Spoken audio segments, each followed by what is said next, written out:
Hello and welcome to the first trade on Yahoo Finance, everyone, for this Friday, June 12th. I'm Alexis Christoforous, along with my co-anchor, Brian Sozzi. Thanks so much for being with us today. So taking a look at stock futures, they are rallying big this morning, rebounding from the market's biggest one-day sell-off since mid-March. Right now, we have Dow futures up 557 points, a gain there of more than 2%. Of course, that's just one day after the index sank 1,800 points. As for the broader market, S&P futures up about 2%, Nasdaq futures a gain there of 145 points or about 1.5%. In short, investors were given a wake-up call this week. We had Federal Reserve Chairman Jay Powell warning that the job market could take years to recover from the pandemic and that millions of Americans might not be able to return to their old jobs or industries. Also, a spike in new coronavirus cases in parts of the country also contributing to investor worries. And some speculative trades have some experts scratching their heads. In recent days, investors have bought up shares of bankrupt companies with gusto, including Hertz and JCPenney. And just a handful of stocks actually managed to escape the carnage yesterday. Among them, Zoom Communications, Grubhub, and Moderna were all able to have some gains yesterday. But Wall Street's so-called fear gauge, known as the CBOE Volatility Index, surged nearly 50%, its biggest one-day increase in more than 2 years. So what should investors make of all of this? Let's talk about it now with Neela Richardson. She's investment strategist at Edward Jones. She's joining us this morning on the phone. Neela, always good to have you on the show. I'm going to start with volatility. I mean, we saw the volatility index spike yesterday. Do you think we're going to be in for more of the same? Will it be sort of fits and starts for the market in the short term? This is definitely a market that will keep investors on their toes because there is so much uncertainty out there. You've listed some key factors. First and foremost, this is a biological crisis. So any news, either good that there is progress towards a vaccine or a treatment, will rally this market. Any bad news in terms of a second wave of infections, either nationally or locally or even globally, that's going to spook the markets a bit. So investors should prepare for this type of volatility. Maybe not a 1,300 drop in the Dow, but some pullbacks, occasional pullbacks on progress on the medical front. Neela, I just tweeted out a chart. Robinhood traders are looking for a decline in the market. Now, coming into this week, they were bulled up on the market, looking for, another 30-40% rally. The thing is, where do you go after you see a market drop like that? What sectors would you gravitate towards right now? You know what? I think that this market pullback has to be put in a broader context. Going into this week, stocks were up 40% from the March 23rd low. And even with the pullback, up 30% from that low, more than 30%. So that context is important. We see a pattern here in terms of the stock market moves. When the pullbacks occur, it's broad-based. And when the recovery happens, it tends to be in big tech firms first with strong balance sheets, and then expands as that rally gains durability. So in that context, I think for investors, it's important to stay diversified across sectors, focusing on firms with strong balance sheets that can hold up their dividends over time. That should be the investor focus because we're going to see these occasional pullbacks. Diversification isn't flashy, but it works, especially in a market with high volatility. Hey, Neela, I'd love to get your thoughts on small cap stocks, the Russell 2000 index. We saw them rallying recently, even yesterday. Was that more of a sign of speculation rather than a positive signal, you think, overall for the market? Or is there something real here that investors can hold on to among those smaller cap stocks, which tend to be a little more sensitive to moves in the economy? You know, in typical recessions, it's really the small caps that start to outperform. And I think that's what investors have been conditioned to look for. And so for this particular recession, the idea was it didn't matter the magnitude in terms of the pricing of this market. It only mattered that the market was pricing in this quick V-shaped recovery. And in that context, it makes a lot of sense to start looking for small cap outperformance. that this is not a regular market, as yesterday taught us, that there could be some bumps along the way in terms of the reopening and the recovery. And so while there could be some good opportunities in this volatility with small caps, for me, the caution is look for firms, regardless of size, that have strong balance sheets and cash flow, because those are the firms that are most likely to outperform in a shaky economic environment. Neela, real quickly, while we still have you, the rally we're seeing in the futures right now, is that fake? What's the real undercurrent here in the market? Expect a lot of head fakes in this market because there's a lot of uncertainty. But there's some things that we know. I don't think that the rally is fake today. I think that though the calm, any sense of this upward trend that's going to be unimpeded all the way through recovery, that's fake. Pullbacks are going to have to be our new normal because there's still so much uncertainty related to the virus and the trajectory of the economy. And so what we do know that we didn't know in March is that the Fed has stood ready to act and act decisively and aggressively to keep that credit flowing to firms of all sizes. And that's going to be an important determinant of stocks and their recovery going forward. Yeah, and these uncertain times, one thing is certain, the Fed seems to have our back. Neela Richardson, investment strategist at Edward Jones, thanks so much for being with us this morning. Thanks for having me, Alex. Have a great weekend. You too. All right. We are now seeing a spike in new cases of coronavirus in a number of cities. We said that was one of the reasons why investors were so jittery yesterday. We've seen this happening in states where they have reopened for business, including California, Florida, Arizona, and Texas, which just reported, by the way, its biggest one-day jump in cases since the pandemic began. In fact, officials in Houston are now considering reestablishing those stay-at-home orders. As for the numbers, there are now 7.5 million confirmed cases of COVID-19 globally, which has resulted in almost 422,000 deaths. In the U.S., the number of cases has now topped 2 million. The death toll climbing past 114,000. Anjali Kemlani is joining us now for more. So Anjali, there are some new reports about a polio vaccine perhaps helping and offering some protection against the virus. What can you tell us about that? Right, Alexa. So actually, we're looking at the possibility of the polio vaccine. There are some scientists looking into it, asking for funding to test it out against coronavirus.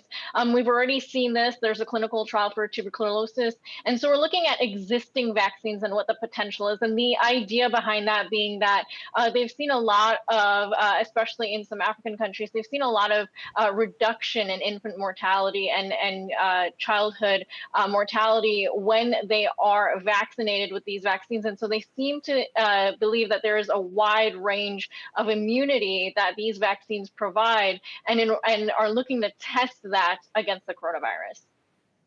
All right. And there's also some news from Moderna, which we know has also been working on a vaccine, talking about whether or not they'd be able to scale up and get vaccines to those who need it most. What's the latest there? So we've seen this actually from a lot of companies. It's not just Moderna, and I don't believe that they've said it themselves. They've actually been pretty adamant about the idea that their partnership with Lonza is going to help them meet that 1 billion goal. So we've heard a lot, from these companies that are looking at ways to scale up because there is more a demand than there is a supply at this point and potential to supply. I was talking to World Economic Forum's Arnaud Bernard, who was on our show earlier this week. And he was telling me that the global vaccine manufacturing is really something in the ballpark of 3 billion. And so now we're looking to provide it to the whole world, which is more than double that. And so we're going to need to know where to look and where there's untapped potential for manufacturing in the entire world. And so that's looking at some of the lower income countries and developing countries where there is manufacturing potential, but it hasn't been tapped into just yet. Hey, Anjali, just really quickly, these spikes that we're seeing in new cases in different pockets of the country, is that considered the second wave or no, because we haven't come down enough to consider this another wave? Yeah, I think I know that that's an ongoing debate, but from the experts I'm talking to, this is still part of the first wave. Early on, if you remember a couple months ago, we were hearing all the White House officials talking about how this will hit different parts of the country differently, and we'll see it come and go in waves, similarly to what we're seeing around the world. We know that it first hit Asia, then Europe, and then the US, and now South America. Similarly, it's making its way around the country. All right, Anjali Kemlani, thank you. Brian? All right, let's bring in Oscar Williams-Groot for a look at overseas action. Oscar, a potential wake-up call. European markets have had a pretty good few weeks, but you get data like we just saw out of the UK, GDP falling 20%. Wake-up call, I'm sure, for a lot of investors. Brian, you're right. It's a historic collapse in UK GDP. It fell by 20% in April, which is the worst month on record. It followed what was before the prior worst month on record in March. We've now seen the UK economy contract by 25% since its peak in January. To put that in context, during the Great Financial Crisis, peak to trough for the UK GDP fall was just 6%. So this is more than 4 times worse than we saw at the worst point of the Great Financial Crisis. As you say, you would expect this would be a wake-up call to investors. And we did see an initial sell-off in Europe. Markets fell by about 1% at the start of the day. But incredibly, they've turned around, and most major markets across the continent are now up over 1%. I think that's largely to do with US futures turning around as well. We're also seeing the pound largely flat against both the euro and the dollar, suggesting that a lot of investors may have already priced in this pretty poor data. Now, one thing that hasn't turned around, Oscar, is the airline sector. Now the airlines are getting ready to do some battle here with the UK government. That's right. Usually rivals, British Airways, EasyJet and Ryanair, have teamed up to sue the UK government, seeking a judicial review to try and overturn a 14-day quarantine that's been imposed for overseas visitors to the UK. This took effect from Monday, and the airlines say this will have a devastating effect on British tourism and risk thousands of jobs.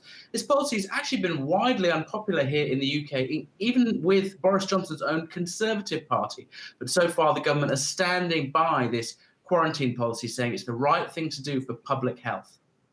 Oscar Williams-Groot, thanks so much. Alexis? Thanks, Brian. All right. Thanks, Brian. Thank you, Oscar. We have got some key earnings we want to highlight for you this morning, including Adobe and Party City. But I want to begin with Lululemon. Emily McCormick is following this one for us this morning. So, Emily, it looks like people buying their yoga pants at a premium at Lululemon. But online, I understand store closures really hit sales there. What's the latest? Absolutely, Lexus. And we do have shares of Lululemon falling in early trading, those down about 3%, although still outperforming the broader market for the year to date. And it was those sales figures that did spook investors a bit. We saw net revenue down 17% over last year to $652 million. So that was a bigger decline than the street had been expecting, and a disappointment since Lululemon was seen as a potential beneficiary of working from home, sheltering in place, and people turning to athleisure. At the same time, though, we did see Lululemon post a massive rise in direct-to-consumer revenue during the quarter, and that was up 70%, or about double the pace of increase over last year. Then taking a look at e-commerce channel sales specifically, we saw in April, Lulu's e-commerce comps were up 125%. And the CEO, Calvin McDonald, said that momentum has continued into the current quarter. Now, the company did say yesterday it expects digital channel revenue to rise in the current quarter, but moderate after that as stores continue to reopen. Globally, we have more than half of stores reopened now, with about 295 company-owned stores open as of June 10th. Alexis? Well, speaking of working from home, one company that is benefiting from that is Adobe. It saw record revenue last quarter. Break down that report for us. Well, really strong results, particularly for Adobe's digital media revenue. And taking a look at that on an annualized basis, that was up 23% to $9.2 billion. Analysts on the street were really bullish on the company following this report. We've had a number of analysts raise their price targets on the stock now, including Wedbush. Analyst Dan Ives said in a note this morning, quote, "Last night, Adobe delivered strong results, which was led by robust digital media annual recurring revenue, which crossed street expectations despite the uncertain COVID-19 backdrop. As we have seen from other tech stalwarts during earnings season, Adobe continued the trend as the strong get stronger, with the company's creative and digital product footprint seeing no signs of slowing down. And he did lift his price target on the stock to $410 from $315 previously. Alexis?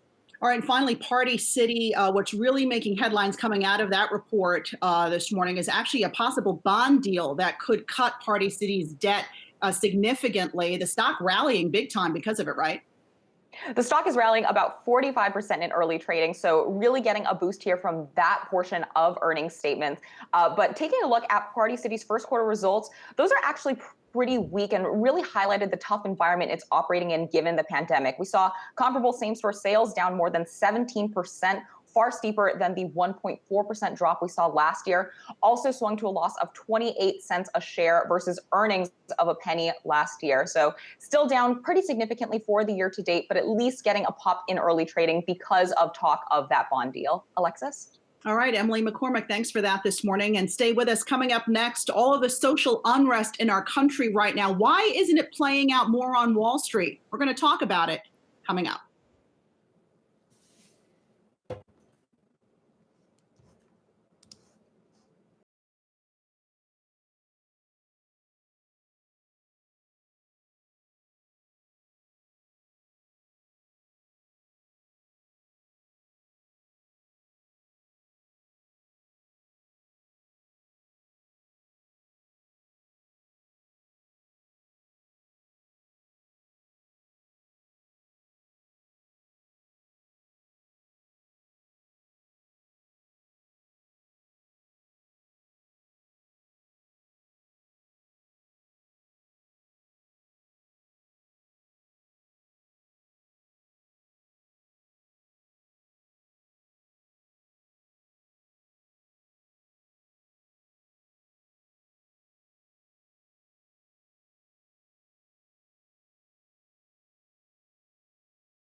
The stock market has largely shrugged off a lot of the social unrest that's been hitting our nation in the wake of George Floyd's death. But our next guest says ignoring it is a big mistake. Matt Gertkin is a geopolitical strategist at BCA Research, and he joins us now. Matt, good to have you here. First off, why have the markets been ignoring all of this unrest, and why should they not be ignoring it? Hi, well, thanks a lot for having me. Well, the market, I think, was able to look through the unrest, at least initially, because we have this extraordinary stimulus taking place, both on the monetary and fiscal side. Unlike the global financial crisis, there was not hesitancy to provide fiscal boost. And in fact, we probably have another very large stimulus bill coming in the US. So the market is really focused on that factor, this surge in liquidity, this surge in government spending. And that's enough to convince the market that we will cyclically have a rebound to get out of this pandemic and recession. And that's positive news. But Matt, even still, you do write extensively on how this summer will be a long, hot summer. Can you quantify what that would mean to markets in terms of a percentage? Well, I think what it means is that, in particular, the unrest can persist. We have deep structural causes for social unrest in the United States, and you can point to a range of factors driving that, most notably income inequality, but also race relations and tensions that are structural as well. And then that's being added to by the cyclical factor of this surge in unemployment, or the so-called misery index, if you want to think of it that way, looking at how households have been taking this huge hit from COVID and the lockdowns. And so the result is a big increase in discontent, and that can eventually weigh on consumer and business confidence. So does it justify a correction further from what we've seen just in the past day? Yeah, possibly this correction could go further, and you can also have other risks emerge. In particular, I mentioned the stimulus. This summer, we might see some slight hiccups, some slight delays in governments rolling out additional stimulus, and that can cause more volatility, even if they end up doing more in the end. Matt, we already heard from some protesters saying they plan to continue to protest throughout the summer. What do you think the impact of that will be on the presidential election come November? Does that hurt President Trump's chances? Does it give Joe Biden an opportunity there? It really depends on whether the protests are peaceful or whether they become, violent and you see more looting and rioting. The key factor driving the decline in President Trump's chances is the recession, the surge in unemployment. That's typically going to create a surge in turnout of voters as well. It normally hurts sitting presidents and incumbent parties if they have a recession under their watch. Particularly the fact that it's happened in the year of the election makes it a talking point, even if people weren't upset enough through their own hit to income and employment. And then further, you have social unrest, which of course looks like a problem for the ruling party because they're not maintaining law and order. And finally, of course, you have this pandemic going on, which is killing people. So those factors are the ones hurting the ruling party and the sitting president. But of course, if the protests turn very violent, you get more rioting and looting, and the president then can present himself as the one restoring law and order rather than losing control of it, then that does shift the narrative as well. So I would go into it saying Trump is an underdog given these negative events. But if you have too much of a collapse and he's the one trying to prevent it, then that actually could end up helping him rebound, particularly, again, with stimulus coming to help save the economy. Matt, that underdog status, how should investors think about playing that? If President Trump isn't reelected, what does the downside look like for markets? But conversely, what would the upside look like? Well, once again, we go back to the fact that the driving factor is the stimulus. I mean, we saw a big drop in markets, and that probably more than discounted the negative consequences for the corporate profits of a Democratic administration. As you rally, then that could become more of a risk. As you correct, maybe less of a risk. I think the key point there would be that we look at a higher probability that if trends continue, the president loses altitude, and you actually do get a Democratic victory, you're overturning an incumbent president, which is rare. That happens because of big events. That means the Senate will probably go too. And so the Democrats will be able to really push their agenda through once they get into power. And I think that would create more uncertainty, particularly because Joe Biden, I think, will be moving more to the left.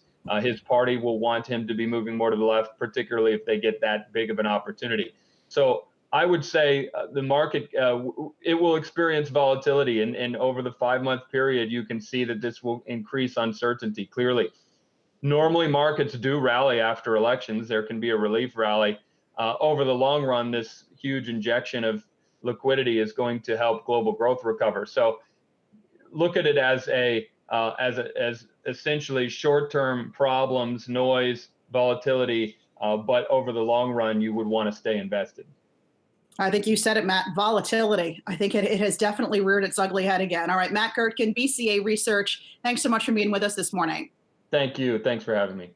I'm taking a look at futures, looking pretty nice. A snapback from yesterday's big drop. Dow futures now up more than 600 points. We'll dive into the markets right after this.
Stocks are bouncing back from their biggest one-day slide since mid-March. Jared Blickery, what is bringing us there?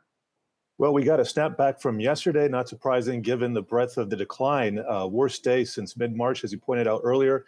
We do have some red in Asia, but looking good here in the US and also in Europe. Dow futures up about 661 points, testing session highs right now. Also want to take a look at crude oil because that is a big driver in this market, kind of a sentiment on demand and US trade relations. That's doing fairly well. If we look at a 2-month chart, we can see that we're still maintaining a lot of the gains, basically in a range between 35 and 40 right now. And then just taking a look at the currencies, which we've also been tracking, we can see the dollar, after snapping back to the upside yesterday, is still up just a tad.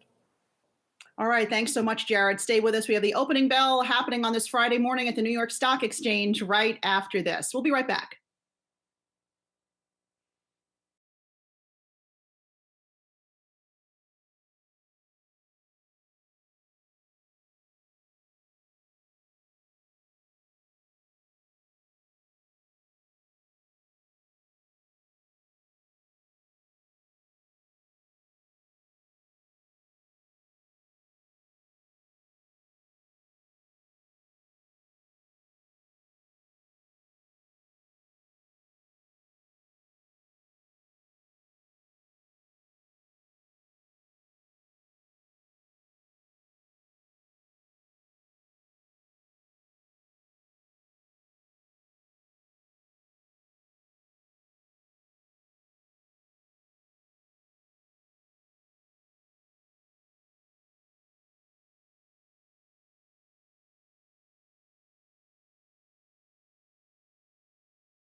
Stocks trying to bounce back from their biggest slide in nearly 3 months.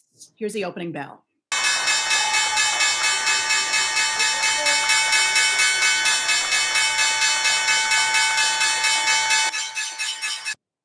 Friday trading day underway, one day after the Dow sank 1,800 points. It looks like the Dow's going to start the day up 700 as it starts to rebuild from yesterday's big sell-off. Here are the headlines making the first trade front page. Nearly a dozen states have now seen an uptick in the number of new coronavirus cases, including California and Texas.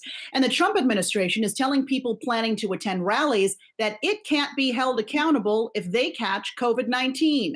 The pandemic is also changing up this year's Economy Policy Symposium, which is usually held in Jackson Hole, Wyoming. This year, the event will be held virtually due to safety and health concerns. It will be live streamed, though, August 27th and 28th. And Starbucks sparked a backlash after it was revealed the company will not allow employees to wear Black Lives Matter clothing or accessories. Starbucks reportedly cited its policy prohibiting political attire and said it was necessary to, quote, create a safe and welcoming environment for customers. Some people now calling for a boycott of the coffee chain. All right, let's get back to the market action now with Matt Malley, Chief Strategist at Miller Tabak and Company. We also have Jared Blickery and Brian Sazi with us. Good morning to you all. So, Matt, what do you make of the return, I guess, of volatility to this market, the volatility index at its highest level now in months? And we have the market trying to bounce back from that big sell-off yesterday. Yeah, it's not a surprise that it's trying to bounce back because it was such a huge sell-off yesterday, and there wasn't any major new news.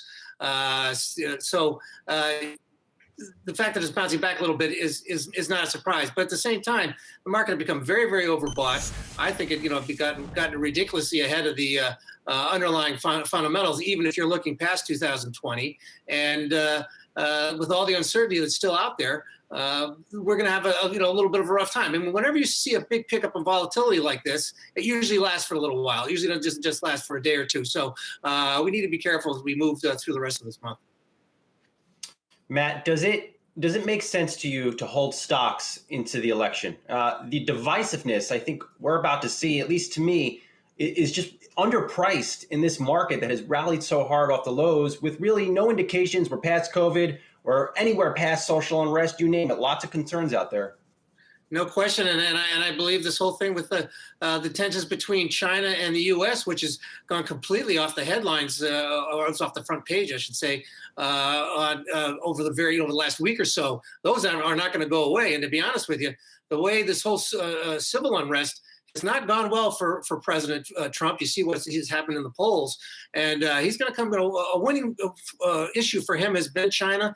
He's going to go back to that, so it's going to come back in I think in a significant way this summer. So just say she should dump everything, no, but at the same time, the level of uncertainties. Combine that with the level of the stock market and what it's pricing in, I think people are getting way ahead of themselves and should be much more cautious than they have been the last month or so. All right, at least for today, though, stocks are rallying big as investors jump in there and take advantage of some opportunities. Jared Blickery, I myself looking at the Nasdaq here, up better than 2%. We know that it hit a record high earlier this week. What's leading us higher today? Well, it's kind of the reversal of yesterday. We have tech and some of the bigger cap stocks here. They're leading. We have Apple up over 2% along with Amazon and Microsoft, Facebook nearly there. Only one red stock, and that's Lululemon after reporting earnings that disappointed a bit, kind of the inverse of yesterday where Zoom was the only green stock. Looking at the Dow, we have all 30 members in the green. And just looking at the sectors that are leading today, again, it's energy, materials, financials, and industrials, then tech, and then staples to the downside along with, utilities and communication services. Those are the laggards, but everything's up at least 1%. Talked about crude oil a little bit earlier. Energy is leading the way here. And also, if you want to see the risk on nature of today, just look at the travel stocks. We've got United up 10%, Delta up 9%, Royal Caribbean up 10%. And let's take a look at the bankruptcy trade, too, as a gauge of risk sentiment. And we see Hertz is up 50%, but it's been an extremely volatile week. And I wouldn't get too excited about this rally right now because, to Matt's point earlier, this volatility spike that we've seen just doesn't go to bed overnight. Anytime we have such a strong day down like yesterday, usually get a little bit of a snapback here. Thanks, Jared. Matt, what do you make of that? The fact that investors seem to be piling money into these companies that are going bankrupt. You know, we have Hertz's stock up threefold. J.C. Penney also rallying. What's the mindset there for investors? Well, of course, we've heard a lot about the, Robin Hood effect with a lot of people who can't bet on their sports games or just are at home, even if they weren't sports bettors, they're sitting at home with nothing to do and suddenly they're getting more active. But whether that's having the big impact or not, I'm not sure. But all I do know is that when you see this kind of froth in stocks that are basically have declared bankruptcy and they have this kind of volatility with huge moves, that's never a good sign. Well, when the public gets in a much more aggressive fashion, we've seen it a gazillion times over the last 100 years. The biggest times have happened, of course, in the 1920s and the late 1990s.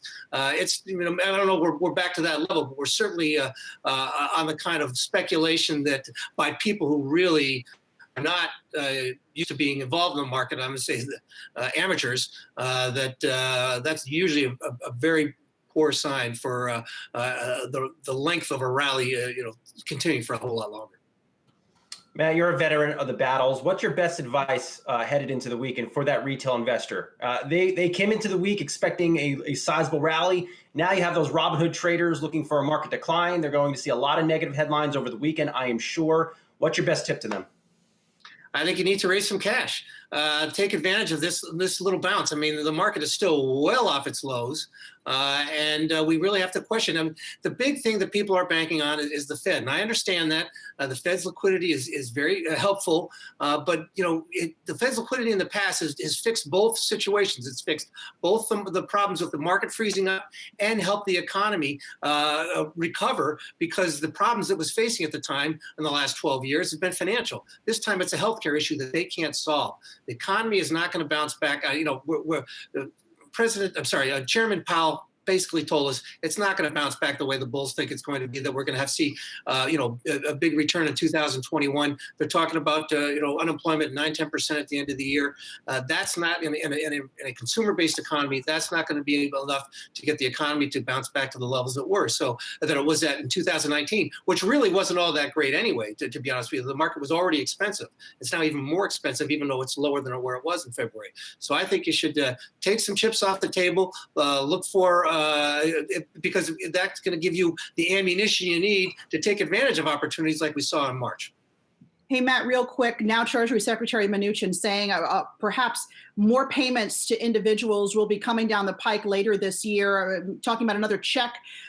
This time it would include people who were not included the first time, like undocumented immigrants and college students. Is that going to make a difference in the overall economy? Are those people going to go out and spend and really boost things?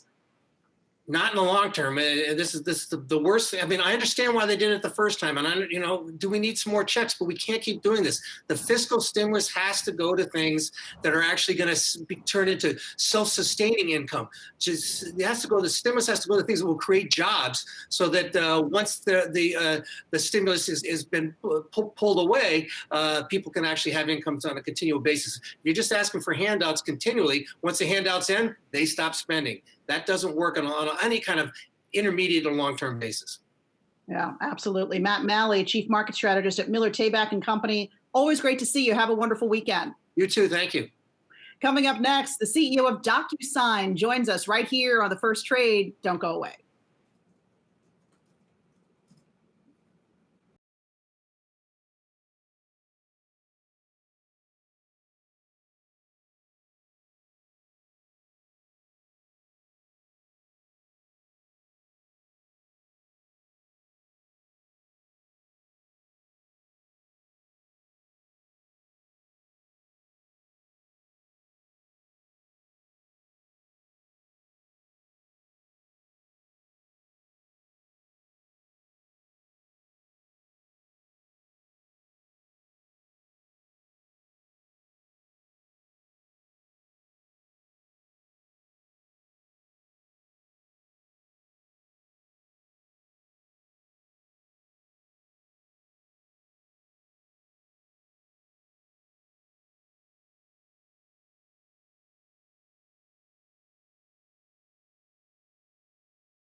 What a difference a day makes right after the market's biggest one-day plunge since mid-March. Stocks are up big this morning. Dow up now more than 760 points.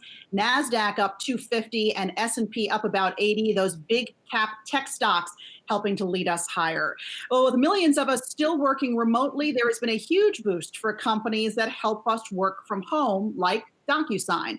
It saw revenues climb 39% last quarter as more people went online to take care of important documents. The CEO, Dan Springer, is joining us now for an exclusive conversation with his DocuSign t-shirt, by the way.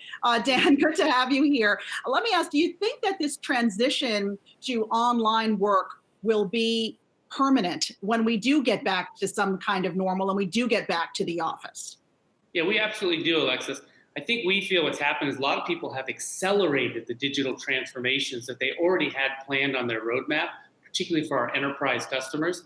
And when all of those employees went work from home, they realized that they needed to get some of those processes in place more quickly. And that's what we've seen an acceleration in our business, which we reported in our Q1 earnings last quarter. And we expect that people aren't going back. If you look at the DocuSign business as an example, when people pull those processes from paper and manual-based processes to a digitally transformed process, what happens is they save money, they save a lot of their employees' time, and the experience for their end customers, people they're making agreements with, are better. People don't go back. Dan, DocuSign has played a key role in getting unemployment checks to a lot of impacted people right now, just because the government's technology is so antiquated. What else are you working with on the government to help improve the technology they do use? Well, there's a couple different things we're doing. One is really important if you're working with the federal government. And a lot of times when people say the government, and actually a lot of the unemployment checks are managed by the states, is what we see. But in the federal government, you need to make an investment in a FedRAMP data center so that you have a specialized data center that meets the federal government requirements for security and availability. And so we've done that, which I think allows us now to serve a lot of federal agencies, like the Veteran Administration just signed up with us as well. But I think the construct with the government piece right now is really trying to provide services to consumers. So the unemployment checks, processing the SBA loans. So most of the large banks are using DocuSign, so that those government loan programs can be quickly administered and get those dollars to work in our economy. Those are some of the areas we're really focused on. You know, Dan, the sad reality is a lot of companies are not going to make it through this pandemic, and some of those companies are your clients. What are you doing to either help them to the extent that you can, but also insulate yourself for if and when that day comes? Yeah, I think we're a customer success organization, Alexis. So we are highly focused on trying to make our customers successful any way we can. I think you're absolutely right, particularly in the small business space. We see some folks that are struggling. What we've tried to do is say, how can we help them in a customized way? So we literally have situations where some people say, DocuSign's still great, we need to use it, but we have a cash flow problem. So we might say to those folks, we're not going to change our contract term, but we'll relax the collections effort to get you through this challenging time. So those things we do for some customers, but in general, I think, look, this is a terrible pandemic, and we think the economic impact is going to be significant. In the DocuSign situation, while we will have some of those customers perhaps go out of business, the strength we're seeing across the rest of the business gives us a lot of comfort that we're not going to find ourselves in a situation where that has a negative impact on our business. And that's why last quarter we actually raised our guidance for the rest of this fiscal year as we see that underlying strength. Dan, what's next for you? You helped take DocuSign public. I remember the stock priced at $29. The stock's now at $154. The stock's up about 4% this morning alone. What's next for you and the company? Do you think DocuSign is part of a larger company? What are your plans? Well, I mean, right now, I think we're having a great time running DocuSign. I mean, separate from the pandemic, which of course puts a negative, reality over everything. And right now, we're going through the challenges with the Black Lives Matters movement. And so I think we see that there's a challenging thing for all of our employees and for our business. But for what we're focused on in the long term is to continue to build out the DocuSign Agreement Cloud. In the technology space, sometimes we say, Brian, great companies do not get sold, but sometimes they get bought. And so the right way to think about building a business is as an independent, standalone one. If something happens with M&A, my last company Response was bought by Oracle, that can happen. But the employees here and the leadership team, we're focused on building this standalone, successful business. All right, Dan Springer, CEO of DocuSign. Always a pleasure. Good luck to you. Thank you.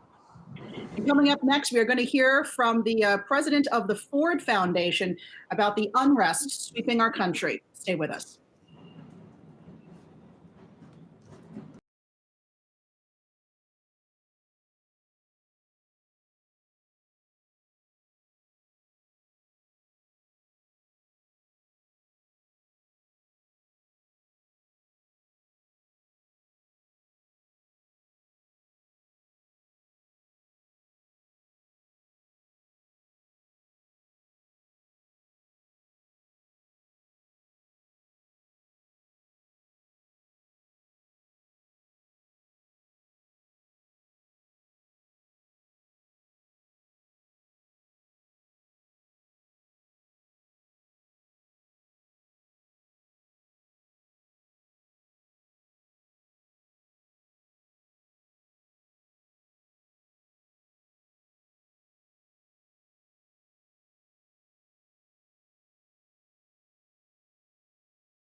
The Republicans are officially heading to Florida, at least for part of this summer's GOP convention. They have formally announced the president will deliver his renomination speech in Jacksonville in a 15,000 seat arena, but some events will still be taking place in North Carolina. Senior columnist Rick Newman is with us now. Hey, Rick, sans the bow tie today.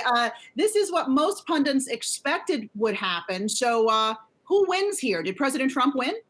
I think it depends whether he fills that arena or not. That's the wild card here. Will there be 15,000 people willing to pack themselves into an enclosed indoor space in August at a time? We don't know what's going to be happening in Florida August, but coronavirus cases are actually increasing in Florida right now, not decreasing as they are here in New York and in some other places. So who knows what the situation is going to be like in Florida. Charlotte will still retain some of the convention activities. They'll do some of the party work there, the stuff that doesn't normally get televised. So they're going to keep the contract with the city of Charlotte, and Charlotte will still get some business. But assuming this goes off without any coronavirus complications, it's a win for the city of Jacksonville. They will get some additional business. You know, a lot of people staying in hotel rooms, going to restaurants, which are open in Florida. And Trump will, assuming this goes off without a hitch, I keep adding that disclaimer, he'll get to, give his acceptance speech in front of what I guess will be a roaring crowd. Rick, it sounds like business as usual. That's what Trump wants everybody to think, and that's the risk for him.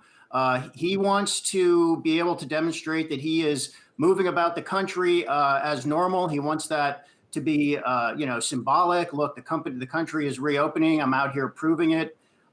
So as long as he can get 15,000 people to pack into the arena there, I guess the symbolism will work for him. Are people going to be wearing masks? I guess it's up to them, but it sounds like the city of Jacksonville is not going to require it. I think another question is, so we know that Trump is now beginning to have rallies again, and attendees must agree to this disclaimer that if they get corona or they get COVID-19 and they can trace it to the rally, they will not hold the Trump campaign or the arena liable. You actually have to sign that disclaimer. So are they going to have a disclaimer like that for the gathering in Jacksonville? I mean, it's kind of a tacit acknowledgement that we're trying to get back to normal, but we're not back to normal. So that would mar the events a little bit. We know Trump cares a lot about the theatrics and the optics, and that's what he's going for in Jacksonville. So I guess he'll get it. So what's the latest on the Democratic convention? I mean, is that there was talk early on that was going to have to be virtual. What is Joe Biden and his camp saying? They haven't completely ironed it out yet. It sounds like it's going to be a mix of some attendance in Milwaukee in mid-August, which is when they moved the convention to, and then some activities happening virtually. I think it's still possible they could have the whole convention virtually. And I mean, we're seeing a very clear differentiation between how Joe Biden is addressing the coronavirus problem and how Trump is. I mean, just look at how they appear in public. I mean, Joe Biden wears a mask. He even wears a mask on TV. And Trump, of course, refuses to be seen wearing a mask, and he hardly ever wears one. So the Democrats' messaging on this is we're being very cautious about this. We don't want to endanger anybody. And Trump's message is basically coronavirus be damned. I'm getting back to normal. Strange times indeed. Rick Newman, thanks so much. Have a good weekend, my friend. All right, the big debate over institutional racism in the wake of George Floyd's death is already leading to major change across the country, but there are growing worries now that the momentum could end before the work is actually done. Our editor-in-chief, Andy Serwer, is joining us now. And so, Andy, I know you spoke to Darren Walker, he's the president of the Ford Foundation, about whether the change that we're seeing or we're hearing about is actually going to be real and sustainable this time around. What did he have to say? Well, Alexis, Darren Walker has been on the front lines of social justice and working for change in this country for a long time, and in particular with business leaders. He has close ties to Wall Street and other CEOs as well. And so for him, this is nothing new. What is new, though, of course, is the awareness and probably the desire by institutions to make real change. And I asked him about that desire specifically. Alexis, here's what he had to say. I think we're going to see real change because when I talk to CEOs and civic leaders, people are not talking about the old playbook of simply giving grants to black to black organizations, for example, but doing truly systemic things, really looking at the composition of our boards, thinking seriously about the gaps in leadership of large companies and other important institutions in our society. And I think we're already seeing the ways in which our society is going to be changed, I believe, for the better. Coming out of the Ford Foundation yesterday, you guys, is that Walker announced that the foundation would be making $1 billion of grants towards fighting for social justice and fighting against coronavirus. And they're doing this by borrowing money, issuing bonds, something that is very, very unusual. In fact, foundations don't do that except when they need to build buildings. But the thinking is that the interest rates are so low right now, the foundation can do that, and they hope to pay it back with future gains on the foundations. Typically, foundations are very conservative about how much of their endowment they pay out, and this is a big move. Andy, did he have anything to say on how big corporations are handling the situation? Yeah, he did, Brian, and I think that he would say that right now, heretofore, first of all, progress has been very slow. I mean, in fact, the number of Fortune 500 CEOs, I think, of African Americans is something like 4. It's always been single digits. So we've had some gains, but those are like 15 years ago. And really, we haven't had much progress. He pointed to a few companies, that have done some, have made strides, but really the great majority of them have had studies, benchmarking, and then, well, they've apologized because nothing really panned out. Yeah. All right. Good stuff, Andy. Thanks so much. You can watch the full interview with Jaron Walker on Yahoo Finance Presents, on yahoofinance.com, as well as on our app. So lots of places to catch it there. All right. I am looking at the markets. Major indexes up between 2 and 3%. Jared Blickery, what have you got for us? Yeah, they're coming off their highs a little bit, but still enjoying a bounce. Let's take a look at the 5-day price action in the S&P 500 here. And we can see that we're still in yesterday's range. This is yesterday. This is today right here. So really not a lot of action intraday just yet, but I think we'll see something into the close eventually. Let's take a look at the Nasdaq as well, because that is up over 2.5%. In fact, that is a leader today along with the Dow. Pretty interesting, and lots of volatility in the bond market. Let's take a look at a year-to-date chart. This is a 10-year T-note yield, which we've been tracking. And here's that huge slide of about 30 basis points. Now we're up about 6 basis points today, but that volatility in the bond market causes headaches for equities and other risk markets. Also tracking the US dollar, which is still hovering around multi-month lows, but coming off after this 12-day slide. It was strong yesterday. And then we want to take a look at crude oil. Crude oil's up over 1% after falling to about $35 a barrel. Gold futures are up, copper futures are up. And let's take a look at the Nasdaq 100, because this is a pretty sight. We see only Lululemon very briefly. It looked like something else was in the red here, but all in all, a lot of strength, especially in these big cap names. Apple's up 3%. Microsoft, Amazon, Facebook, Google, all up more than 2%. And chip stocks are outperforming today. In fact, they're doing better than banks, which are doing well already, and also the regional banks, which are catching a bid. Here's United in the forefront, up 13% for today. But if we look at a 5-day time period here, we can see that the defensive names are the ones that are still in the green. Look at the top here, 11% for Zoom Video, Tesla up 10%, and we got some software names, Electronics Art up 5%, and also some of the big caps like Apple. Apple has retained some of its gains for the week, up 4%. Pretty nice to see that. Let's take a look at the sectors real quick. We got tech. This is for 5 days as well. So tech is the outperformer, down 0.5% for the week. But if we look at today's price action, we can see doing pretty well, energy in the forefront along with materials.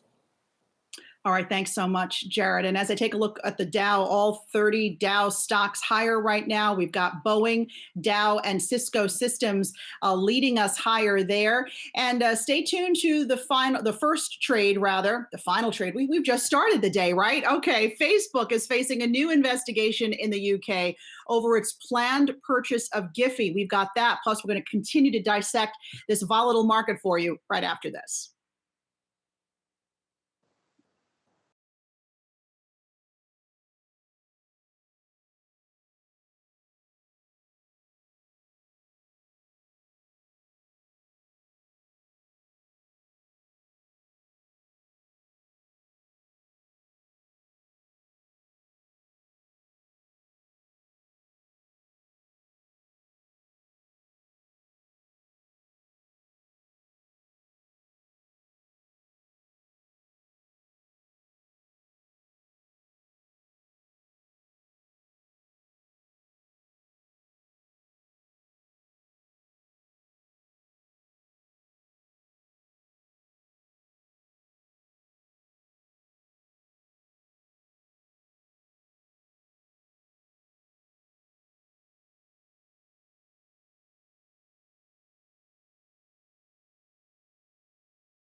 All right, welcome back to the first trade. And we're getting some breaking news from Yahoo Finance's Julie LaRoche. Starbucks is now allowing partners to wear Black Lives Matter gear.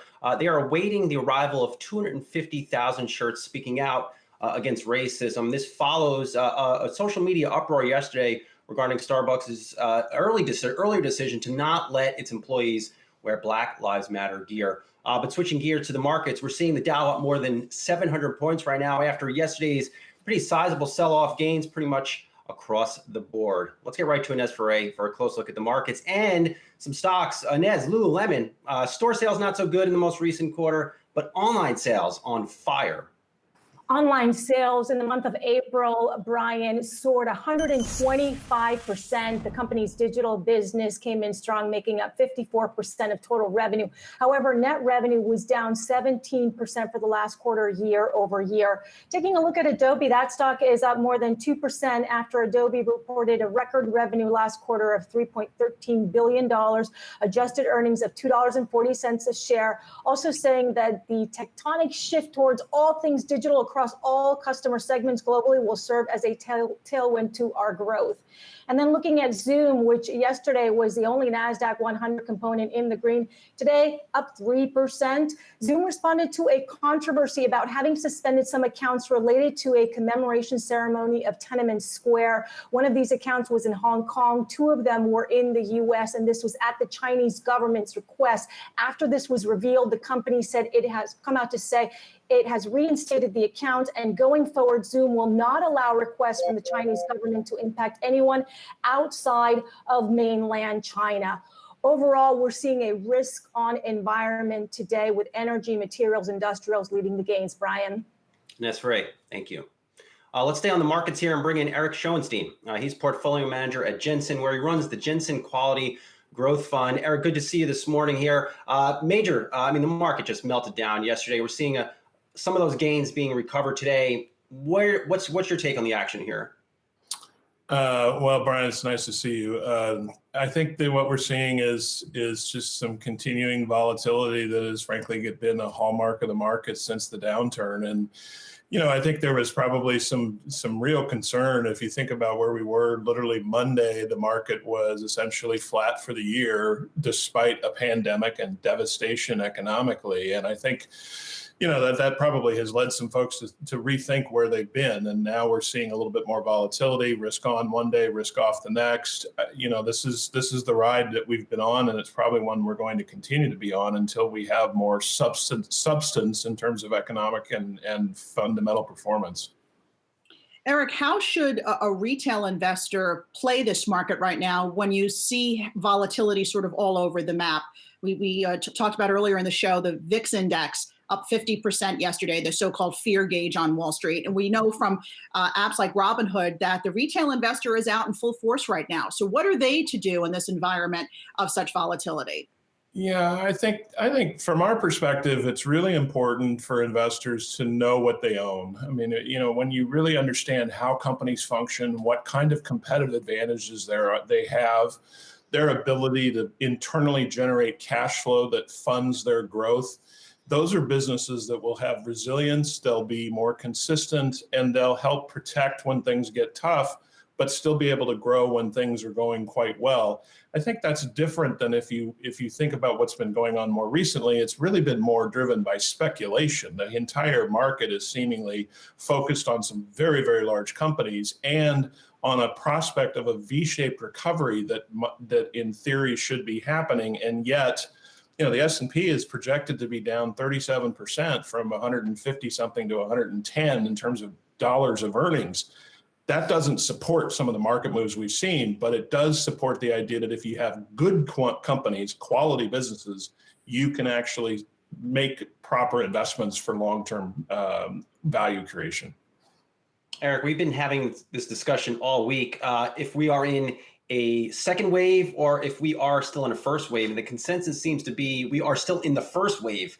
And just going by that, how much do you think the market's overvalued here? That's hard to say because it really becomes much more of a stock-specific kind of question.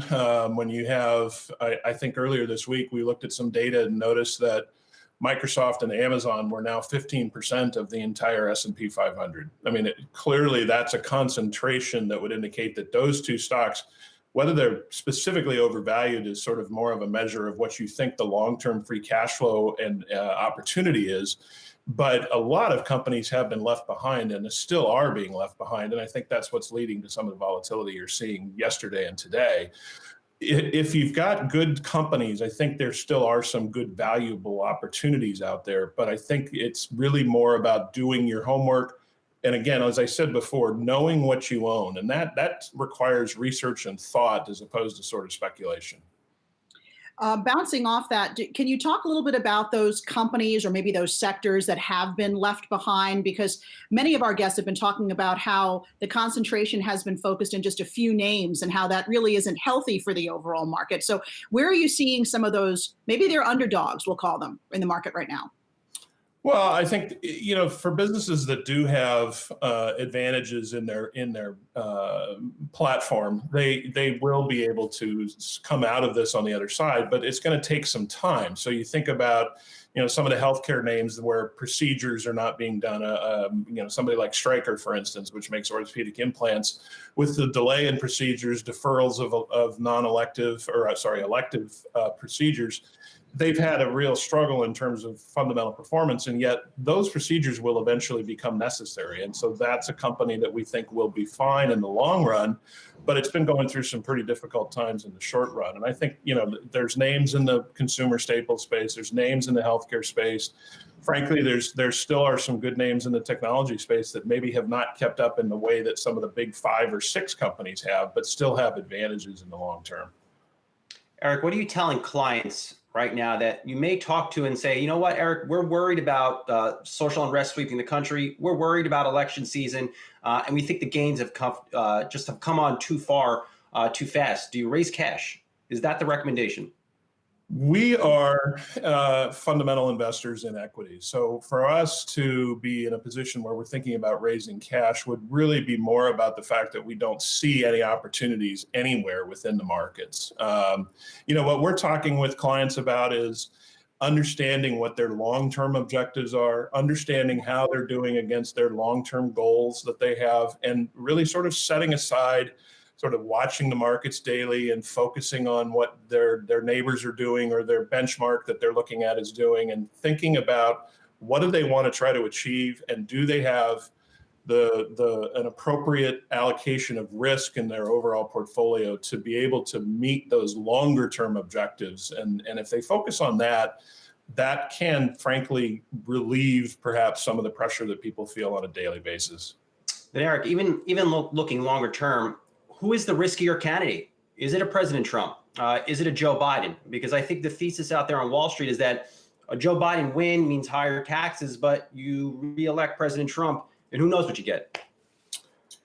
Well, I think a lot of that is also going to be dependent upon what happens with Congress as well. I mean, you know, if you have a blue wave, a thin red line, a thin blue line, I've seen so many terms for it recently. I think that's going to be an important element of this too. So, you know, what happens with the Senate, what happens with the president, you know, those are, frankly, we're still months away from that being resolved. And I think it's, you know, the speculation that you just mentioned is probably, you know, aligned with what a lot of people think about. And, you know, we're going to have to pay for all of this debt that we've taken on at some point. That probably means higher taxes at some level. It's just a question of how much. But we'd love to see some more stability, right? And we'd love to see, you know, something that gets more of America unified, certainly.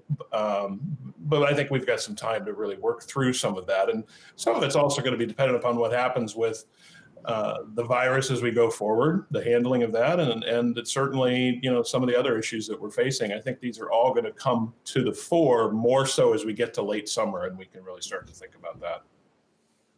And Eric, finally, what needs to happen for this market to rally in a meaningful and sustainable way, do you think?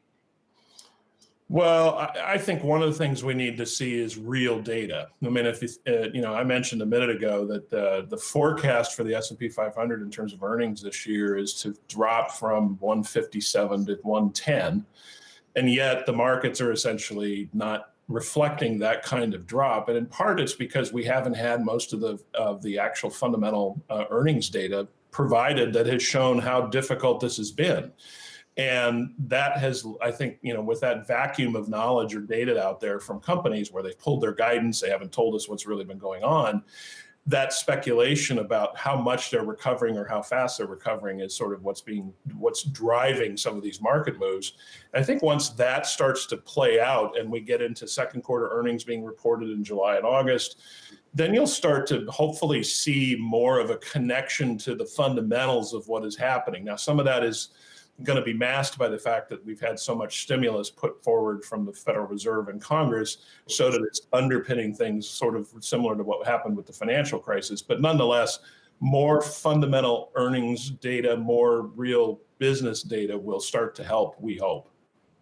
All right. Yeah. Wow. We should all hope. Let's leave it there. Eric Schoenstein, portfolio manager at Jensen. Have a good weekend.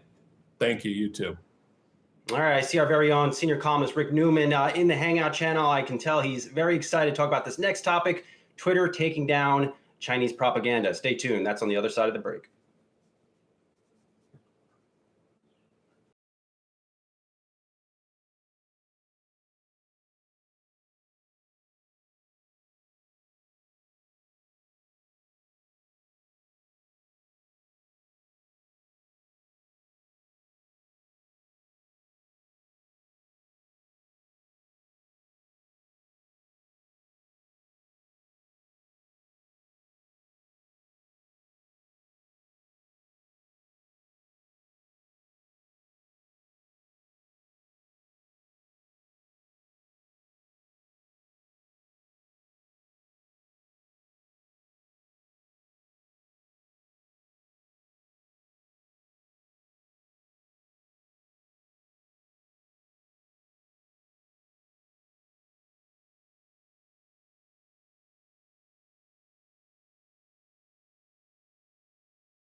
All right, welcome back to the first trade. You're seeing the Dow up more than 700 points, but let's keep things in a little bit of perspective. It did fall over 1,800 points yesterday. Switching gears, though, Twitter is increasing its efforts to get rid of false information. The social media platform said that it removed over 170,000 fake accounts that were aimed at spreading misinformation and operated by the Chinese government.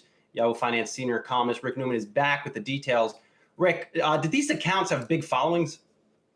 They had big enough followings to get Twitter's attention, and we should point out that they're sort of following the Russian model from 2016, but they were not targeting the United States. They were targeting people who follow China, including some Chinese living abroad. Many of them were in Mandarin. And basically, there were about 23,000 what you might call ringleader accounts. These were accounts basically posting propaganda either in favor of the communist regime in Beijing or criticizing protesters in Hong Kong. So they, for that reason, pretty clearly linked to the government. And then there were about another 150,000 what you might call follower accounts. And basically they were just sort of newly created accounts retweeting and liking what the ringleader accounts were saying. So they're trying to create this impression of a big movement that's really gung-ho for Xi Jinping and the leadership in communist China. Twitter saying it was all bogus. So, Rick, were these tweets written in English, I'm wondering, and also has China responded at all?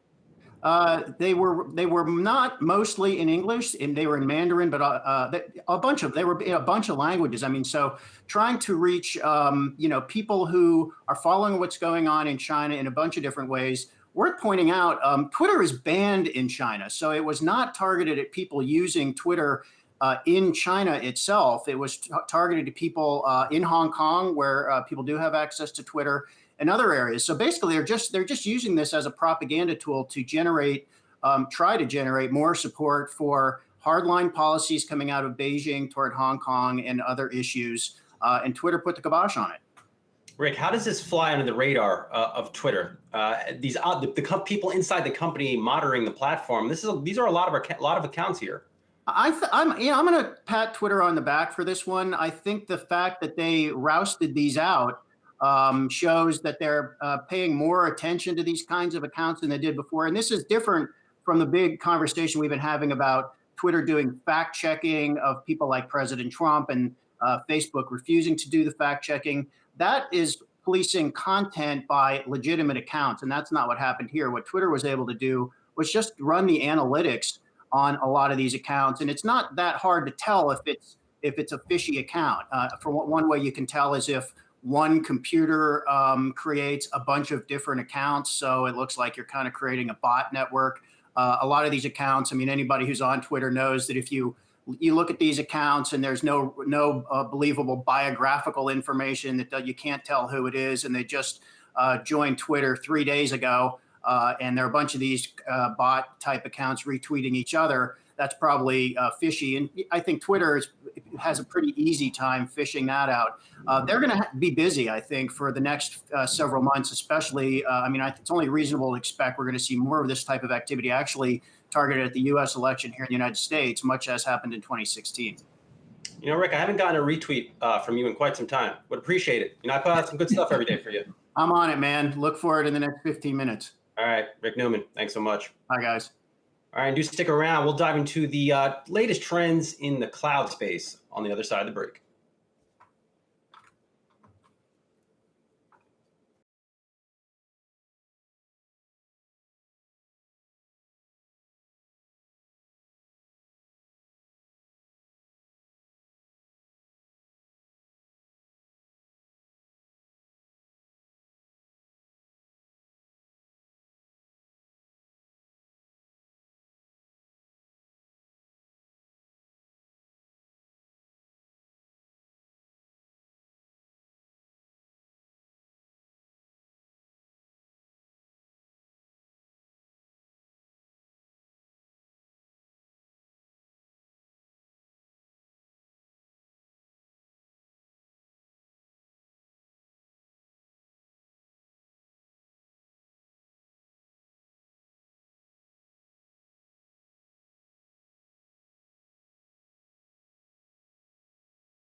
We're in rally mode on Wall Street, everybody, for this Friday. The Dow is up nearly 700. We've got the S&P 500 up about 70, and the Nasdaq rallying more than 200 points right now. Well, states are beginning to reopen their economies, but it looks like a majority of Americans are still connecting with others online. In fact, people's use of cloud collaboration tools is up 600% since we all started working from home. Here with a Yahoo Finance exclusive is McAfee Chief Technology Officer Steve Grobman. Steve, good to have you with us. I am curious what you at McAfee is seeing with regards to these connections online, even outside the US. Are you seeing numbers still strong in places like Italy and China? Sure. Good morning, Alexa. So what we've really seen is the cyber threats have been following the pandemic. So as this global health crisis started in China, we saw initial activity back in February, and then that moved into Europe and then the United States. And as you mentioned, a lot of it is workers that are now working remotely that traditionally haven't done so, using new platforms and really using this untrusted network that we call the internet to perform critical job functions. So we've seen a not only 600% in use of cloud platforms like Zoom, Cisco WebEx, Microsoft Teams, Google Meet, but we've also seen a 600% in cyber threats related to the cloud. Steve, do you think we're nearing a couple big hack events? I think to your point, we're all working from home. We're all using, I think, untested technologies or technologies we haven't used on this type of scale before. How do you think the next couple months or even a year will play out? So I think what we're seeing is a lot of businesses using the cloud that traditionally haven't needed to. So businesses that have been using the cloud that are well accustomed to it and have good cyber hygiene practices, things like what we call multi-factor authentication, where when you sign into a cloud application, you get a text message or use a secondary application on your phone. Those are actually well secured, where the 600% of cloud threats that we're seeing really grow is around theft of credentials.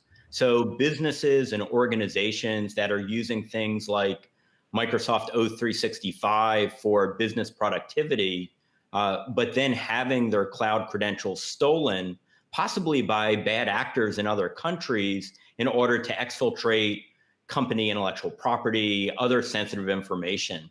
So it's ensuring that all of the companies around the world, even those that haven't traditionally used the cloud, lean in and learn how to use these technologies safely and securely.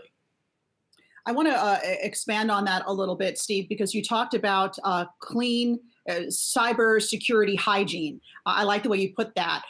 You talked about multi-factor authentication. What are some other ways, some actionable things businesses can do to protect themselves, their workers, their data, while so many of them are working from home, especially those who are not used to doing this? So one of the things that organizations and the workers need to recognize is the workers are now an extension of IT. So in a typical business environment, you have IT take care of the security of the wireless routers that are in the ceilings. They take care of the networks and the device security. With everyone working remotely, a lot of that responsibility now falls to the workers themselves. So every worker needs to make sure they're running up-to-date firmware on their home router. They need to make sure that whatever compute device they're using in their home, whether it's a personal device or a work device, is fully up to date with good security software. Defending yourself from cyber threats is always going to be a combination of technology, but also good cyber street smarts. So recognizing that there are bad actors literally creating thousands of malicious domains every day related to the pandemic and the financial crises that we have underway, and thinking twice before clicking on some of those links. Steve, what's the next big product you're working on at McAfee? So we're focused on a few things, and it's largely around the shift in the way that people are working. We're very focused on protecting work as it moves to the cloud.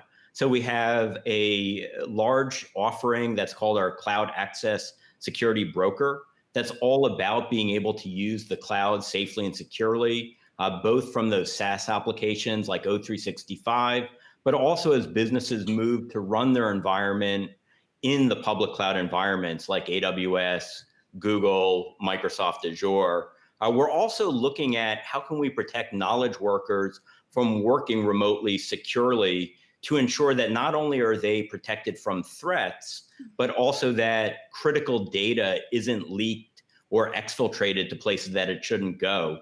And that's all around a unified cloud edge where we're using what we call secure web SaaS environments that is all about inspecting that web traffic before it actually goes to the cloud and the internet. All right, we'll leave it there. McAfee Chief Technology Officer Steve Grubman, have a good weekend. Okay, thanks. You too. All right, do stick around. Much more ahead on the first trade.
All right, welcome back to the first trade. Let's get right to Inez Ferre for a look at several stocks on our radar screen. Inez, Party City earnings under pressure. Ultimately, they reminded me probably won't be any White Claw infused Halloween parties in October.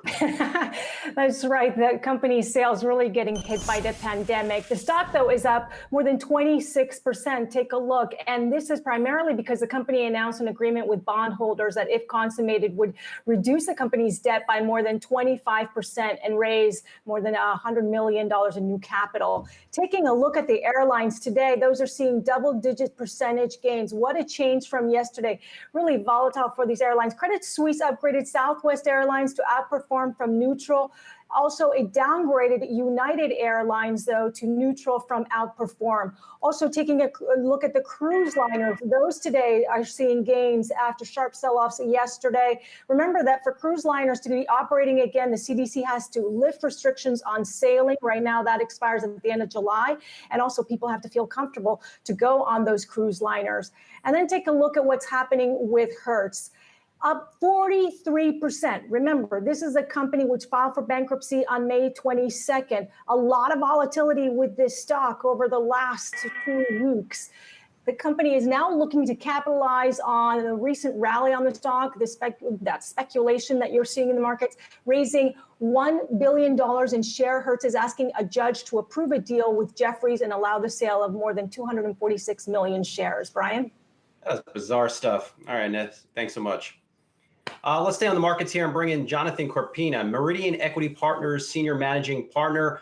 Jonathan, it's always good to speak with you. I know you're on the floor of the New York Stock Exchange right now. What was it like for you yesterday? It's the market's first big sell-off, I believe, since everyone on the floor, most everyone on the floor, has been back. How is it harder or easier for you to do what you normally do? Hey, Brian. Good to talk to you.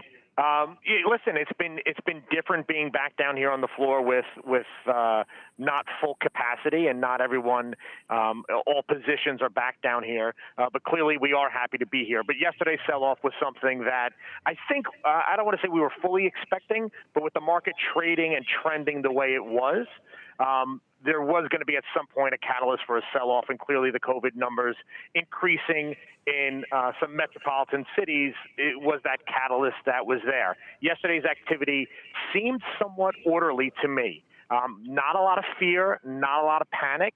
The market opened low, kind of trended in a flat pattern throughout the day, and then we did see excessive selling and accelerated selling towards the end of the day. Good to see today that we've come back and bounced back a little bit, but I do feel that this Friday risk-off trade is something that's sitting in the back of everyone's mind. What do we do going into this weekend? What numbers, the daily numbers that we get, and we're going to continue to get throughout the weekend of COVID cases increasing in certain areas, what effects is that going to have on the market? So I don't think we're going to get a tremendous amount of pressure by the end of the day today, but I don't think we're going to stay at these lofty levels for now. Jonathan, we've been talking all morning long about volatility sort of making a big comeback, but what about in terms of volume? Is the volume there to have you believe there's conviction in this bounce back rally, I'll call it, that we're seeing today? We have seen decent volume in the upswing in the market over the past few weeks. The volume yesterday certainly did increase, but we're going to have to see if that translates to that same activity today, right? We like to see patterns. We like to see trends. The market moving in one direction, up or down very violently, isn't very healthy for our markets.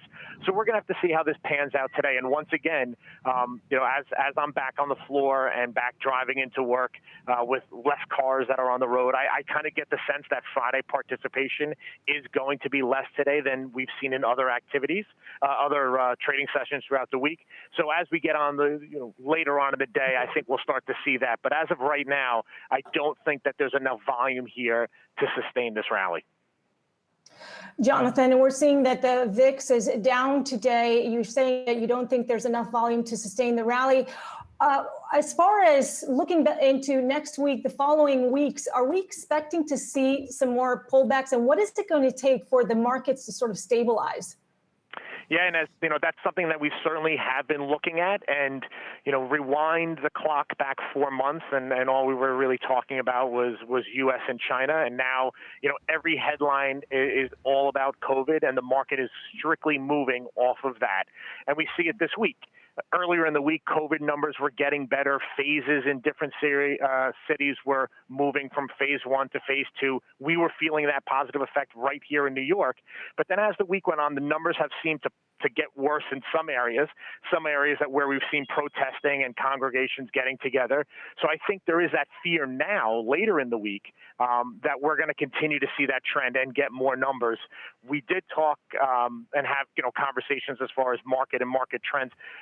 Last week, when we're watching all the protesting that was going on in all these multiple cities, everyone was thinking, let's look out 2 weeks. In 2 weeks, we'll get a better sense of what those COVID numbers in those hotspot areas are going to look like.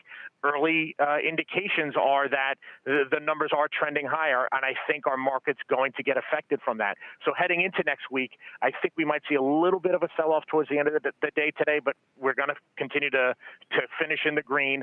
But watch the headlines over the weekends as far as COVID cases are concerned. That will dictate the futures coming into early Monday morning.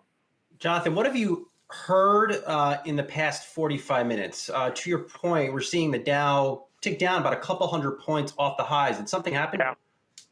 No, what it is the overnight trend, right? Futures were up 50. They continue to be in that trend, and people wait for the market to open to kind of get a sense of where this trend is going to continue from there. The systems were moving this market overnight with a lot less volume, but extra volatility. So once the market opened today, you can kind of see we did try to rally a little bit from the opening print, but once we were not able to, we started to see some of these sell orders come in, and we started to see some of this, We were down 7% yesterday. We're getting some decent percentage points back today. Let's take a little bit risk off because we didn't take it off yesterday, and then tie that back into the Friday risk off trade. It gets very difficult when you get towards these weekends and the headlines that dictate and move our markets over the weekend to keep risk on. So I think some people might chalk today up as to, you know what, this is one step back, 2 steps forward. A day like today, maybe take some profits off and then regroup and see what the numbers look like and come back in on Monday. So that's why I feel like there's been no real major headline or catalyst since the opening print, which was an hour and 5 minutes ago. But the overall sentiment is, you know what, let me take my profits now and then move on. Jonathan, what are you seeing? I mean, I know a lot of your clients are really the large institutional investors, but there has been talk over the past week that it's the retail investor, especially the new sort of, I'll call it amateur retail investor, moving this market more. Are you seeing that? Do you believe that? Or is it still the institutional investor? I don't think that's so you're correct. We don't see particularly that type of flow, but what I do see is, volume is increasing in popular names, right? And popular names doesn't mean, the household name. It's what's the hot stock of the day, right? And we've seen that in some technology sectors. We've seen that in some medical sectors. But we're starting to see that, and that is a reality that retail flow is trending, is magneting to some of these stocks that weren't in the spotlight, but now tend to be because the headlines are there. So the retail investors are looking for those great opportunities that they think are out there, where you're going to see massive swings in stock. Right now there's not much else that investors can, the retail people can focus on besides the market, right? There's no sports and not that many other vices that are occurring at this point. So yes, you talk to the Charles Schwabs of the world and TD Ameritrades of the world, and their numbers continue to increase as far as account openings are concerned and volume is concerned. Yeah. I just don't think it's really dictating the overall market. It's more on a single stock basis. Well said. I'll add this disclaimer. Investing is not a game, people. Let's leave it there. Jonathan Corpina, Meridian Equity Partners, Senior Managing Partner. Always good to speak with you. Have a good weekend. Thanks. Have a great weekend. All right. From markets to tech, Facebook is facing a new investigation in the UK over its planned purchase of Giphy. Tech editor Dan Halley is here with us. Dan, is it Jiffy, Giphy? I'm not sure. It's definitely Giphy. There's no hard G in I don't know. There is a hard G in GIF. Yeah, it's a hard G. Yes, this is an investigation that's being launched by the UK's antitrust watchdog, looking into the acquisition of Facebook, or rather by Facebook, of Giphy. And basically they're saying that, look, this may create a monopoly situation as far as the GIF market goes. Giphy really is the largest GIF platform out there. It's constantly used on everything from, for instance, iOS to Android text messages. You can use it in Slack. So the idea here is that if Facebook has control of it, will it be able to wrest that away from the competitors and make people use Facebook Messenger or Facebook's own platform to get access to those kinds of gifts? So I think that's the fear that's going on here. Whether or not it goes anywhere remains to be seen. Yeah. Thanks for clearing that debate up, because I was like, GIF, I don't know, but it is Giphy. Okay. So we've got Mark Zuckerberg now and his wife, Priscilla Chan, responding to a letter from scientists funded by their foundation. They say they're disgusted by President Trump's rhetoric. But I guess the question I have is that going to translate into the way Zuckerberg is treating Trump's posts on his Facebook platform? No, it won't. In fact, basically what they did was they pointed back to the statements that Zuckerberg had made on his own Facebook posts saying, we're going to keep this, explaining why, that it's a matter of public discourse.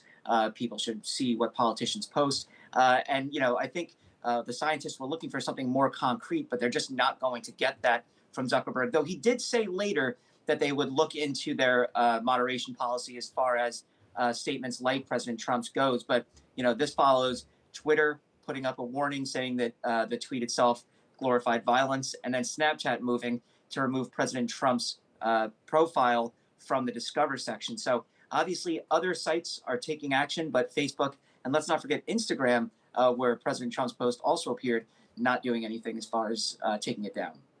Dan, what's your quick take on Chris Cox returning to Facebook?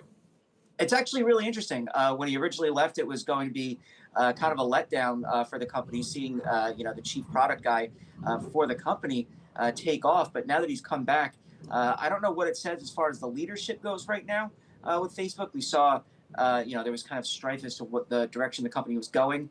But now we see that, Chris Cox is going back. So does that mean that he wanted Zuckerberg to have more control? It's kind of up in the air. I wonder what Chris Cox calls it. Giphy or Jiffy?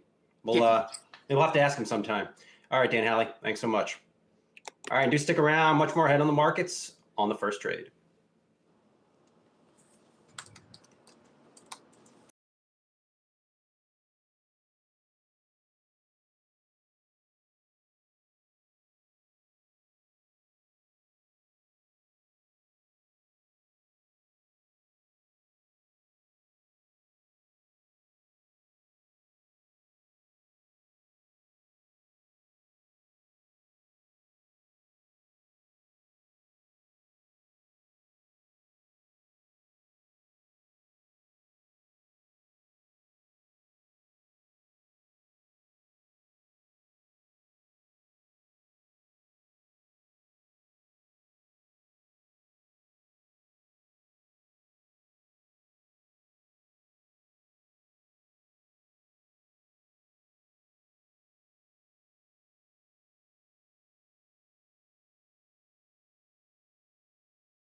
All right, welcome back to the first trade. Did want to make a quick note. We are seeing the Dow, I would say, well off the highs of the session right now. Maybe some weakness coming into the markets after yesterday's big sell-off. Now, DoorDash is still riding the food delivery wave that the coronavirus pandemic has brought forth. The company is nearing a deal to secure new funding, though, which could bring its total valuation to a whopping $15 billion, despite the company not making any money. Yahoo Finance's Inez Ferre is back with the details. Inez? And Brian, the terms of the deal haven't been disclosed yet. The exact size is being ironed out. This would be with existing equity backer. Also, Fidelity Investments would be part of this deal as well. Also, existing backer SoftBank's Vision Fund could also be taking part in this deal. As you mentioned, this would value DoorDash at $15 billion, and DoorDash was valued at $13 billion just last year. If it can seal this deal, it can increase its valuation, and this will be an improving sign for the landscape of delivery companies. DoorDash had filed to go public back in February, just after the market highs and as the markets were starting to melt. And reportedly, the company is still aiming at going public this year. Brian?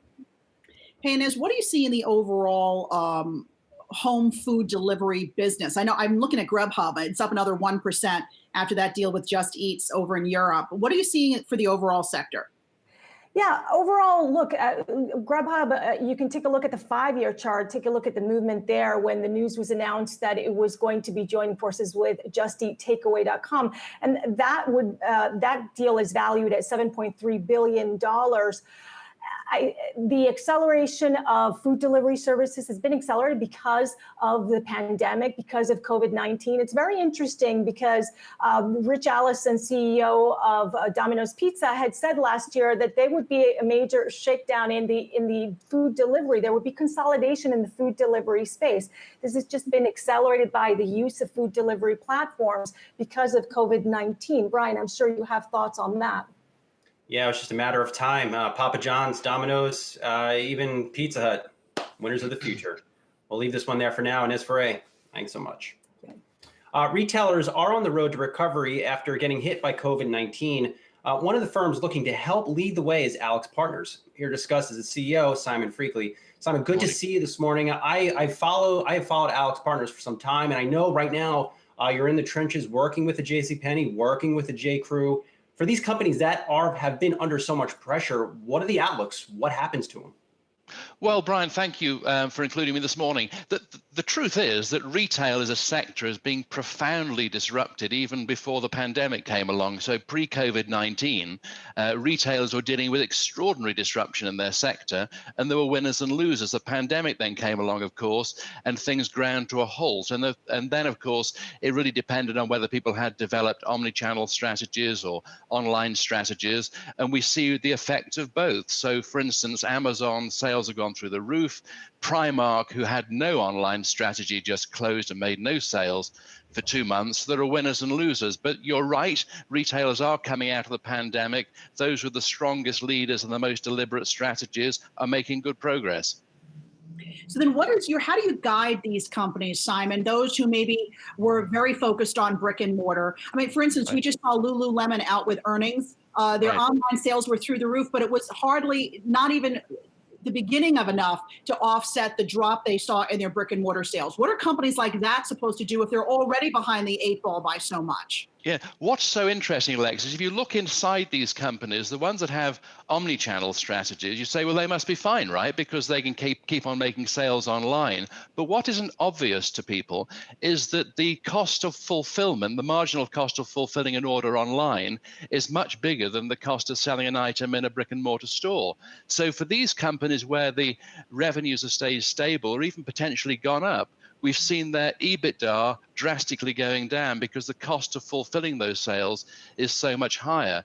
So what we advise our clients is to be very deliberate in terms of how they manage those strategies to make sure they not only maintain sales, but they also maintain earnings. Simon, I get the sense that you have pivoted the company a little bit to take advantage of opportunities in corporate litigation and M&A. What's the next shoe to drop here? What should we be watching out for? Not just in retail, oil and gas space, you name it. Right. Well, of course, AlixPartners is probably most famous for its restructuring work, but Brian, that's less than 25% of what we do. The majority of what my firm does is support businesses through accelerated transformations, how they catch up and compete in their markets. And so a lot of this is about being agile. A lot of it is about understanding how disruption is operating in their markets. And there are winners and losers in disruption, so how they capitalize on the disruptive forces rather than just be the victim of them. And so a lot of it is about understanding the disruption in the sector and really finding the opportunities in that, being agile, making quick decisions, giving strong leadership. Hey, Simon, I want to switch gears here for a moment and speak to something that I know is very near and dear to your heart, the outlook for the entertainment space. You're involved with American Friends of the London Philharmonic Orchestra. All of us are wondering, what's going to happen to the entertainment industry, especially live events, concerts, things like orchestras. What are you hearing being so intimately involved with the London Philharmonic? Well, it's such a great question, Alexis. I mean, of course, nobody's going to go and sit in a theatre anytime soon. So it's a dreadful state of affairs for Broadway, for concert halls, for theatres, for cinemas. And of course, on the one hand, nobody's sitting in a cinema today. On the other hand, Netflix and other online streamers are doing extremely well. I think it's going to be extremely challenging. And the tragedy, of course, at a personal level here is that so many people in the entertainment business rely so heavily on the temporary work that that is available. And so I think it's a pretty bleak outlook for the entertainment industry, where physical audiences have to get together. No orchestra around the world is playing together anytime soon. Maybe a bit of chamber music 6 feet apart, but I think it's a very challenging situation for any theater or audience-based business. All right, we'll leave it there. Simon Freakley, CEO of Alex Partners. Really, let's hope those orchestras come back. Thank you very much. Pleasure to be with you. Thank you. All right, and do stick around. Much more ahead on the first trade.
All right, welcome back to the first trade. The video game world is still buzzing from the unveiling of Sony's PlayStation 5. Besides images of the new console and its accessories, here's what we know. Nothing. We know little to nothing about this device that may change the gaming and toy industry for the next few years. But let's go over what we do know with toy insider James Zahn and our very own tech editor, Dan Halley. Good to see you both. James, I'll start with you here. Solve this debate for us internally. I think one of the consoles that have been suggested with no discs might spell the end of a GameStop. Would you agree with that? Yeah, it's going to cause them some problems. And as we've seen already just in the first quarter of this year, as stores were closed, the gaming industry has had this huge boom. But GameStop, they just reported their financials, and they had a 519% increase in digital sales, which means that people are just buying it at home and downloading it to their consoles already.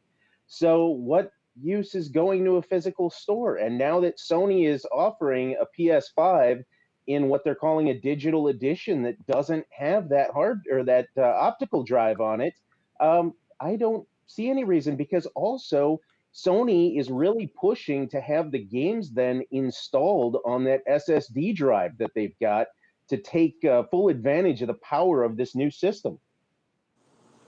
Hey, James, just what are your initial thoughts on the unveiling, on how it is up against the new Xbox console and Nintendo's Switch? How does it stack up? It's a great looking machine. I know the fans were sort of mixed on it, on that it looks like a coffee machine or, a Roomba or something. It's very sleek. It's got the white kind of Apple sleek lines to it, but great looking machine. I've never seen so many games revealed at once, I don't think, for any of these new consoles. They did like 25 new games that hits on all interests. As far as stacking up against Xbox, of course, you've got loyalists on both sides for Microsoft and Sony. I think some of the exclusive titles are really going to be important here. With Switch really has the family market down pat, but then we've got some surprisingly cute titles coming out of Sony for this. They showed that Sackboy game yesterday. Sackboy, a big adventure. That's based on the popular Little Big Planet franchise from about 12 years ago. That's going to draw in that younger audience where PlayStation is typically skewed towards an older audience. So I think Sony is definitely getting ready to battle in attracting all ages, all members of the family. So that's going to be really interesting to see how that shakes out. But Switch is going to be solid, I think, for a number of years yet. Dan, I know you're a big PS5 fan. How terrified should the Xbox be? They should be relatively nervous, especially with the amount of games that they showed off. I think the big problem for Sony, though, is how much the console is going to cost. And that also, goes for Microsoft as well. But Sony has a history of overpricing its consoles to its detriment. The PS3, when it originally launched, was available for $499 and $599, depending on the size of the hard drive you got. That's why the PlayStation 3 was received so poorly by gamers, and why Microsoft managed to take off so well with the Xbox 360. Now, we saw kind of the flip this time around with the PS4 and the Xbox One. The issue with Microsoft for the Xbox One was when they originally announced it, they said it had all this digital rights management. That meant you wouldn't be able to sell used games that you purchased on the console. And, it was just an overall poor performance from them from the get-go. For the one. So I think for Sony this time around, they have to make sure pricing is online, and Microsoft as well. Hey, James, I have to say I'm really jealous. You have a baby Yoda over your left shoulder, and he is adorable. That is true. Any word on when are we going to see The Mandalorian return to Disney Plus? Do you know? Yeah, you're looking at October on that. Production for The Mandalorian was not interrupted. They actually wrapped filming in February. They were already set up to go digital. Of course, all those folks at Disney and Industrial Light and Magic, Lucasfilm, they've been innovators in the digital space for years, so they were pretty seamless in letting all of their staff members take post-production home with them. So yeah, so we are going to see that hit in October, and there's some great new products. I know we've talked about it a bit in the past, and we're seeing some really cool reveals. As a matter of fact, this morning, company Diamond Select Toys just revealed a really sweet chrome Mandalorian with a tiny baby Yoda that was supposed to be a San Diego Comic-Con exclusive. Now they're going to sell it online. Oh, wow. Maybe can you secure me one of those, James? I don't think that's in my wheelhouse. Only kidding. All right. Always good to see you. Thanks so much. Absolutely. Thanks. Alexis, quite the comeback here, but you know what? We are seeing the Dow well off the highs of the session. We had that news on John Bolton just hit that regarding his new book that he might have impeachable offenses. The market weakening off of that, but overall, we had a big down day yesterday. Take some time to recover. For sure. And remember, we're heading into a weekend. So much can happen, including numbers regarding the coronavirus cases, new cases popping up across the country. The Dow was up nearly 800 earlier, now up just about 300, Brian. All right. On the Move is coming up next. The gazillion-dollar question today, does this market bounce after Thursday's meltdown hold into the close? I know my colleagues Julie Hyman and Adam Shapiro will get to the bottom of it. That's coming up next.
Welcome to Yahoo Finance. These markets are on the move, but not quite as strong as they had been at the opening bell. Right now, the Dow is up a little bit more than 250 points. The S&P 500 is positive by about 20 plus points. The Nasdaq is positive, up about 100 points. But keep in mind that yesterday's sell-off was so dramatic that we closed with the Dow off 6.9%. The S&P 500 was off 5.9%. The Nasdaq yesterday closed down 5.2%. Jared Blickery is on deck, and he's going to tell us in just a minute what's happening with these markets as we try to rebound. Headlines driving everything today.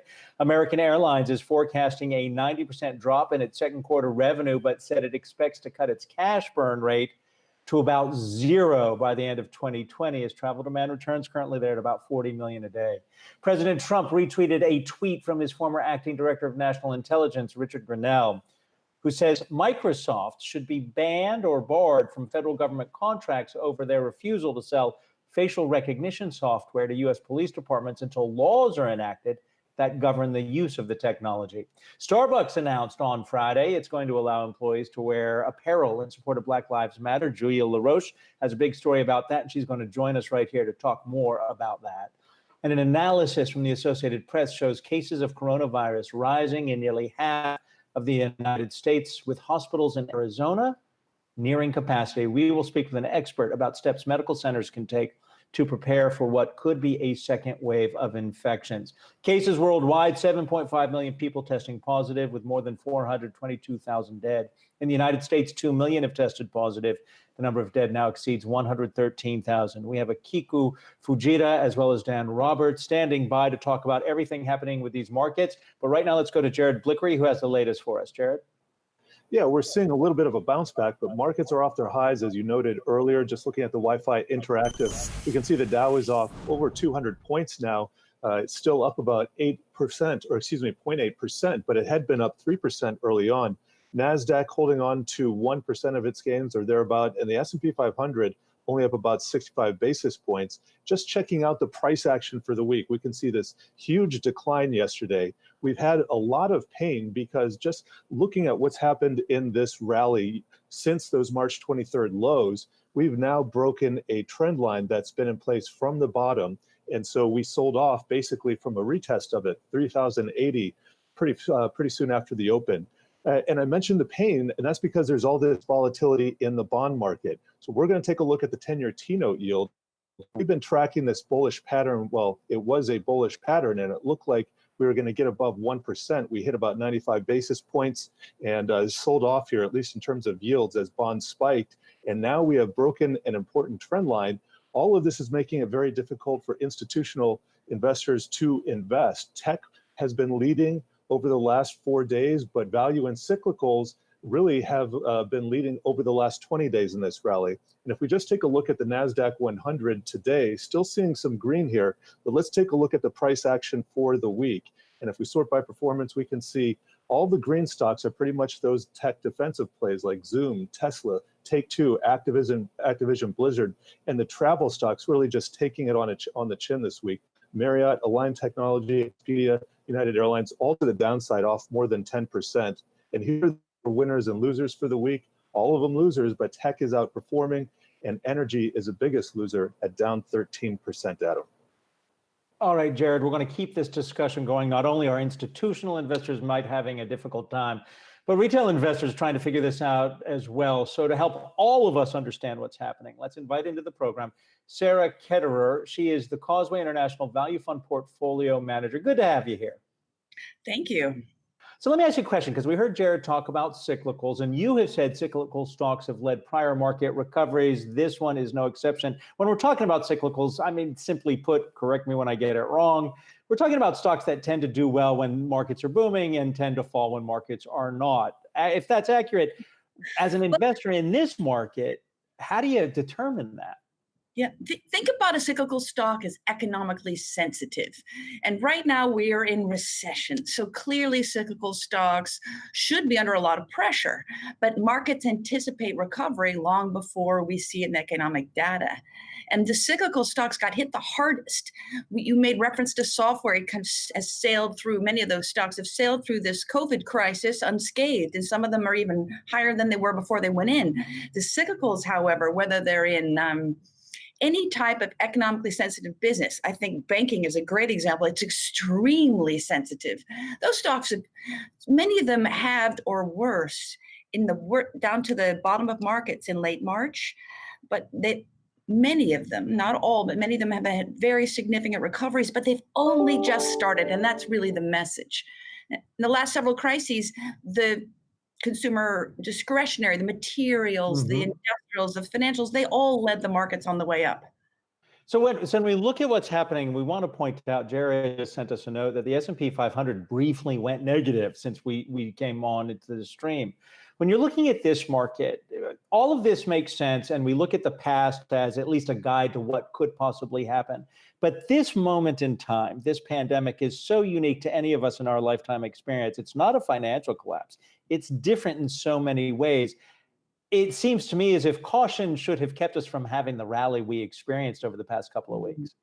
Well, I wouldn't underestimate the other unprecedented event, and that's the massive amount of global monetary stimulus and fiscal stimulus. The fiscal is extraordinary in itself, the kinds of spending that governments around the world are doing to ensure there isn't a collapse of employment and wages, but amplified by what's happening in monetary policy. And you see that in markets. And it's interesting, back to the cyclicals, not only are they leading out of the bottom of the market, so in the last couple of months, they're generally doing better across the globe in all markets, but the more economically sensitive, the better. And we think that's a response to what the Fed is doing and what the European Central Bank is doing, the Bank of Japan, et cetera. So that stimulus is really important to bring about the kind of recovery in economies that the cyclical stocks respond to.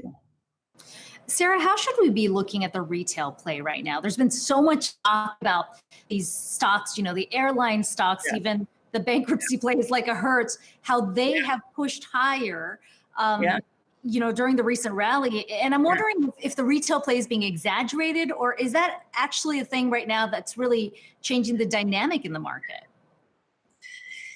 My colleagues and I we are cautious about heavily financially geared or leveraged companies because they're extremely, extremely volatile. You can get plenty of action in the market in terms of torque on the way up in the cyclical area, in sort of the more stable part of retail embedded within consumer discretionary. You don't necessarily need to own companies that are on the cusp of bankruptcy. In fact, we would argue against that. But there are lots of other interesting areas in discretionary, like automotive. It's going to come out of this in a much more consolidated fashion. And all these companies, this is the really important point about the cyclical stocks. Managements are not just sitting around. They've been in a huge hurry to strengthen their balance sheets, add liquidity, become more solvent institutions so they can weather the storm. Even those that are in areas, you mentioned the travel leisure area, almost the hardest hit. They've had to raise the greatest amount of money, but they're well set for recovery. But Sarah, in terms of the retail investors, sorry, I should have clarified, the retail investors, how much they have pushed the market higher. When you look particularly at some of these stocks, like the airline stocks or like a Hertz. Well, the airlines have only just started, and whether it's a retail investor or it's institutional investors or just the wall of money that's managed quantitatively and algorithmically, the money that's gone in today doesn't even begin to represent, in our opinion, what will happen once these companies are actually generating profits again. In fact, they just need to generate revenues again. The ships need to be sailing again, the cruise ships, the airlines with their fleets back in at least largely fully deployed. We're a long way from that. So I think you can expect much better earnings in the future from these stocks. And if it attracts more retail investors, all the better. When you say much better earnings in the future from these stocks, how much further? I mean, for instance, let's talk about American Airlines. I mentioned them in the headline. Their cash burn is down to $40 million a day. They hope by the end of it to be zero. But from an earnings standpoint, that's not a really good picture. We're looking at 2-3 years out, aren't we? Yeah. Well, I put them in the more leveraged category. You have to be somewhat careful with those stocks. I don't think any nation globally is going to let its major sources of transportation, airlines, slip into an abyss. And so we see a lot of subsidies, and the airlines, as long as the shareholder or the investor is not diluted so significantly that the upside is really muted, they can be very good stocks as well. There are just some very well managed airlines globally that are irresistible as the markets sell them off. Sarah, we appreciate your being here. And I just want to point out before I thank you for joining us that a little bit later on, Brian Chung's going to talk to us about some of the risks less experienced investors on the retail side might be experiencing as they look at stocks that are seeking bankruptcy protection, and those investors may actually wind up getting burned. But right now we have to say thank you, Sarah Ketterer, Causeway International Value Fund Portfolio Manager. All the best to you. We want to talk about COVID-19 and the coronavirus potential second wave. Angelique Kemlani joins us now. What is happening? We hear these reports about Arizona hospitals reaching capacity. That's right, Adam. We are hearing some concerning news, really from Arizona as well as other states, like we talked about yesterday. Texas and Florida as well are among those. In California, we're seeing once again in rising cases at a pretty fast clip.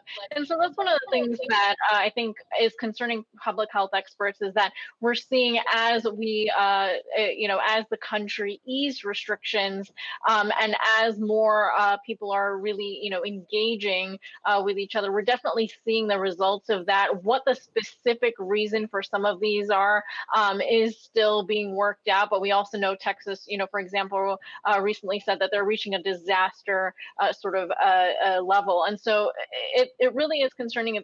It's sort of a repeat of what we saw in New York and New Jersey, and really is just the virus sort of making its way through the country. Okay, Anjali, stand by, because we want to bring into this discussion Amesh Adalja, Dr. Amesh Adalja, who is the senior scholar at Johns Hopkins Center for Health Security.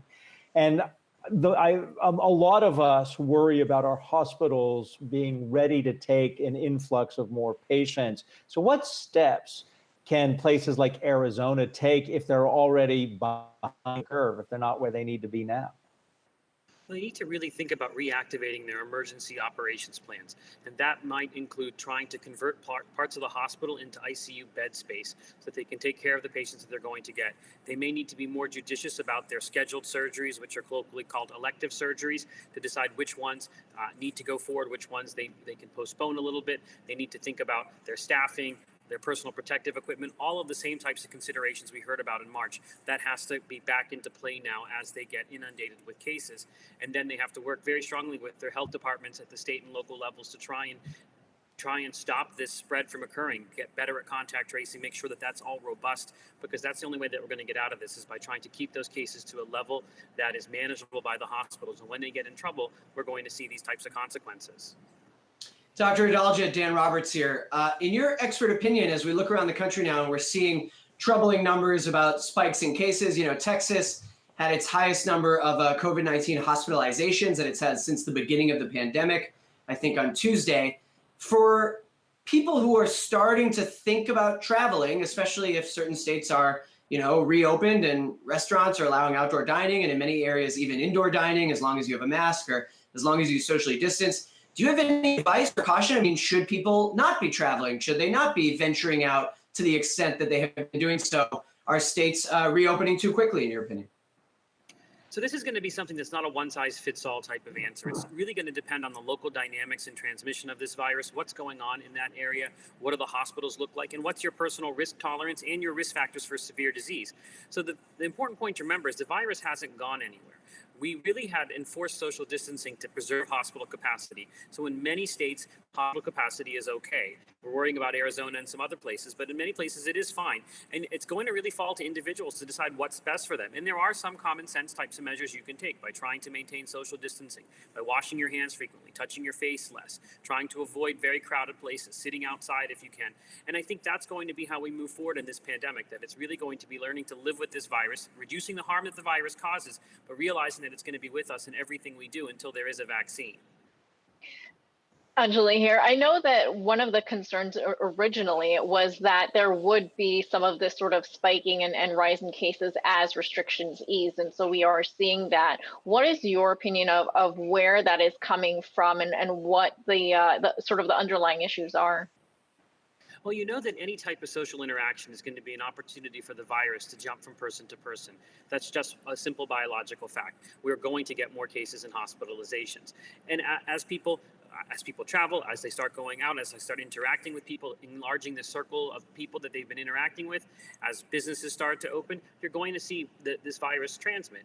And the key is really going to make sure that our hospitals and our healthcare departments, our health departments actually, have the capacity to do contact tracing, because that's the main key now, is being very intensive with these case contact investigations, finding the cases that were exposed and isolating them, testing them as necessary, and trying to prevent these undetected chains of transmission from bubbling over into hospitals. That's what's going to happen now, because it's simply the fact that this virus is with us, it's established itself in the human population, and we're going to get cases anytime people interact.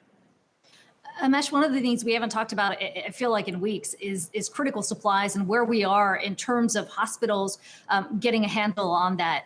And so I'm wondering, sure, we're seeing these big spikes, but is there to be made that some of these states that maybe didn't see the kind of wave that we saw here in New York City, they're in a better position to handle this because those supplies are more readily available than they were 2.5 months ago? That's definitely the case. This is now June 2020. We're much better now than we were in March of 2020 at being able to deal with the personal protective equipment, the mechanical ventilators, the ancillary supplies. We still have to be very vigilant because shortages could occur, and we want to make sure the supply chain is robust and we don't have any supply shocks. But yes, I do think that we're in a better position to handle these cases now than we were 3 months ago, and that may be why we won't see a return to the enforced social distancing, because hospitals, even though they might be stressed, will be able to meet that capacity. And we're getting much better logistically at getting resources to hospitals that need them.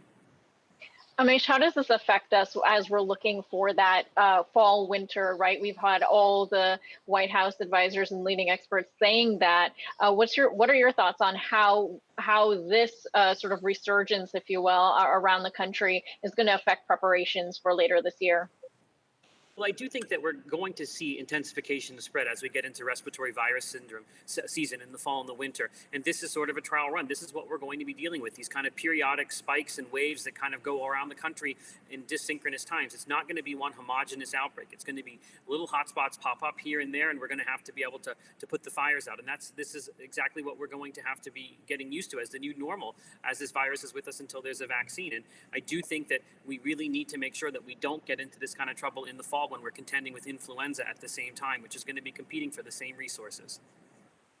We appreciate your being here, Dr. Amesh Adalja. He's the Johns Hopkins Center for Health Security Senior Scholar. Good to see you today. When we come back, we're going to check markets once again. We've been watching them swing, the S&P 500 going negative briefly, but back in positive territory. We're also going to address the economy in the UK, which fell off a cliff. More after the break.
Welcome back to Yahoo Finance on the Move. We are watching these markets fluctuate. We're still in positive territory, but not nearly as strong as when the session began at the opening bell. But let's go over to London. Oscar Williams-Groot is watching what's happening there. And the latest reading on the economy in the UK was not a good one, Oscar.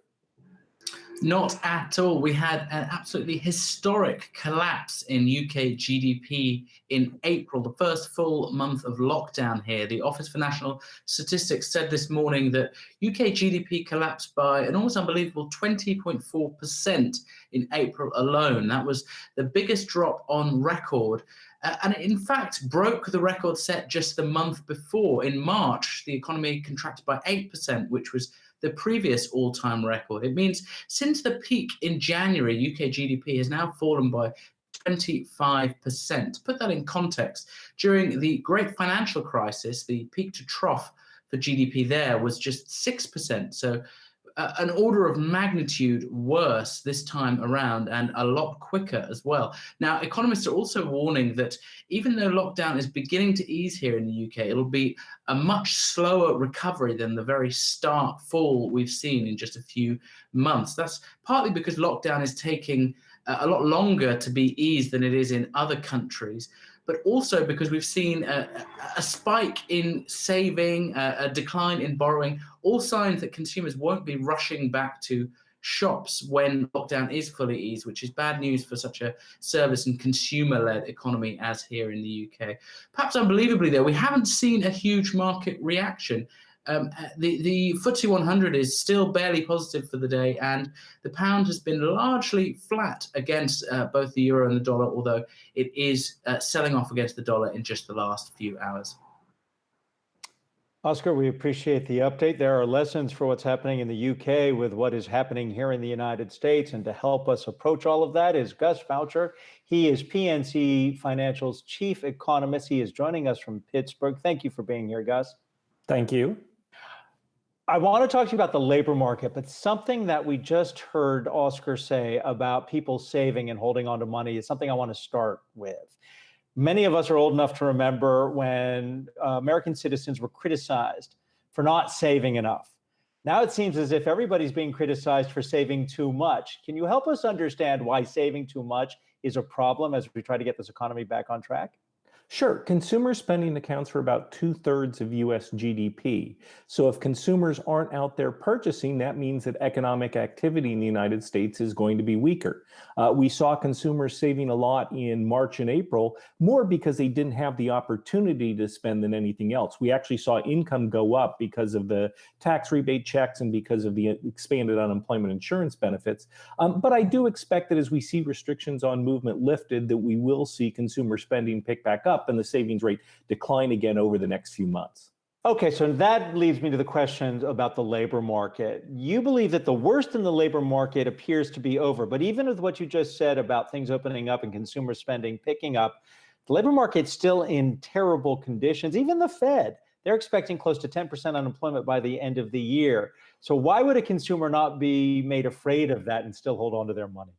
Well, I certainly think that a lot of consumers are going to be scared and that we will see some consumers continuing to save more. On the other hand, people on unemployment, they're getting these bonus payments. And so that's going to support their spending. People got these stimulus checks and that's going to support their spending.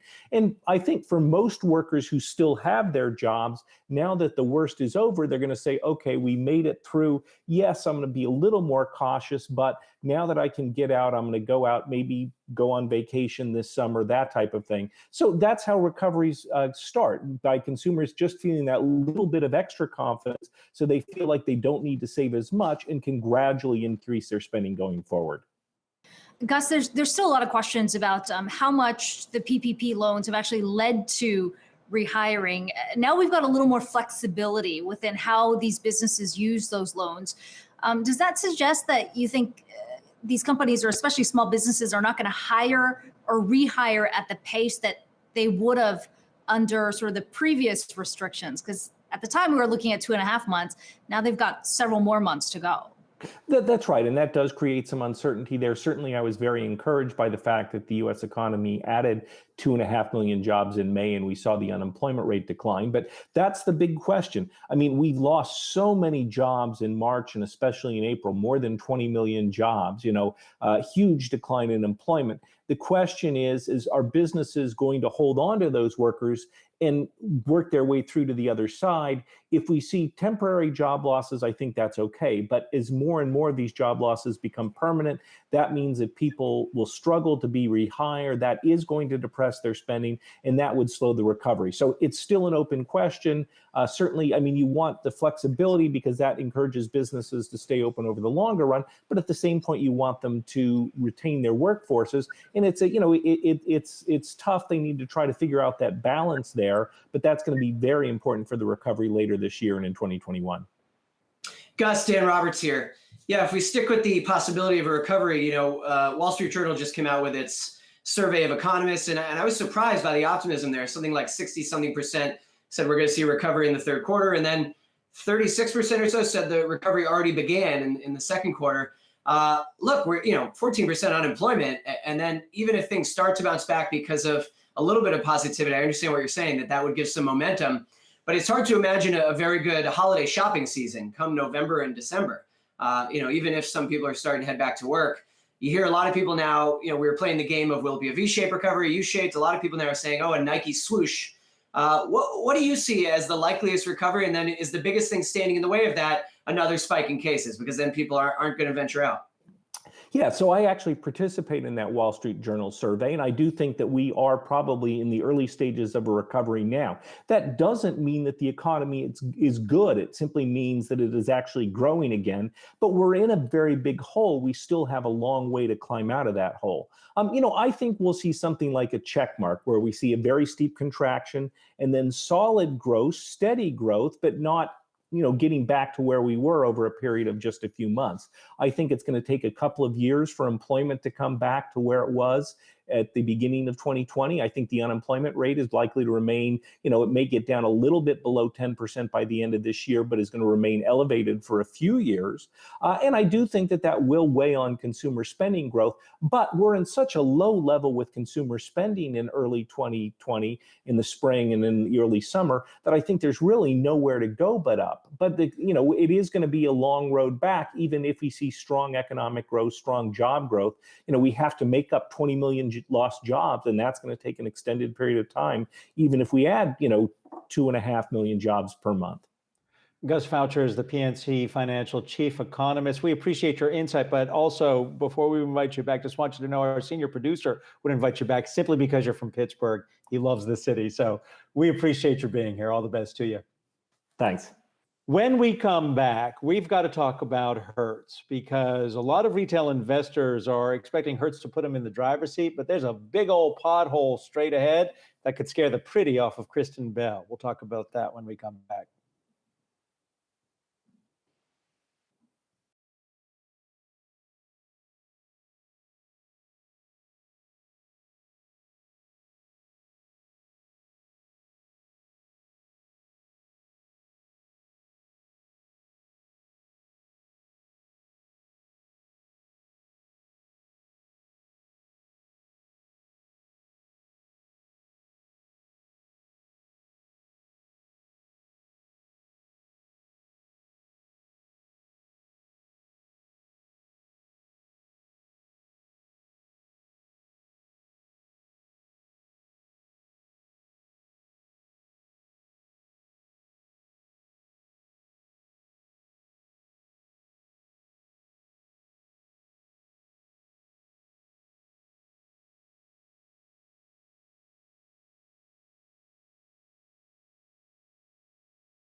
Welcome back to Yahoo Finance. Time for news on the move. Seattle Mayor Jenny Durkan called the creation of a police-free autonomous zone by protesters patriotic. Mayor Durkan also responded to President Trump's threat to retake the zone unconstitutional and illegal. The Seattle Police Department vacated its East Precinct building, which is located inside that now autonomous zone. Johnson & Johnson announced plans to make its Band-Aid brand of bandages more appealing to people of different races, something consumer advocates have pushed for several years. Band-Aid will now come in several different skin tone colors to, and this is a quote, embrace the beauty of diverse skin, but J&J did not say when those products will hit store shelves. ABC's hit show The Bachelor will finally have a black bachelor after 24 years of all-white leads. Matt James had been a popular contestant on the Bachelorette program, and ABC decided to have him be the next bachelor after years of criticism for never having a black lead. Turning our attention to investing. Brian Chung is here with the latest edition of Yahoo U, and the COVID-19 crisis has led to a number of big-name companies filing for bankruptcy. But with so much interest in trying to play the market on bankrupt companies, it's important to know who gets paid when a company goes belly up. Professor Chung, that is your cue.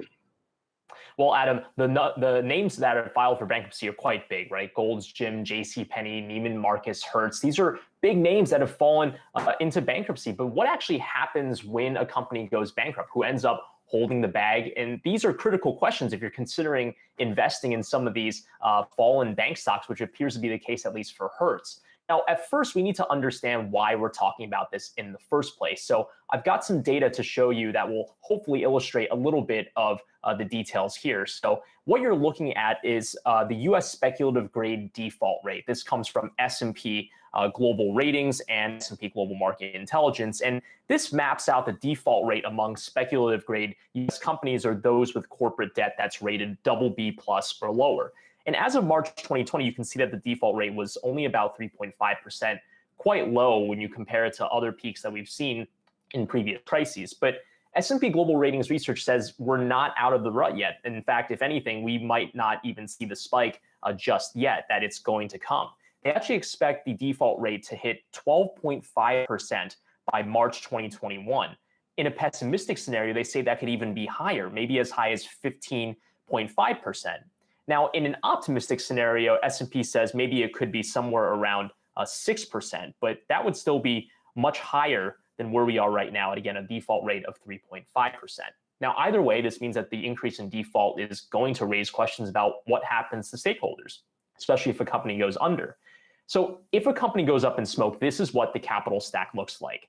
The company can liquidate some assets, maybe to scrape together some money to pay all the people they owe, but there is an order to this. That's why they call this the liquidation preferences, or who gets paid first. So let's say I'm a company, Chung Shoes, for example. The highest priority for me at first is to pay back any super senior, super secured debt, These are things like revolving loans or a bank loan that I might have from the bank. And this is money that I've raised by putting up collateral. So for example, I could put up property on the Chung Shoes corporate campus, right? Those are things that have to get paid back first. After that is any unsecured debt, things like corporate bonds and also mezzanine debt or convertible bonds as well, the kind of next three parts of the capital stack here. And at the very bottom, you'll notice are ordinary shares, equity, common shares of Chung Shoes that you might find on the publicly traded exchanges, for example. So if Chung Shoes goes bankrupt, this is the order of payment from top to bottom. And that's why the risk is lower for bank lenders than it is for shareholders. And oftentimes, if I'm liquidating, it means that these are the people that are getting paid first, with almost nothing left for the people at the bottom. Now, ahead of bankruptcy, there are some out-of-court options that I can take to restructure my debt. So one option is I could simply issue new debt or issue new shares. Now, that's fine, but first of all, A, is there any demand if people know that my company is not very good looking? Or B, even if I could do this, it might actually increase the amount of debt that I owe. It could just bury me further.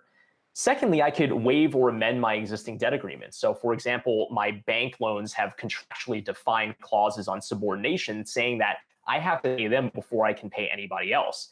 Now, if I know I can get another loan from another lender, or maybe, for example, through the Federal Reserve's Main Street lending facility, I might want to amend those agreements to say, I might not pay you back first because I'm able to get another loan from somewhere else to keep me going for the interim.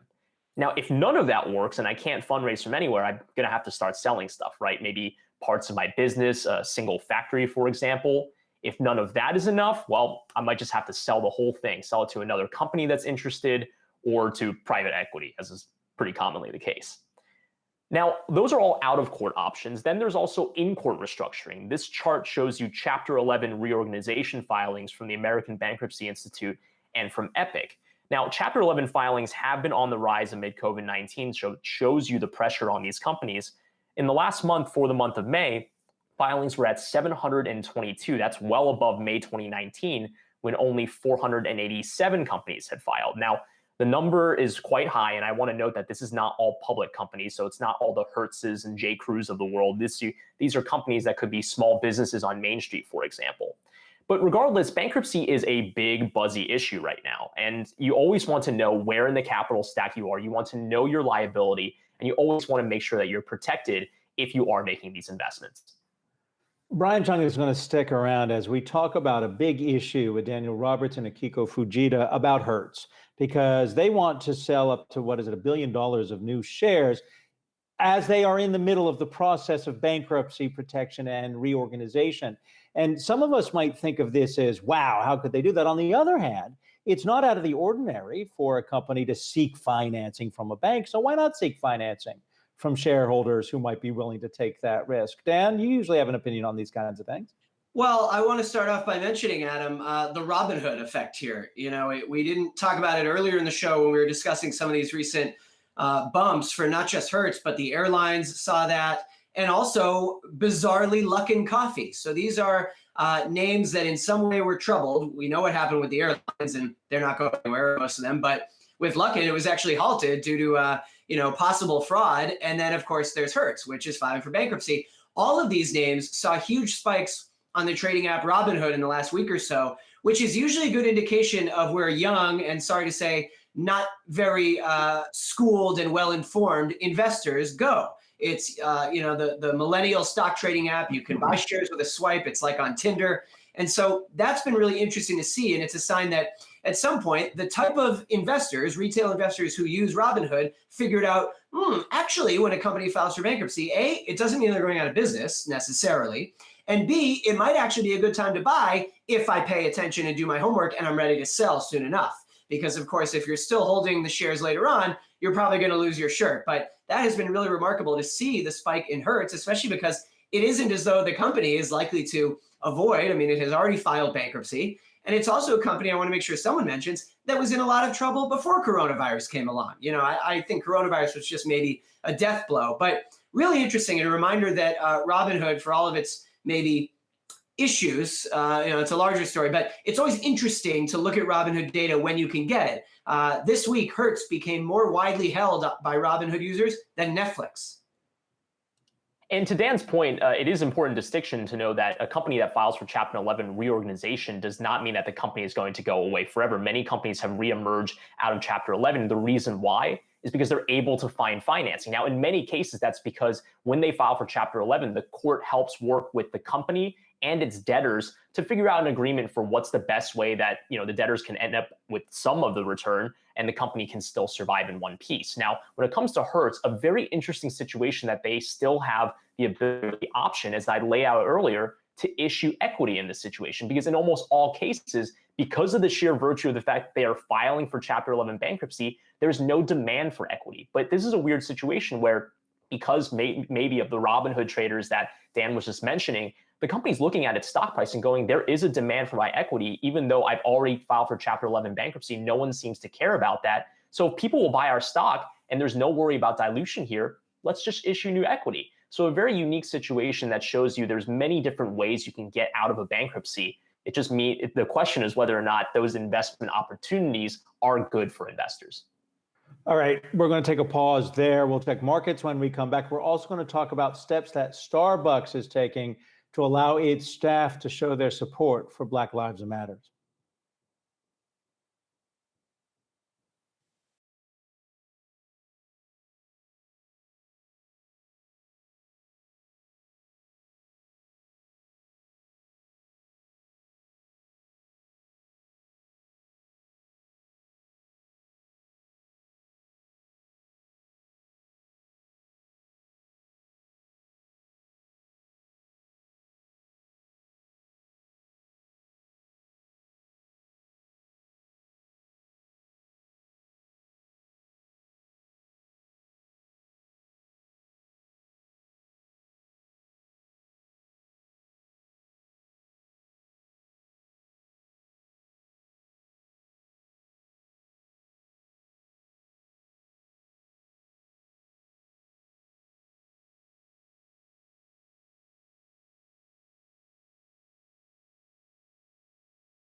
Welcome back to Yahoo Finance on the Move. The Dow is up more than 300 points. The S&P 500 back in positive territory, up more than 30 points, and the Nasdaq is up about 100 points. Julia LaRoche, let me bring you into the stream here. Let's talk about what Starbucks is doing and a reversal of company policy that will allow staff to support Black Lives Matter. That's right, Adam. Starbucks announcing today in a letter to its U.S. Partners who are their employees that you can now wear your own Black Lives Matter pins and t-shirts. Now, this comes amid some backlash that we saw earlier this week, going back to a BuzzFeed News article where partners internally had asked their store managers, look, can we support the movement? Can we wear pins? Can we wear t-shirts? And Starbucks came out in a weekly bulletin update and pointed to the dress code and said, look, it's actually against the dress code. Usually for pins, they have to be company issued, or the t-shirts have to be company issued. And the dress code essentially says that the pins or buttons cannot advocate for a political, religious, or personal issue. Now, some Starbucks employees in the BuzzFeed article took issue because they said, look, some folks get to wear LGBTQ pins that are actually issued by Starbucks. And I have to give some clarification here. This was not an outright ban against it, and it goes back to more of a technicality in the policy. And Starbucks has these internal partner groups. They're these diverse groups, and what happens is they will get together and come up with a t-shirt or a pin. So last year, the Pride Alliance, which is their LGBTQ diverse network, they came up with a t-shirt in commemoration of the Stonewall riots. So they sent out this t-shirt to everyone, and their Black partner network had already been in the works of doing their own t-shirt, their own Black Lives Matter t-shirt. Yahoo Finance first reported that. Within this memo, they did come out with that design, revealing the design, supporting the Black Lives Matter movement. Let me just read you a bit from the executives here. They said, until these t-shirts arrive, we've heard that you want to show your support and just be you. Wear your BLM pin or t-shirt. We are so proud of your passionate support for our common humanity. We trust that you will do what's right while never forgetting Starbucks is a welcoming third place where all are treated with dignity and respect. So it's definitely a big move from Starbucks in the wake of what we've seen, probably both internally within the company and then externally from what you've seen on social media. Julia, Dan here. So you report today that in the meantime, while the Starbucks BLM shirts are arriving, they'll let employees wear their own shirts. And I'm just curious because I'm sure that there will be people out there who ask this, and there's always the risk when it's Starbucks and it's social issues. Does this open the door for all employees to wear any shirts they want that I guess in the past violated the policy? Because you wonder if they can now wear a BLM t-shirt to work, could an employee now wear a Trump 2020 shirt? That's the risk. You wonder if Starbucks is now opening the door in peeling back its policy. I don't think so, Dan. I feel like if you look at Starbucks, the culture of the company has always been to be incredibly inclusive, and they've been at the forefront of a lot of conversations. They were early on a lot of these things, and yeah, they have been met with criticism in the past, but I mean, maybe that's something to watch, but I would doubt it. I think, like, basically, if you look at the t-shirt they've designed, and this isn't just, oh, the sun, we're going to come out with the t-shirt. They've been working on this for several days, so I've heard, and that they were supposed to reveal the design by Monday, but obviously they came out with it today. They're saying it's not just a moment, it's a movement. So I would be pretty surprised if someone really took issue with it and showed up to work with a Trump 2020 shirt. So I don't know, maybe something we'll watch, but I also feel like company cultures are just changing a lot, and maybe the dress code does need a bit of an update to allow for something like this that is that important, where you're seeing that many companies come out in support of the movement. Well, Julia, we're going to be talking more about steps companies can take in addition to dress code, real active steps to prove that Black Lives Matter and to keep Black employees in corporate America. We'll be right back.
Welcome back to Yahoo Finance on the Move. The markets are in positive territory right now. We're going to keep an eye on that, but we're also keeping an eye on the steps that corporate America is taking to not only create a more diverse and inclusive workforce, but to retain those employees who haven't always had a seat at the table. Joining us to discuss that is Porter Braswell. He is Jopwell's CEO. And Porter, you wrote an article recently in which you said that while men and women of color may be initially attracted as candidates to companies, they fail to stay at those companies for one key reason: authenticity. What do you mean by that? Well, what I mean is that when companies talk about why diversity matters, I think we're beyond diversity as a feel-good story. It's been proven time and time again that having a more diverse workforce leads to bottom line success. And so the reason why diversity leads to bottom line success is because people can bring their differences, their experiences, their context to a table where they can look at problems in different ways and then collectively come up with the best solutions. But in order for somebody to feel comfortable to do that, they have to be able to bring their authentic selves to work. And so it's incumbent on the employers to create environments where people feel like they can be their authentic selves. And so I was inspired to write the article in Fast Company because in today's time, how do you build cultures where people feel like they can bring their authentic selves to work? What's going on the outside is also affecting people on the inside.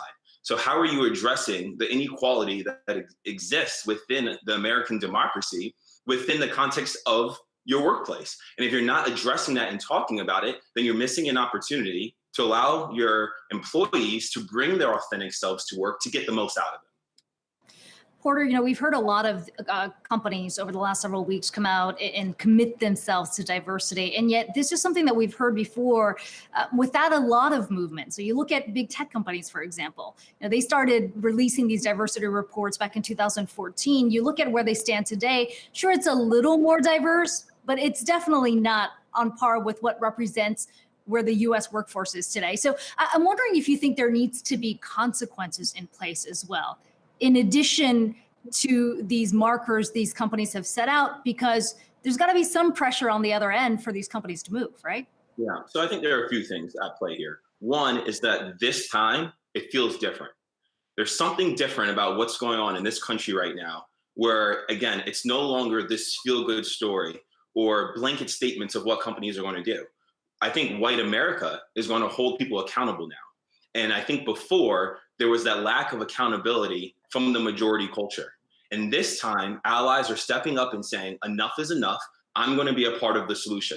So regardless if you're senior management or the most junior person within an organization, if you're from the majority group, we're seeing this wave of momentum saying, we're going to take action. And when we built Jopwell about 5 years ago now, companies said that they couldn't find the talent. Well, we now have hundreds of thousands of students and professionals who self-identify being Black, Latinx, or Native American on our platform. So companies can no longer say they can't find the talent. We work with 250 of the world's largest brands. The conversation has shifted to unconscious bias, to not enough resources, to all these other reasons as to why there's a lack of diversity, but it's no longer a pipeline conversation. And so companies really have to hold themselves accountable along with their employees to make sure companies are tracking and measuring their success. Porter, you also have written that wealth is a key variable that leads to equality in America, but all of us know stories and have friends who are successful and wealthy people of color. In some cases, that term, pulled over for driving while Black. Jason Riley is a successful, affluent man who's experienced that. So are these the kinds of things that you're talking about are going to change? And you also pointed out when we were in the commercial break that the Black Lives Matter is not just only a political movement. Does it play into making sure that that wealth is also power? So there's a few things at play. I come from a place of being very fortunate to get great education. I went to Yale. When I was at Yale, I got a death threat with a person using the N-word against me. When I was 2 years ago riding home from work on a New York subway, I got called the N-word publicly. So it happens. Being a Black person in this country, you're going to experience this country as a Black person regardless of your credentials. And so to act like this doesn't occur in society is blatant ignorance at this point in time. And so when a company like Starbucks is allowing their employees to wear a shirt that say Black Lives Matter, it's not political. It's a statement of fact. And in this environment, if you don't allow your employees, again, to protest in their way through leveraging the assets that come with a corporation. So in the case of Starbucks, being in a public space within a community where you should get to know your customers. And if you don't feel comfortable being able to join a movement that you are of a movement that you're a part of outside of work, then again, that there's a disconnect. And it's only when there's the full symmetry of a person can they bring their best self to work to best engage in that client when they come into Starbucks. So I think it's a fabulous and obvious move that Starbucks should be doing. And I think it's one that their employees are going to rally around. Porter Braswell, the CEO of Jopwell, good to see you. Thank you for joining us. Thank you. We'll be right back.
Welcome back to On the Move. And as for Ray, the team was talking this morning about when we fall during a market sell-off, and the Dow falls, what, almost 7% yesterday. That seems to be a lot easier to do than climbing back to the top. Tell us more what's happening with these markets. That's right, Adam. And earlier this morning, we opened with the Dow up 3%. Right now, the Dow is up just 1.5%. So the rebound that we're seeing this morning is losing a little bit of steam. We are seeing materials, financials, and energy, which are leading the gains this morning. And I want to show you what's happening with Tesla, because that stock is down more than 2%. This is after Tesla was downgraded at Morgan Stanley by Adam Jonas to an underweight from equal weight over concerns of potential risks to U.S.-China relations. Also, Goldman Sachs downgraded Tesla to neutral from buy, and right now Tesla is hovering around $951 per share. It had been above $1,000 this week. And then just taking a look at General Motors, that's up more than 4% after Goldman upgraded GM to a buy from neutral. Also looking at the airlines, which yesterday were under pressure during this sharp sell-off. The airlines today are seeing double-digit percentage gains. Credit Suisse upgraded Southwest Airlines to outperform from neutral, and downgraded United Airlines to neutral from outperform. Adam? All right, Inez, one thing with the airlines is the big what will come back is going to be domestic, and even American Airlines, 75% of their flights before all of this, it was domestic. We'll talk about all of these things going forward. We're going to take a break. In the next hour, we're going to check these markets one more time.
Welcome back to Yahoo Finance on the Move. We're watching the markets try to regain some of the losses from yesterday. The Dow is now up more than 300 points. The S&P 500 is up over 30 points.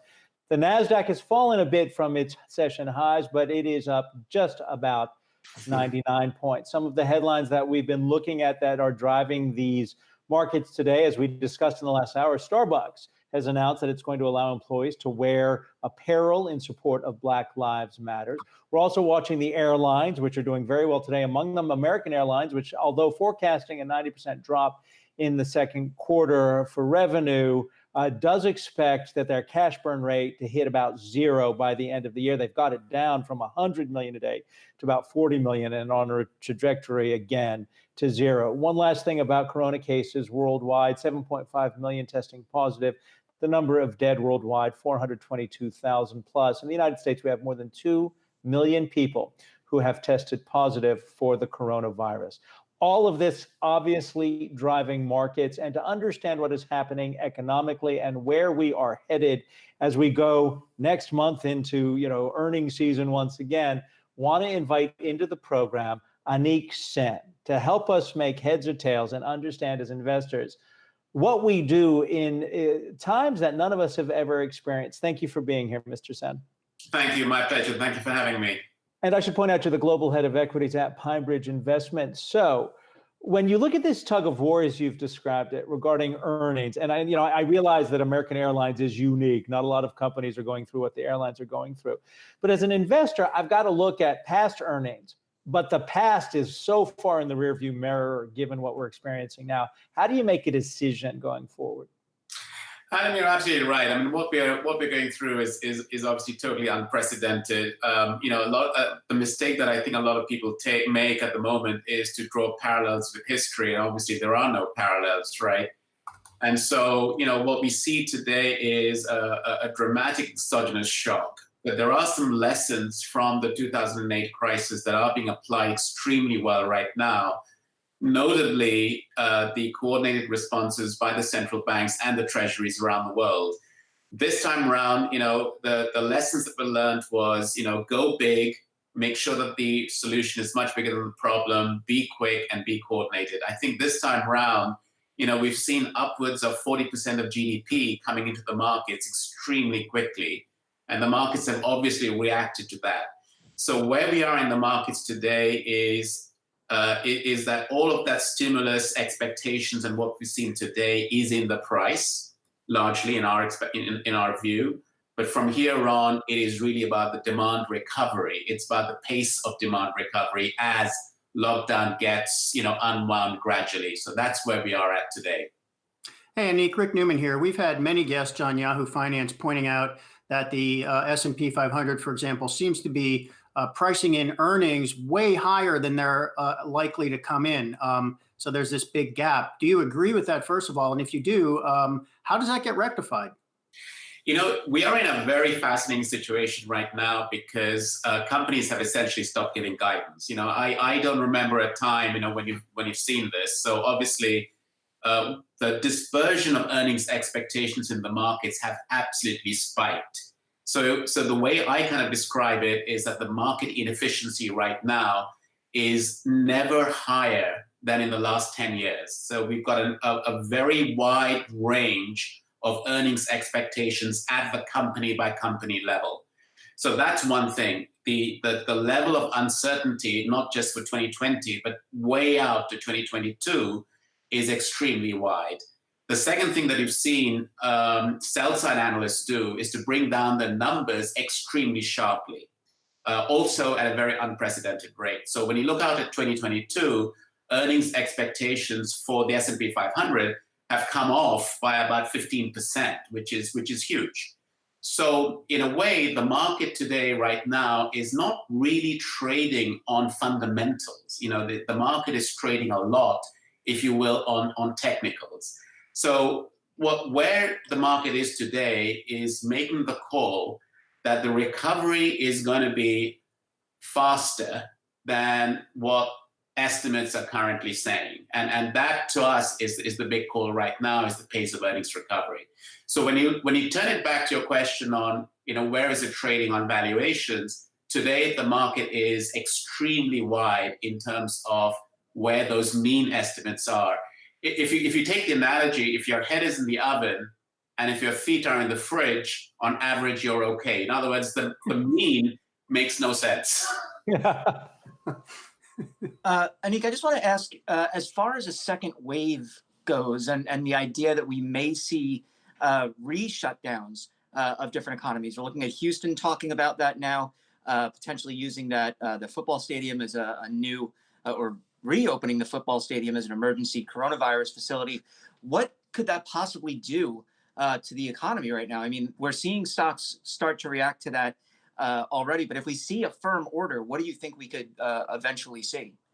Yeah, that's a great question. And obviously, there's a wide range of answers that can be put to that question. I mean, one of my observations in this crisis, and I think in every crisis, when you're through the crisis, it seems like a very, very dark place. But as you come through the crisis, there are many lessons that you learn. And indeed, in the 2008 crisis, the world learned what I call the Ben Bernanke, Tim Geithner axiom of crisis management, which is what we see today in bucket loads in terms of the speed of response and so on. But I think going through this crisis, I think what we are learning is the way governments around the world deal with small businesses. And I think the critical thing here is the ability of governments to cushion the impact that you have in small business. The key lesson I think the United States learned was the way China actually dealt very early on with their small businesses. And we are now doing this particularly with all of the PPP, the paycheck protection plans, and all of the support mechanisms that are coming in from small, medium-sized businesses, and now moving a little bit more to the larger end. But to your question, I think the market really reacts to that first derivative, the daily cases. But in our point of view, the world from a medical standpoint today is at a very different knowledge base to where it was in February or even March. And where we are today, I think, is that if we do enter a second wave, the ability of, I think, medical professionals to deal with it, the knowledge base that has been accumulated over these last several weeks is in a very, very different world to where it was, back in February. And I'm sure medical professions can actually talk more eloquently about this than I can. But in our point of view, I think the key thing here is as long as populations respect all of the advice that we're getting from the medical profession in terms of protection, in terms of the PPEs that we're supposed to be wearing, just to slow down that rate of transmission. Curve flattening doesn't mean that the area under the curve is any different from a steeper curve. But the idea is to make sure that we do not overwhelm the medical infrastructure. But the fact is that I think a second lockdown, I think, would be a very bad event for markets. Anik, you have just perfectly set up our next guest. So I'm going to say thank you, Anik Sen from PineBridge, the PineBridge Investments Global Head of Equities. All the best to you. But as Anik was talking about the potential for a second wave, who best to talk to us about how medical centers and all of us can respond than Dr. David S. Perlin. Welcome back to the program, and want to point out to everybody, you are from Hackensack Meridian Health, and you're the Chief Scientific Officer. Good to see you again. Good to see you, Adam. So there are steps that we all know we can take, wearing a mask, washing our hands. But what do we need as we watch, for instance, Arizona, where they're reaching hospital, maximum capacity?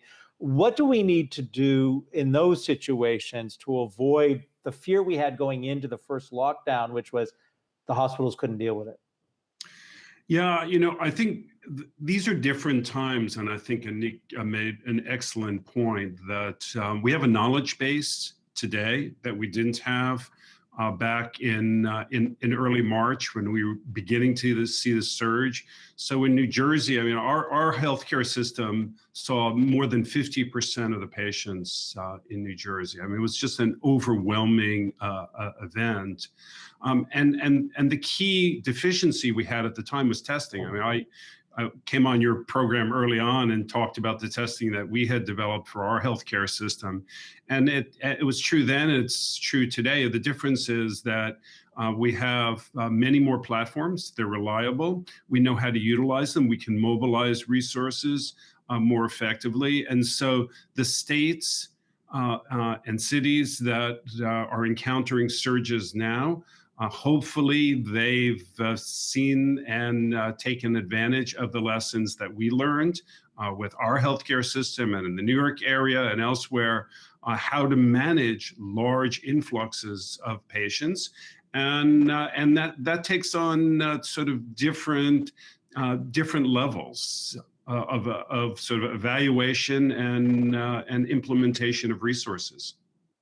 Dr. Perlin, we talk about how there's been lessons learned from the experiences in the New York area, New Jersey area, but even if there are lessons learned, there's still limits to hospitals in place, right? There's still limits to PPE in place. So I guess if we do get this second wave, would it just be as devastating as the last as far as the volume of patients, but still not more easily, but more understood treatments?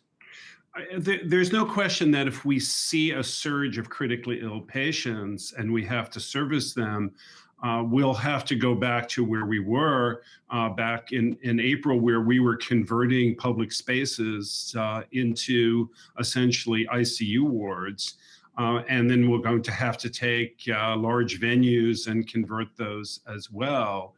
But there is a big difference now, and part of it has to do with disease management, our recognition of disease, and part of the issue back then was we kept telling patients, look, don't present to the hospital emergency department unless you're critically ill. And what was often happening is they were so ill by the time they got to us, we had to put them in ICU, put them on ventilators, and that's what created this huge a crush of ventilators and life support systems. Today, I think we have a better sense about trying to help people at an earlier stage. So potentially that would help flatten the curve. But we also have learned a lot about how do you mobilize internal resources to build infrastructure, how to build, we built 70 ICU beds in a weekend. And I think a number of hospital systems have learned how to do this. And so we're somewhat battle tested. Nobody obviously wants a surge, but we're planning for it. We expect that we'll have as many, if not more, patients, and are planning for that. I think we have to. Hey, Dr. Perlin, Rick Newman here. One of the dilemmas all along has been figuring out the right trade-off between economic need and public health, and that's changing. So how would you articulate the appropriate trade-offs now? I mean, what's happening in reality is we are accepting more risk in terms of public health because we, for a variety of reasons, we have to get businesses reopened or they're just going to die. We have better resources now to deal with it. How would you articulate for ordinary people and for policymakers who have to tell people what to do in their real lives? What is the right trade-off between public health and getting back to normal at this point? Well, I think there's no question that today we have a higher risk tolerance, partly because I think people just want to resume their daily lives and their sort of normal practices, and they're willing to take that risk. But I think today we also have a little bit of a difference in that just the use of masks decreases our susceptibility and gives people a sense that, well, you know what, I can actually be with more than just one person, or will socially distance, but as long as I'm wearing a mask, I have a decreased risk. So their risk tolerance now is going up because they feel a sense of protection. And by the way, I'll lump myself in this group. We all said early on,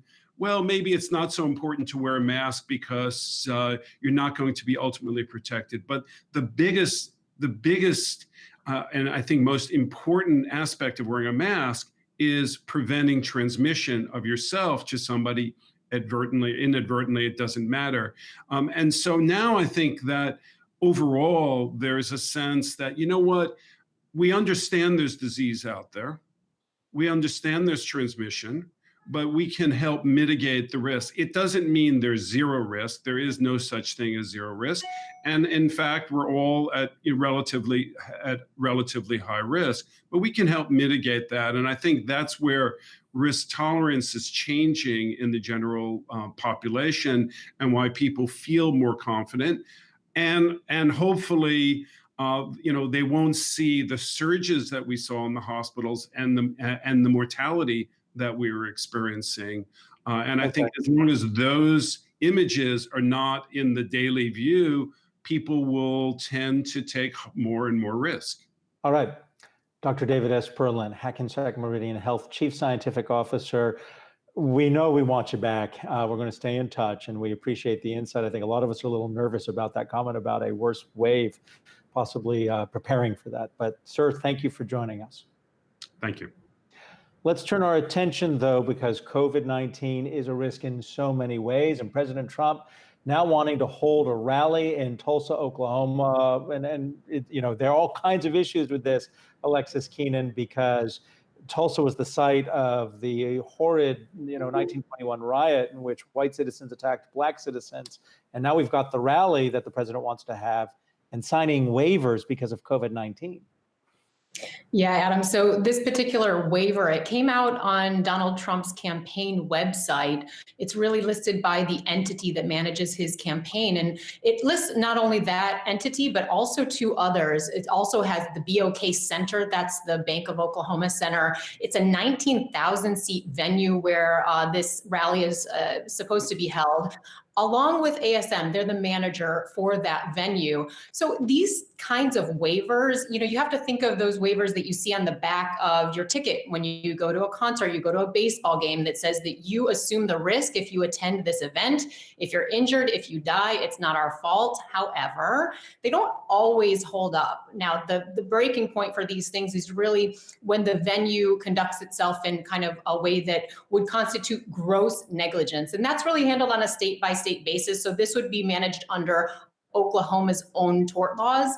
But, Donald Trump has in the past said, I can't hold a rally if it means that we have 7 degrees of space between each person.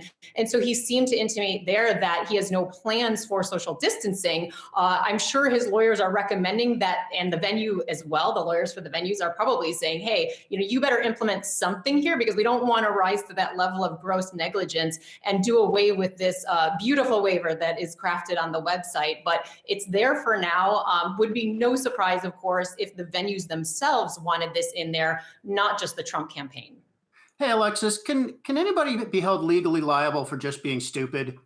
I mean, it's a flippant question on purpose. But, I just want to articulate what so many people are thinking. Like, how dumb do you have to be to go into what is, arguably a dangerous environment given the virus, and then sign a waiver saying that people holding this event, you cannot hold them liable in any way, and it's your own fault if you're dumb enough to get sick. I'm not posing a question. I'm just scratching my head and wondering how many people are actually going to show up and sign this waiver. Yeah, it'll be really interesting to see, though. We did have the protests going on around this country, around the world. Certainly people are willing at some level to put themselves in close contact with others. Obviously, very different causes there, if not completely opposing causes, perhaps in some people's minds. But it is going to depend on whether or not there is gross negligence exercised by these entities that are holding the events. But to add to that, some people have asked, well, is this really Donald Trump asking for immunity for himself? And to that, I would say maybe not necessarily, because Trump does have immunity from civil actions as president, so long as he's taking official action as commander-in-chief while he's in office. And that, of course, was established by the case between President Bill Clinton and Paula Jones in 1997. The Supreme Court said, you cannot have civil liability against the president while he's in sitting office. But, there's a ton of gray area whether or not a campaign event held by the president and his campaign entity is acting in his official capacity. I don't know the answer to that. Hey, Alexis, I just want to ask, is this something we're just going to see across the board now at major events? Are we going to have to sign waivers anywhere we go when there's a large gathering now? Dan, that's something that I'm exploring right now and writing about. And I think so. I think that there will at least be an attempt by companies, by restaurants, by gyms, by all kinds of service-oriented businesses to say, if you come here, if you put yourself in close quarters, that you are assuming some sort of risk. But you know what? At the end of the day, these things are going to be incredibly difficult to prove, because in order to have tort liability for personal injuries, even in gross negligence, there has to be a causal factor. You have to prove causation. And so that would put the impetus on the plaintiff, on that person who's saying that they're injured and have contracted COVID, to say, well, this is exactly where I got it. I got it at this restaurant. I got it from this person. And that's going to be just a really, really high bar that I think will be almost impossible in most cases. Alexis, thank you. And we'll be right back.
Welcome back to Yahoo Finance on the Move. As we check markets, just want to let you know that the Russell 2000 is actually outperforming percentage-wise Nasdaq, Dow, and S&P. The Russell 2000 now up over 2% today.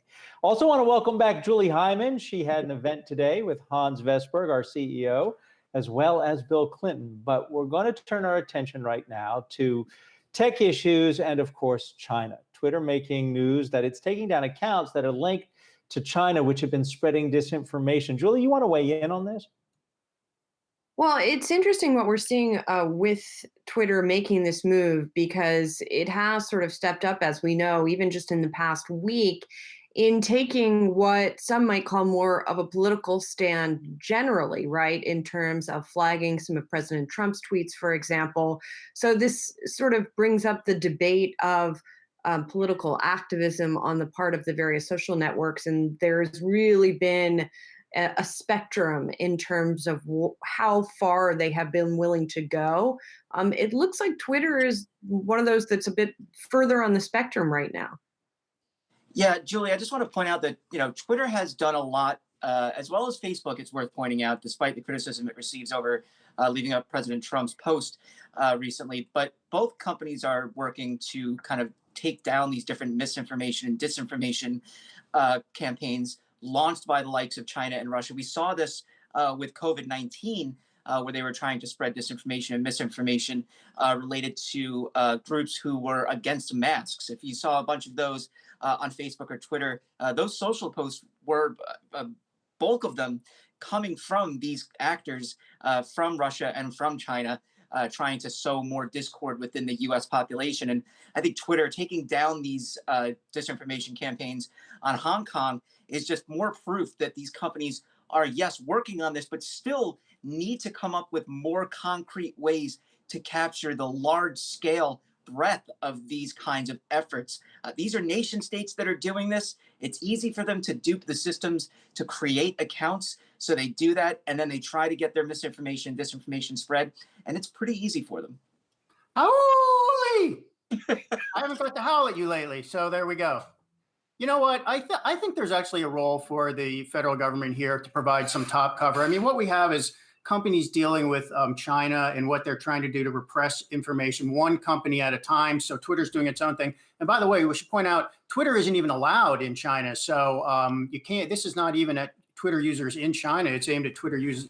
The Chinese government is using Twitter for its own propaganda purposes, even though Chinese citizens can't use it. You know, Facebook has problems. The NBA had that big problem a while back. And the US government just kind of says you're all on your own. I think there should be some broader US government policy that gives top cover to US companies dealing with these kinds of issues in China, even if it's not a hard policy, but maybe just the State Department making statements on behalf of US companies and representing their interests, you know, in some global way. I don't think we're going to get that under Trump, but maybe some future president under Trump might think about something like that. Dan Halley, can you help us understand, because Zoom is also having its own China problems?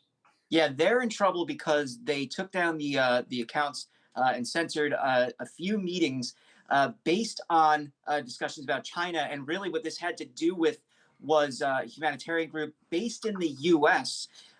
But their kind of way of responding to the criticism that they took action on these chats is that in 3 of the chats, which were censored, the majority of people were based in mainland China. So that's why they were responding to requests from the Chinese government to act on these chats. Now, we've talked about Zoom before and how one of the big issues with that company when we saw that plethora of security problems come out was that they were routing some calls through China. And the fear there is that if it's routed through China, the Chinese government could get access to that data, or they could censor information that people are talking about in the chat. So Zoom responded saying you can now choose where you want your chats to route through, but it looks like if people are still based in mainland China, even if they're using a US-based app, that is Zoom, Zoom will still censor it. And I think if you look at the US government's response to that, it's going to be very interesting because this is really seems to be kowtowing to Beijing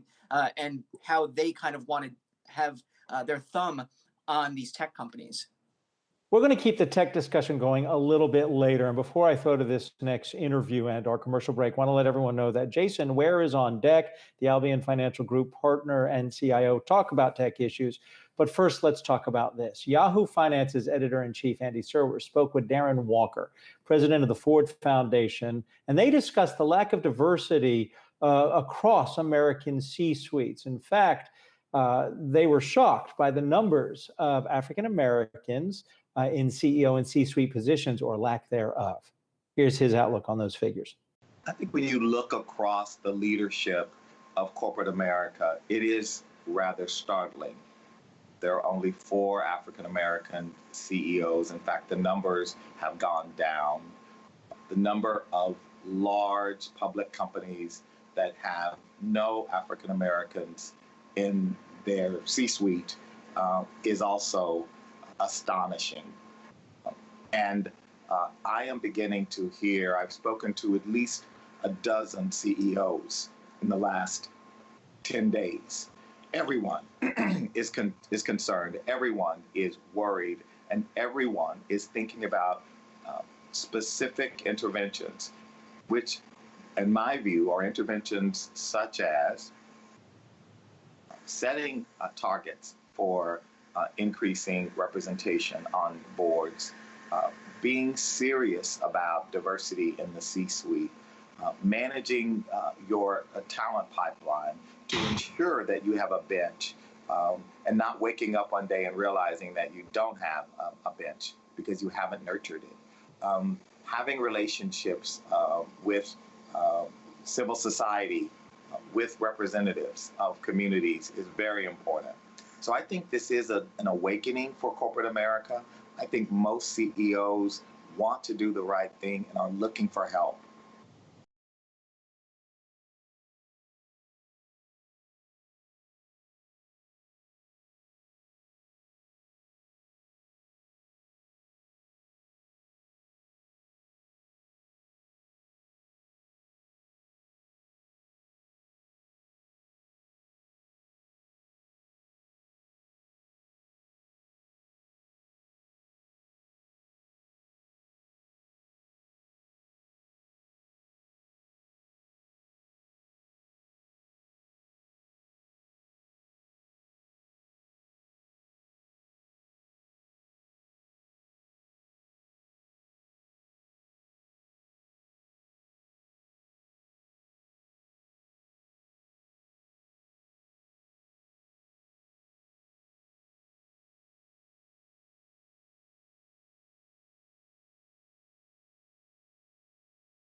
Welcome back to Yahoo Finance on the Move. We want to bring back a friend of the program, Jason Ware. He is Albion Financial Group Partner and CIO. And not only is his insight valuable, he's got the best do-it-yourself backgrounds of any guest we ever have in StreamV land. All right, Jason, got to talk tech with you. And one of the things you like to talk about is that large cap tech, in particular, outperforming for years. As we are now in this kind of new world, it seems as if the growth for large cap tech, there's no cap. It can continue to go up, or is that misguided? Hi guys, good to be with you as always. And you know, you hit the nail right on the head. So what we have are not just stocks, these are companies, and we have to remember that. And these are companies that have wide moats, they have secular growth, they're high quality, and they continue to gain market share. And I think that's a critical point in understanding why large cap tech has outperformed in the 11-year bull market on the way up. It outperformed in the bear market this year on the way down. It cooperated in the bounce back since the late March lows and has actually performed better this week in this little correction. So that continues to be the case because of what you're getting with those companies. You know, look at Microsoft, look at Amazon. Their businesses are doing better during this pandemic. So I think stick with those high quality secular growth names, and that's where investors can hide out on a relative basis. Hey, Jason, it's Julie here. It's good to see you. I want to ask about the involvement in tech stocks, large and small, from retail investors. There's been a lot of focus on Dave Portnoy, aka Stool Presidente, I guess, who is now into day trading and is talking with a lot of people about that. So I'm just curious, as an investor, are you sort of watching that as something entertaining, or are you actually taking it into account as something that could be moving the market? Well, Davey Day Trader is definitely an entertaining series to watch. I'm not even sure how serious Mr. Portnoy is taking that, as opposed to just providing entertainment. But what I think it really speaks to, and your broader point, is that there seems to be a fair amount of retail participation, not only with that type of avenue, but look at what's happening on Robinhood. There's been a lot of discussion about folks coming in on the retail side and bidding up stocks that maybe are very risky and that have high beta, and they're just kind of riding this wave of market resurgence to the tune of 46% off of the lows prior to this week's correction. And I think there's something to that. But as long-term investors at Albion, who are stewards of our clients' assets over many years and decades, it's not something that we pay too close attention to. I don't think the fundamentals of Apple, of Visa, of Amazon are going to be any different because Robinhood traders get involved over a few weeks or a few months. We're still sticking to our knitting, which is looking out over many years and trying to assess whether these businesses are worth owning for our clients. Hey, Jason, Rick Newman here. There is a lot of damage evident throughout the economy, but not so much in the tech sector. Have you detected anything you might call meaningful damage among large cap tech companies? Yeah, it's a really good question. And I think it speaks to why, as I mentioned earlier, technology has done so well on a relative basis, because, we're seeing a lot of small businesses that are under pressure and that are shutting down, unfortunately. And it's really painful and sad to watch. But the flip side of that is that some of these large technology companies, some of these large consumer companies as well, are actually gaining market share amid that wreck. So, I think there are some spots in technology that are doing better than others. Obviously, work from home has been a very bright spot in technology. I mean, look at everyone here in this panel. We're all working from home, and we need connectivity, we need cybersecurity, we need cloud, we need all of these things that these mega cap technology companies are providing. But I think when you start to piece apart some of the other industries within technology, there's been some winners and losers in semiconductors, given the disruptions in the supply chain in Asia and all around the world because of COVID-19. So I think you have to be a little bit more selective in some areas like semiconductors, but by and large, cloud and work from home and cybersecurity and software have been really strong businesses, and for understandable reasons throughout this challenging economic environment. Jason, I'm going to ask the question that I think I frequently ask you when we have these discussions about tech, which is price, right? Because you are Right. paying up, especially on a relative basis, you're paying up for these tech companies. So I know for most of this stuff, you have held it for a long time. So you've been beating this drum for a while. But if you're looking to get into this stuff today, you are definitely paying a premium. Is that a concern? I think that's a fair point. And you have to buy good assets well, as Howard Marks teaches us. And so I think there's something to that. But I also think it depends on your time horizon. If you're trading these stocks, then you have to be a little bit more careful about whether you pay 30 times earnings versus 25 times earnings and the growth you're getting for that. If you have a 3, 5, or 10-year view as you're getting into these stocks, then I think that matters a little bit less. You certainly don't want to dramatically overpay. But what I think is really interesting, and the big takeaway for your viewers and for all of us through this, has been, what value should we assign these mega cap technology companies that have outperformed for years to the upside, despite all of the hand-wringing and naysayers saying they're overvalued, they've run too much, they contribute too much to the market return, and then they outperform to the downside when the economy's falling apart, and then they outperform again in the rally back up. I mean, that type of profile, that upside downside profile, deserves a premium. So the correct question is what premium? And I think those businesses with those kind of stock features deserve to trade at a higher multiple. So we're not too concerned about valuations on any of them. And Jason, along those lines of the valuations, it doesn't apply to all of the tech companies, but I'll just throw out Amazon. I mean, there's a real appetite, at least on Capitol Hill, to maybe break up companies like that and have them spin off AWS. Is that something an investor who might be buying at that price needs to be aware of? Is that so far down the road it's not a concern? Yeah, no, it's a good question. And it's something that we wrestled with a little bit earlier on this year and late last year, given what was happening in the presidential election. I think there were some candidates that had more of an appetite to break up big tech.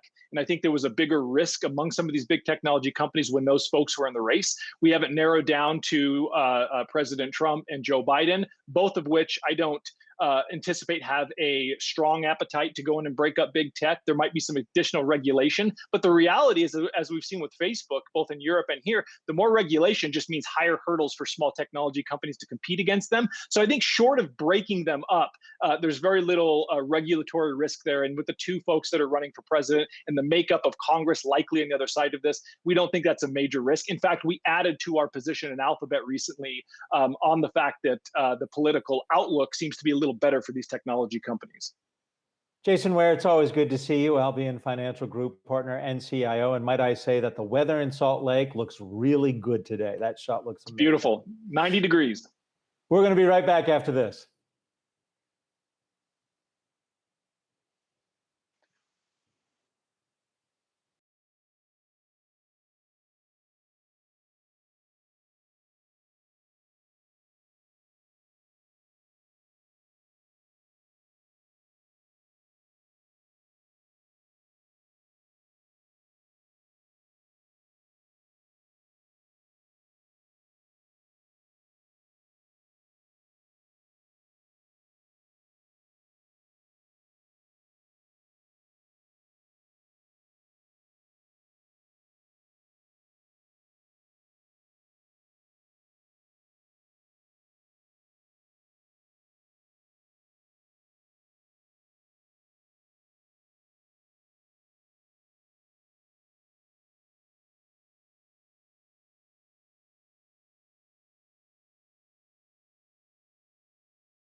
You're watching On the Move on Yahoo Finance. I'm Julie Hyman. Well, as we talk about a lot of businesses reopening around the country and here in New York State, we want to focus on one business in particular that is reopening hotels today. That is Foster Supply Hospitality. We're joined by Sims Foster now, the co-founder. This is a group of mostly rural hotels in Sullivan County, New York, which incidentally also happens to be where I am in the interest of full disclosure. Sims, it's good to see you. Thank you for joining us. You guys have a pretty extensive protocol of the reopening process, the rules around it, as one might imagine. I'm curious if you got any guidance from the state with the reopening protocols. Is this something you had to come up with on your own? What was the process like? Well, great question and great to be here. Thanks for having me. I think the answer is yes and both. We would hear directives and then look for information, which sometimes you find and sometimes you don't. And then you have to think as an operator about what's right for you. So you need to be obviously following the mandated guidelines and then fitting your own program, which we blended in. And so I think we came up with what we all have to come up with, which is a physical safety plan. And we're really excited to welcome guests back to get an emotional safety and healing plan as well for people that are in need of a break. Sims, I want to ask, for the average person, my wife and I are talking about traveling locally just to, get out when eventually we're able to. What does hospitality look like for your average traveler? I think for us, it looks like less furniture, lots of space, options for people to check in without without FaceTime, which is very interesting for us as people who love hospitality. We have large backyards. We've engaged the outdoors, trail systems, 2 Adirondack chairs in the middle of a field, giving people the kind of comfort that they can be outside and with each other, but also lots of space between them and other hotel guests. We have no elevators. It's the first time that I've ever seen that as an asset. And so we're really programming to get people upstate and then outside. Hey, Sims, Rick Newman here. Do you care where your guests come from? You're in a relatively safe part of New York where there were a relatively low number of infections, but you're likely to get guests from New York City. And we know when this began, there was concern in some places about people from urban areas like New York going to other areas because those places didn't want New Yorkers. Do you? Yes. Most of our guests, we have to assume, are coming from the New York metro area. And that's our backbone, and that's who's coming to the 2-hour drive upstate to see us. What we've done differently is we've always been a big encourager to land in our hotels and then go and visit the communities. We are now promoting that we are full service. We want our guests to come and stay with us and not go onto the main streets just yet, so that we can provide some security to our communities that the guests that normally we'd send to the breweries and to the main street businesses are staying basically encapsulated in our own properties. Sims, I'm curious, as you guys reopen today, how booked are you? Are people coming? I mean, I know on an anecdotal basis, all people who are sort of based in the New York area have been getting questions from people. Do you know of any houses to rent for the summer, for example? So there's definitely that appetite to get out. So have you had a lot of takers? And I'm also curious, if I can, I know you are requiring guests to sign a waiver to stay with you. Has there been any resistance to that? So to my knowledge, no resistance to the waiver. I actually think that guests, it shows that we're taking this seriously. And if we're making them do it, we're making everybody else do it. I think it's actually a net positive to have that waiver form. And by the way, we're all going to do it. We all need to do it in business. Bookings, interestingly enough, people are still skittish. So we see people book and then cancel and then rebook. I think people's moods change by the hour. But we have seen in the last 48 hours an uptick for the next couple of weeks. What we are seeing is people booking for July. There's something about this moment of a couple more weeks and us being in phase 3. Because right now we're in this place where we can serve our guests outside. And I think people are waiting for the full experience as well, especially at the higher rate class hotels. We're seeing our lower ADR perform a little better. I think people are waiting to spend $500 a night. They want to sit down in the restaurant. And speaking of that, the higher end hotels, you all were supposed to open your newest property in March, which obviously didn't happen. I think it's also your largest property, if I'm not mistaken, and it had to undergo a pretty extensive renovation. So from a financial perspective, how do you then bridge the time, not just when you were closed, but now as you're sort of slow to come back up to capacity? Yeah, so I've opened a lot of restaurants and hotels in my career, but I've never essentially opened on one night 5 hotels, which is what we're doing tonight. One of which has never been open to the public before, which is Canosa Hall, the one you referenced.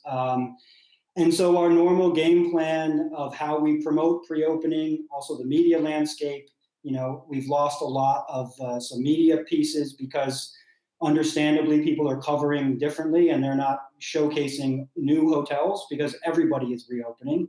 So we've had to strategize our marketing plan on how we let people know that that new brand exists. That being said, as of last night, we have a couple rooms that are booking in there. So I think our prior reputation and it not being our first hotel hopefully will help us ramp it. Sims, thanks for joining us. Sims Foster is the co-founder of Foster Supply Hospitality. Appreciate it. Great to be here. Thanks. We're going to check markets in just a bit, but as we go to break, I want to let you know that our Emily McCormick had a chance to speak with Imran Khan, the CEO from Verishop. Here's a preview of their larger discussion. Yeah, I think we are seeing that things are going back to the normal level, as normal as can get. We are living through a very interesting time and very challenging time in many different ways.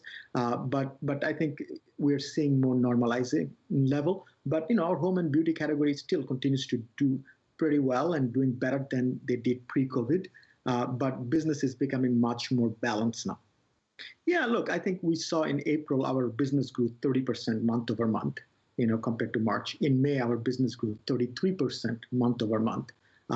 We don't have a year-over-year data yet. Our June 18th will be our 1-year anniversary, but month over month we saw 30% plus growth rate both May and April.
You're watching On the Move on Yahoo Finance. I'm Julie Hyman along with Adam Shapiro. Well, there are multiple reports that Palantir is planning to file for an IPO. This is something that has been long awaited for this secretive data mining company.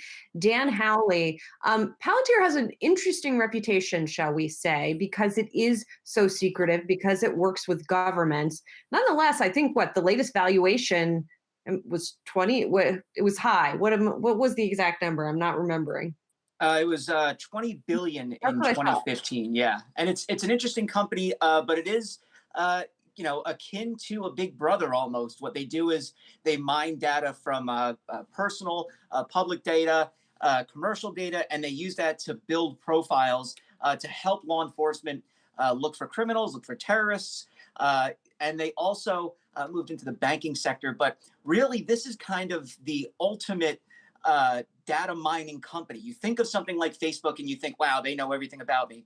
Palantir probably knows a lot more about you than Facebook does, just based on the kind of data that they're able to drag up on the internet. So this will be an interesting play, but again, very, very much like a big brother company. What will be fascinating if and when Palantir goes public is what will they actually disclose about what they do? For example, they are known to have been a contractor for the CIA. Will they actually disclose those contracts, or will they just lump it under some kind of, government sector rather than, other sector? Will we actually learn more about what they do? We should keep in mind, there are a lot of private sector companies that do work for intelligence agencies. IBM probably does. A lot of the tech firms probably do. There's been a little pushback against that type of work at some tech firms. But look, Amazon and Microsoft, we're going after that big DoD cloud contract. That's a giant government program. That I'm sure that involves a lot of highly classified information. So there are a lot of other companies out there for like Palantir. I think part of the specter of Palantir is that it has been private. Well, Dan Halley, for every government contract and big project, there's also a new company that tries to thwart the efforts of the government. And I had asked you, and I was wondering if you could elaborate on this.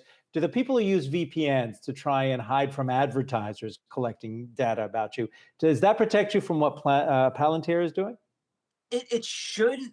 You always got to wonder. They work with the CIA, so the government is able to, the government has keys to software that they shouldn't have under, if we're talking about commercial users, for instance, they can break into an iPhone if they want to, which is supposed to be, incredibly difficult. But as far as VPN goes, what it's supposed to do is really give you a fully encrypted tunnel through the public internet so that your data is secure that entire time. You would think that means then that it's secure from the likes of a Palantir or something along those lines.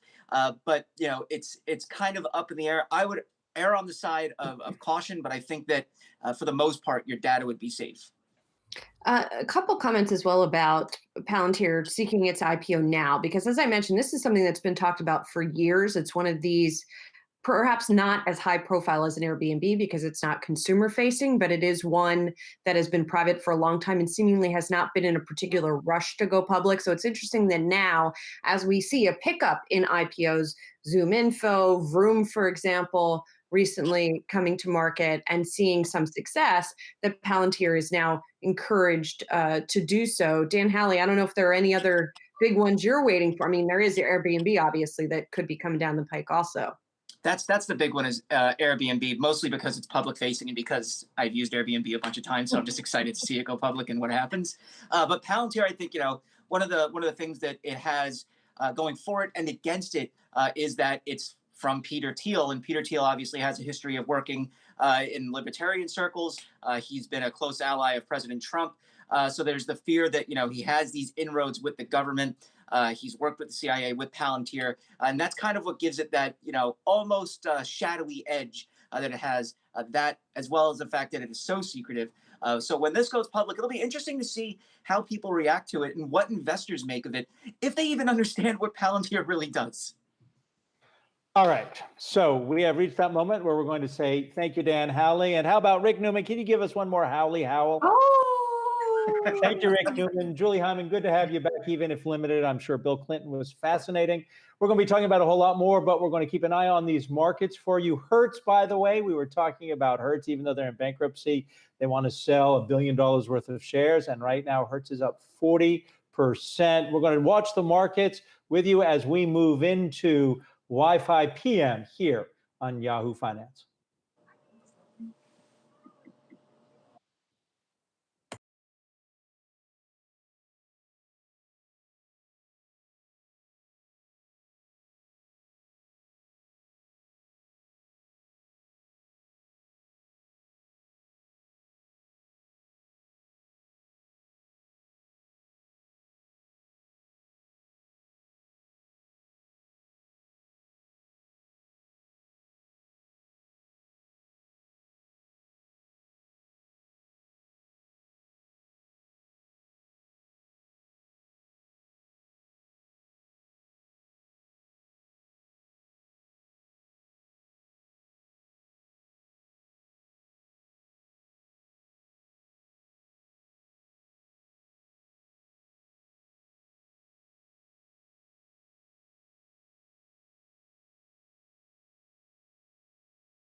Welcome to Yahoo Finance Live. This is the ticker. I'm Akiko Fujita, and we are seeing a healthy bounce back in the markets today after the day we saw yesterday. All three indices firmly in the green, and we are seeing the Dow leading the gains after seeing that worst sell-off since March. Yesterday, we're seeing the Dow up about 365 points right now. The Nasdaq up 97.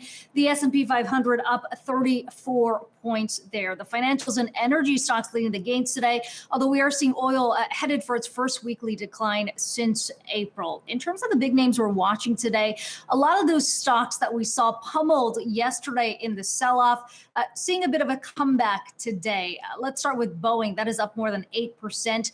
American Airlines up more than 15%, despite the company saying it expects revenue in this current quarter to decline 90%. We're also seeing the cruise liners up today, Norwegian and Carnival getting a healthy pop today among the top movers. Also worth noting, a rebound in treasury yields today after significant drops yesterday. The yield on the 10-year climbing back, perhaps signaling a bit of a risk appetite returning to the markets today. Let's bring in our first guest for the hour. We've got DR Barton. He is a chief technical strategist for Money Map Press. We've also got Yahoo Finance's Brian Chung here for the hour. And DR, let's start with you because we've seen huge swings over the last several days today. Some saying, look, part of this is what we heard from Jay Powell, maybe putting some cold water on all the optimism we saw in the markets, but also we've seen some big spikes in coronavirus cases in other states. So what do you attribute the volatility to? Well, I hear loudly and clearly that when Chair Powell made his comments on Wednesday that people thought that might be retrospectively looking from Thursday back. But really, after that happened, we got just the teeniest of sell-offs for the next couple of hours after those comments. I believe it was when some of that more negative data on the hospitalizations in particular in 12 states reaching their the highest levels of the crisis. So I think there was some of that balance of that coming in that drove the markets down. But I think we're seeing that rebalance again today. It's all about stimulus, stimulus, stimulus. Even when we get a punch in the nose like the markets did yesterday, now rising back again. So it's all about the stimulus, and yet we haven't seen significant moves on that front, at least in Washington. There's still a big divide on how much stimulus should be provided, where the target should be. So having said that, should we expect further pullback as a result?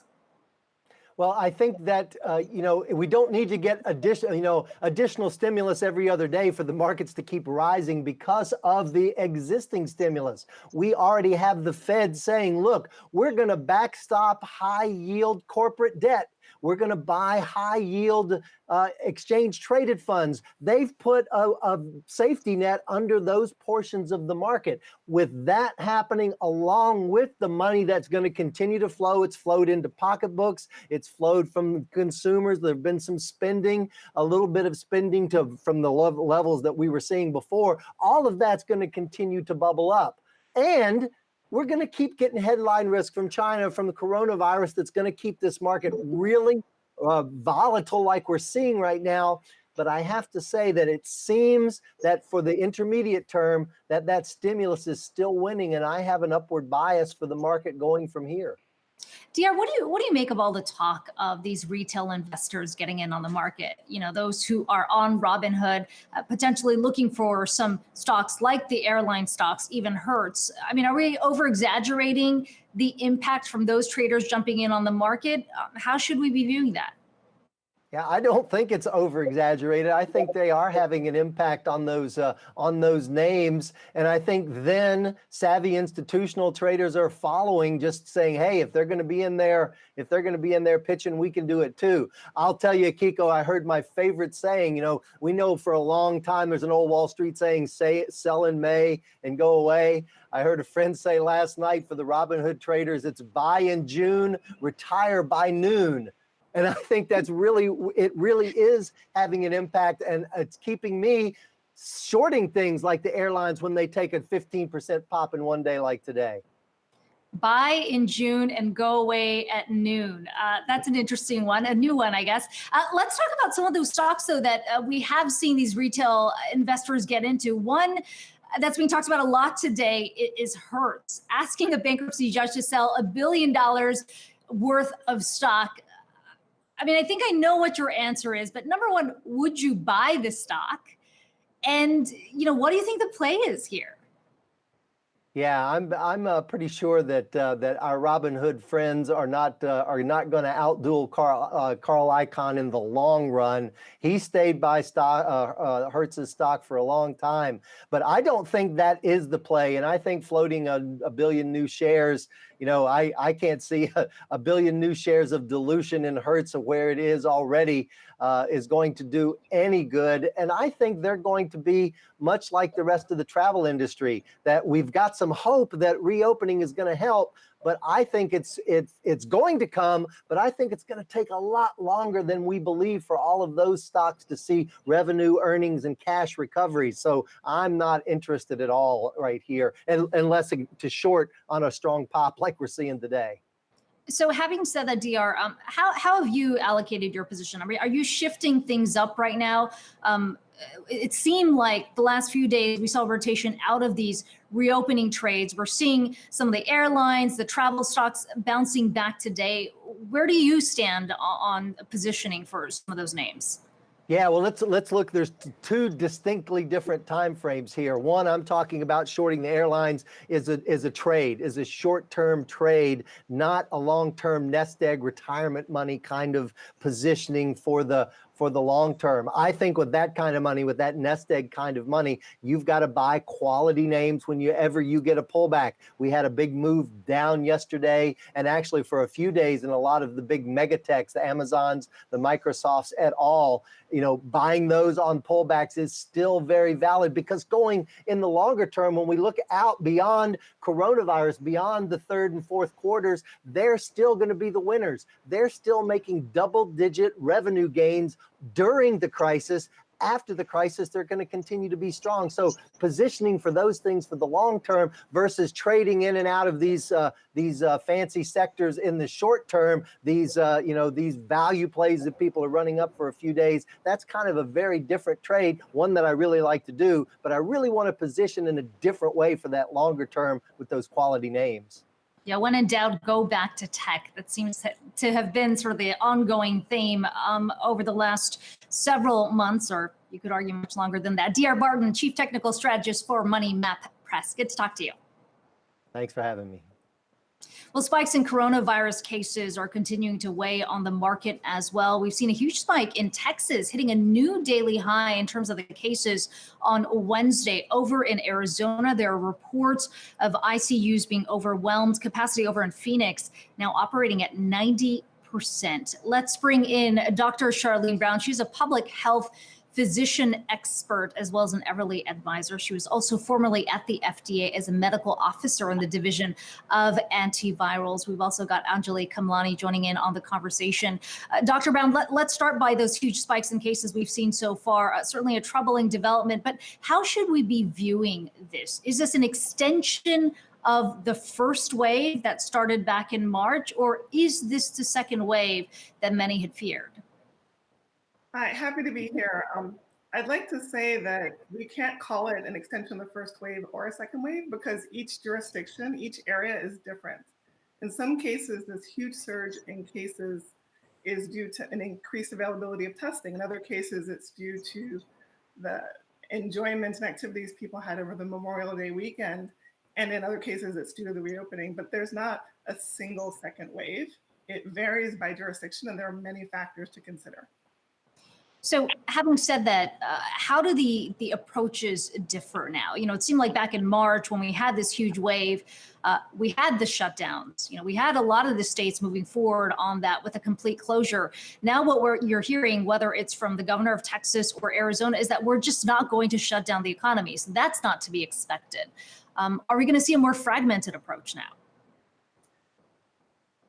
I do think the states are taking very different approaches and reopening at different times. What everyone needs to look at is the amount of testing coverage that's available, the rates of transmission, the rates of hospitalization, and each jurisdiction is going to make a different decision. But what individual consumers need to remember is that just because your community is reopening doesn't mean that you have to participate. You need to look at your own individual risk, the risk to people around you, and figure out what's essential for you to engage in and stay home as much as possible. The virus hasn't changed. We're changing.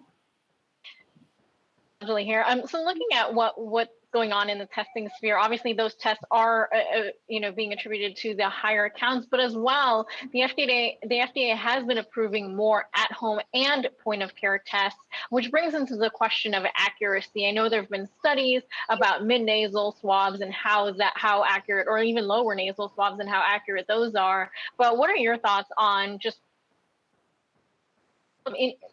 increase and identify cases as well as hit some of the more vulnerable populations? I welcome the advent of at-home collection test kits for COVID-19. The FDA has issued a bunch of emergency use authorizations, and early studies show that when people do their own own swab of their nose, the sort of lower part of their nose, they actually get the same type of results as when a professional does it. And so there will always be people who don't go to the health system for testing. They're either because they're too busy, they're afraid, there are a million reasons. But having the option and the availability of at-home collection for testing and being able to get your diagnosis through telemedicine with a licensed physician in the US is a huge step forward for for COVID-19 testing. Looking at that, though, we know that there are still some obstacles, whether it is insurance coverage or just the idea that some of these tests are still not going to be either reaching some of these communities that are in need. So, as we're talking about, especially health inequities, how can we overcome these so that it truly is available to everyone? Well, I'm based here in DC, and there's actually free testing available during certain hours, just walk-up testing. And so the more that different municipalities and states make testing available that's free to everyone, the more that we'll be able to get a sense of what the actual community prevalence of COVID-19 is. The at-home collection test kits, for the most part, are expensive. But for those that can afford it, it's a huge opportunity to be able to figure out your own status and get guidance and discussion with a physician in a very short time period. Dr. Brown, one of the things we've seen a huge improvement on over the last several months is contact tracing. And I want to get back to what you said earlier, because you said part of this spike that we're seeing is from Memorial Day activities. Not all of them, but just some of them. What about from the huge protests that we've seen? I know that's been a big concern. How long will it be until we get a real gauge of how significant that was in increasing the number of infections? That's a great question. It's still early. So the protests have been going on for days, and they get bigger and bigger and bigger. It was just this past Sunday that there were 200,000 people on the National Mall protesting. So we know that the virus incubates over a 3 to 14-day period. People don't necessarily show symptoms right away. We won't know for a little bit of time yet what impact the protests have had. And so, what is that move that you think a lot of states, especially local officials, should now be focused on? I've heard that, look, even if the economies have reopened, because people are wearing masks, the virus may not spread in the way that it used to, because there's more PPE available. Hospitals are better equipped. How do you think officials approach this as they look at the uptick in numbers? Well, this is a virus unlike any in any of our lifetimes. It is more contagious than any other virus. It is not business as usual. Having a mask is not enough. Social distancing is literally the most important thing that people can do to keep themselves and others safe. You mentioned masks. I would also mention hand washing, and I think that local officials will consider their particular transmission dynamics in their community and make decisions as the cases surge or decline that match what's best for their population. But each individual really has to take care of themselves if you are immunocompromised, if you are older, if you are vulnerable in some way, this may be the time to be very cautious, no matter if the water parks are open. Dr. Angela here.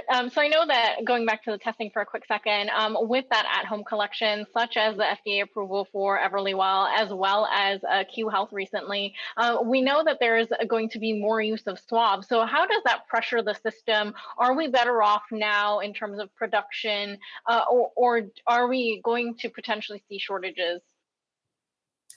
Shortages of test kits? Test kits and swabs. Yes. Okay. So I do think that our capacity to manufacture and distribute test kits, both to the healthcare system as well as through at-home collection methods, has shifted dramatically since the beginning of the pandemic. We may still see shortages because we don't know how the disease is going to manifest in coming weeks and months. Whether we also don't know if consumers will have how much their demand will increase, but I don't think at-home collection is going to pressure the system in a negative way. I think it will actually enhance our ability to do effective public health. Dr. Charlene Brown, a public health physician expert, appreciate your insight today. Thank you so much for having me. We are headed off for a quick break, but coming up on the other side, we're going to be talking about diversity in the workplace, specifically as it relates to the big tech names. We've heard a lot of promises made over the last several weeks. Are these companies living up to that promise? We'll discuss. We'll be right back.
Welcome back to Yahoo Finance Live. Let's talk about Snap and diversity in their workforce, because Evan Spiegel, the CEO there, making some headlines after he reportedly told workers or his employees at an all-company meeting that he doesn't want to release the diversity numbers. This comes, of course, more than a week after he sent out a really heartfelt note talking about the need to address the issue of income inequality as well as diversity. I want to bring in Brian Chung for this conversation. So Brian, Evan Spiegel's argument seems to be that he doesn't want to release these numbers because he doesn't want to be sort of put in the same category, so to speak, as other Silicon Valley companies who've been criticized for the lack of diversity there. But a lot of these companies have reported those numbers already.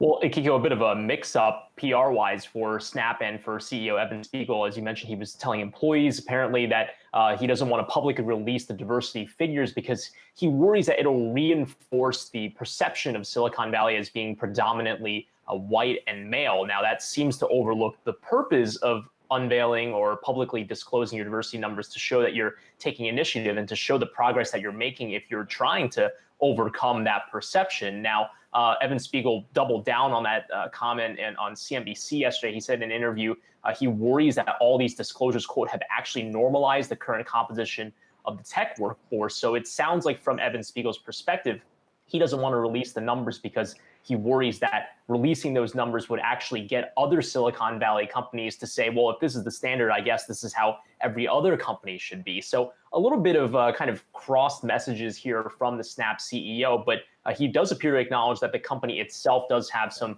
legwork to go. And I do want to make that delineation. It's not necessarily that him not releasing those diversity numbers means that Snap doesn't want to do anything about it. He just doesn't feel that releasing the numbers in and of itself would do much for the company's initiatives. But regardless, it does acknowledge what is an inherent truth within the Silicon Valley industry at large, which is that diversity does remain an issue. Yeah, and to that point, back in 2014, a lot of these big tech firms committed to releasing a diversity report every year. And some interesting numbers here, because CNBC recently did an analysis of where they've actually moved since they committed to improving diversity. And the numbers certainly don't look promising. Yes, things have gotten better, but we're talking about single-digit growth in terms of the number of minorities that are being hired into these companies. And Facebook specifically showed the smallest increase in their Black workforce, going from 3% to 3.8% in the last 5 years. And Brian, we've talked over the last few weeks about a lot of these companies who are coming out with these great statements, making these commitments. But do you think those numbers speak to the fact that there needs to be some kind of measure or some kind of consequence on the other end to push companies to make the change more quickly? Well, as you mentioned, there is a divide between what the companies are actually doing on the diversity front and what their PR or even advertising teams are doing with regards to some of these big number donations. Keep in mind, you have Apple and YouTube each committing recently to donate up to $100 million each. Apple on criminal justice reform, and then Google's YouTube on trying to increase the amount of voices of Black creators and artists. But within the companies themselves, as you mentioned, a lot of progress to be done about actually getting the employees to be more representative of the actual composition of the United States, as opposed to being predominantly white and male. And when you mention those disclosures, those are not things that are federally required. These are things that the companies have the opportunity to release themselves, which is why Snap is deciding that they don't want to do that right now. But when you talk about transparency, this is an issue that even investors have started to care increasingly about over time. When you consider the rise of ESG investing, investors are paying attention to whether or not these companies are making good faith efforts to try to increase the diversity, because as we know, there are monetary benefits to this as well. Companies that have more diversity are shown to perform better than other companies that do not. So when we talk about especially big tech, especially because there's such a big driver in our US corporate culture, that's going to be a question as we go forward. But again, as you mentioned, it's not single-handedly an issue of what's their PR in response to the Black Lives Matter protests nationwide, but what are these companies doing in the long run to change their corporate culture through the types of people and the faces of the people that work there? Yeah, that's going to be the real measure of how committed they are actually to diversity. It'll be interesting to see where these numbers go over the next year or so.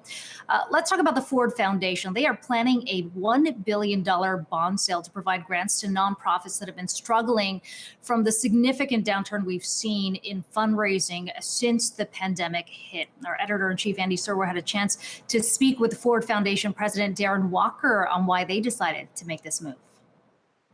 Unfortunately, when markets get volatile, we pull back traditionally, and now is not the time to pull back.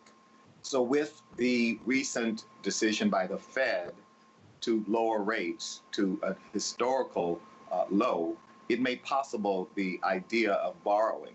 As a AAA rated entity, we can go to market at a pretty aggressive rate and borrow at a level that we believe over time will be less than what we will make through our investment. So rather than taking money from our endowment $1 billion. We're going to borrow $1 billion at a very low rate. Our hypothesis is that over 30 to 50 years, which is the terms of the bond, we will be able to outperform the rate that we're paying and continue to grow our endowment. This will make possible $1 billion of new grants for nonprofits. And you can catch the full conversation with Ford Foundation President Darren Walker on our website. That is, of course, at finance.yahoo.com. We are off for another break, but coming up, we're going to be talking about home prices continuing to rise despite the economic downturn. How long can that last? We'll be joined by the principal economist from CoreLogic on the other side of the break.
Well, despite the economic downturn, we are continuing to see home prices rise, at least for now. A new study shows U.S. homeowners with mortgages have seen their equity increase by 6.5% from the same period last year. Let's bring in Molly Basil. She is CoreLogic's principal economist, out with this report today. And Molly, you know, what's interesting is that I know you're measuring year on year here, but that narrative seems to run counter to what we have seen in the broader economy, which is a significant downturn right now.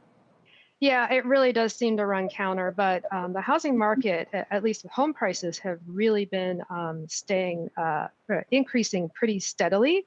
And one of the reasons it's doing that is because prior to now, and even especially going into March and April with the pandemic,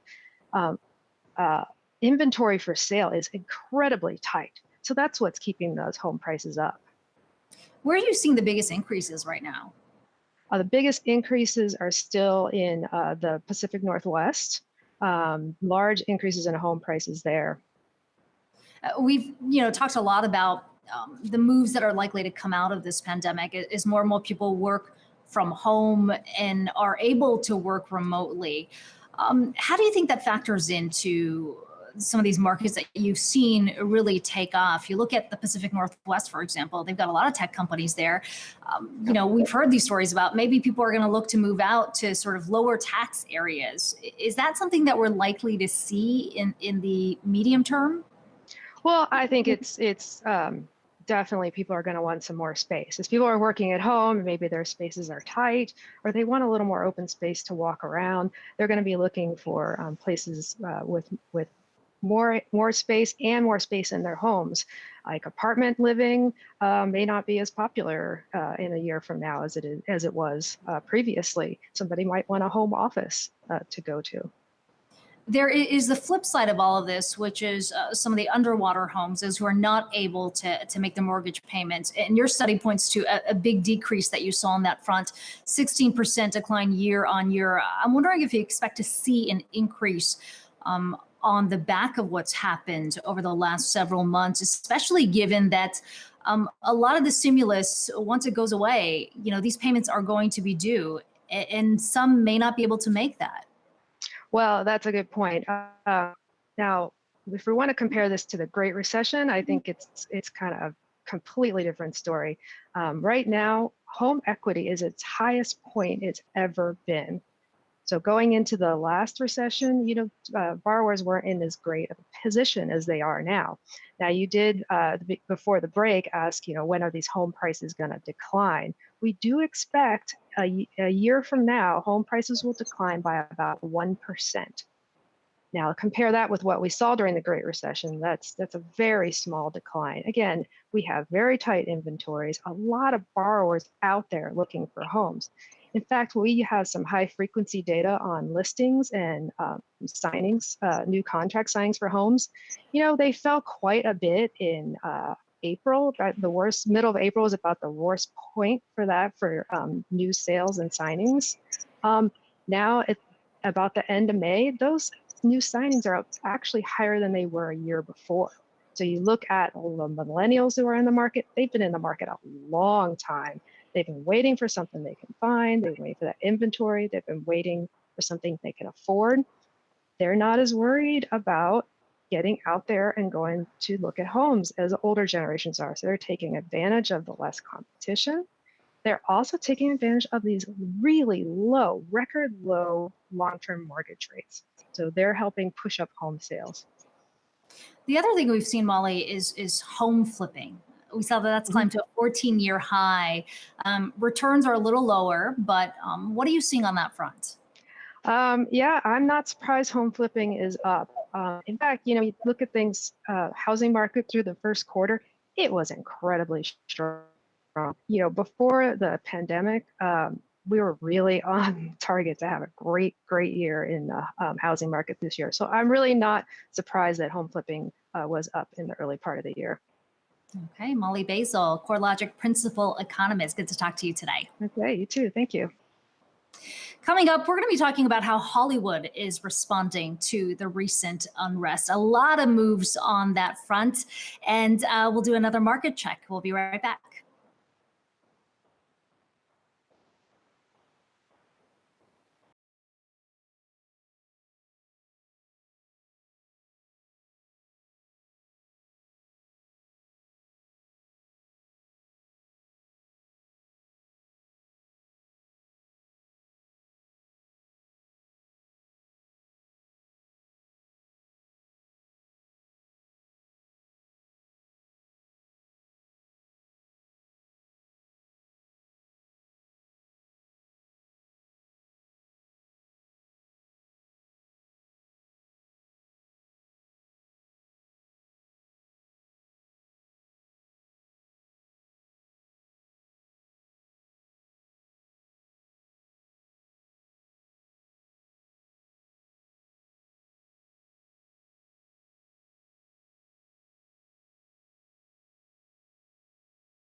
Let's do a quick check of the markets right now because we have seen a significant pullback. The Dow is now up 125 points. The Nasdaq up just pretty flat there, actually. The S&P 500 up about 5 points as well. Jared Blickery breaking down the numbers for us. And Jared, you know, we started the day saying we're seeing a huge healthy bounce back, which was kind of expected given the sell-off we saw yesterday. But what have we seen over the last hour or so? Yeah, we've seen some pressure on the markets all day. And as you said, whenever we have one of those huge down days, worst in this case since about mid-March, you do usually have some kind of a snapback and consolidation. Not seeing any panic selling today like it was yesterday. Yesterday was very disorderly and not a lot of setups for intraday traders, just meaning that people were dumping shares. But let's take a look at some of the charts here. We can see the Dow's up under 0.5% now. It started the day up about 3%. I think it was something like 700 points. Here's the 5-day price action, what we've seen during the week. But I want to get to the S&P 500. And we can see we're just testing yesterday's lows right here. But over the longer term, and we'll look at a year to date, we can see just the big drop that we had yesterday. And we did break a trend line. If you take these 2 points, that's kind of a negative development here. It means we could pull back farther. Although I don't see us going much farther than this consolidation area here. So 2,700, 2,800 should be some kind of support. We spent about 6 weeks building this base. So that could be enough to stave off disaster. In other words, I'm not expecting a return to the lows, but this has been an extremely frustrating market for traders, especially institutional traders. And this has to do with the fact that we've seen this rush of rotation, for instance, recently into value and cyclical, and then this week that was reversed. Huge moves in the 10-year T-note yield. We spiked all the way up to 95 basis points last Friday, and now we're off about, it looks like 25, 30 basis points today. And although we are up, we did break a trend here. So institutional investors frustrated, retail traders for the most part seem to be doing well because the bankruptcy trade is in effect again. Now here's a Nasdaq 100 heat map, and we can see kind of a mixed bag for the FANG stocks. We sort by performance. We can see United is at the forefront today, but if you look at the week's price action, they're actually towards the bottom of the pack. And the names that have really stood out this week are some of the stalwart defense plays like Zoom Video, Tesla, Take-Two, Adobe. Those are the ones that have done pretty well throughout this entire rally. And as promised, here's our bankruptcy trade today, over the week. And we can see a lot of green here, but consider that Hertz was up something like 500%. If you look at it today, it's up another 45%. So you can see those Robinhood traders still active in the market. Before I go, I just want to check out the sector action. Real estate, financials, materials, energy, those are all outperforming. Utilities and staples and healthcare to the downside at Kiko. Yeah, it's incredible to see the move with Hertz, right? I mean, they were pretty much a penny stock back in May, and we've seen it bounce back in a big way. Thanks so much for that, Jared. Well, the recent protests over the last several weeks, response to the death of George Floyd has prompted a lot of changes over in Hollywood, whether that's related to The Bachelor, the longtime show Cops, as well as the Academy. Alexander Canal is here to break that all down for us. And so, Ali, let's start with the big move with The Bachelor. I'm surprised we have not had an African-American sort of leading before, but this is a pretty significant one for the show. I think you're muted there, Ali. Sorry about that, but yes, it's been 18 years and we have not had a Black leading man. We did have an African-American bachelorette back in 2017 with Rachel Lindsay, but still we have not had a Black lead. Finally, we do with Matt James. He is the longtime BFF of former Bachelorette fan favorite Tyler Cameron. Now, James was originally supposed to be a contestant on Claire Crawley's upcoming season, but this is a big deal for Bachelor Nation because we finally have an African-American. This has not been seen before. There was a petition that was circulating online and on social media this week calling for more diversity in the franchise. So certainly a big move there. Other changes we've seen this week is the cancellation of the longtime reality TV show Cops on Paramount Network.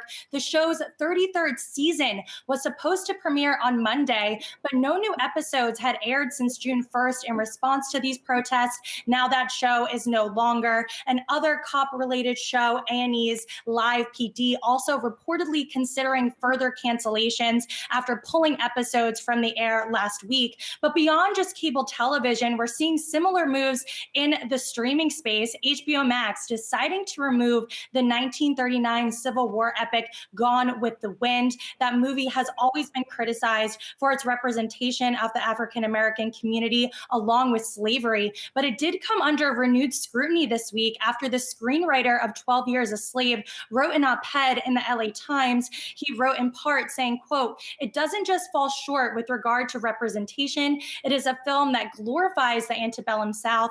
It is a film that, when it is not ignoring the horrors of slavery, pauses only to perpetuate some of the most painful stereotypes of people of color." Now, HBO Max did confirm in a statement to Yahoo Finance that this film would be returning to the platform at a later date, but only with a, quote, "discussion of its historical context." And speaking of the antebellum South, one popular country group is totally renaming its band name as a result of all of this unrest. That group is Lady Antebellum. They said they will be dropping the antebellum portion of their name, now being referred to as Lady A. But even that move is receiving backlash because apparently there is a blues singer out in Seattle that has been operating with the stage name Lady A for the past 20 years. So certainly not a good look for Lady Antebellum right now. But all these changes, they are coming at a very sensitive time in our nation. Some people saying that canceling shows like Cops, removing films like Gone with the Wind is a form of censorship, while others say that this is a necessary step